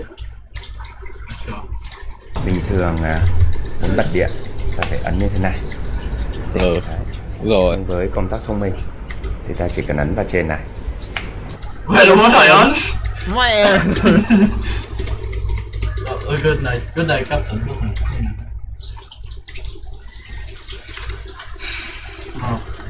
Is it take? Oh yeah. So, I'm just gonna ensure now.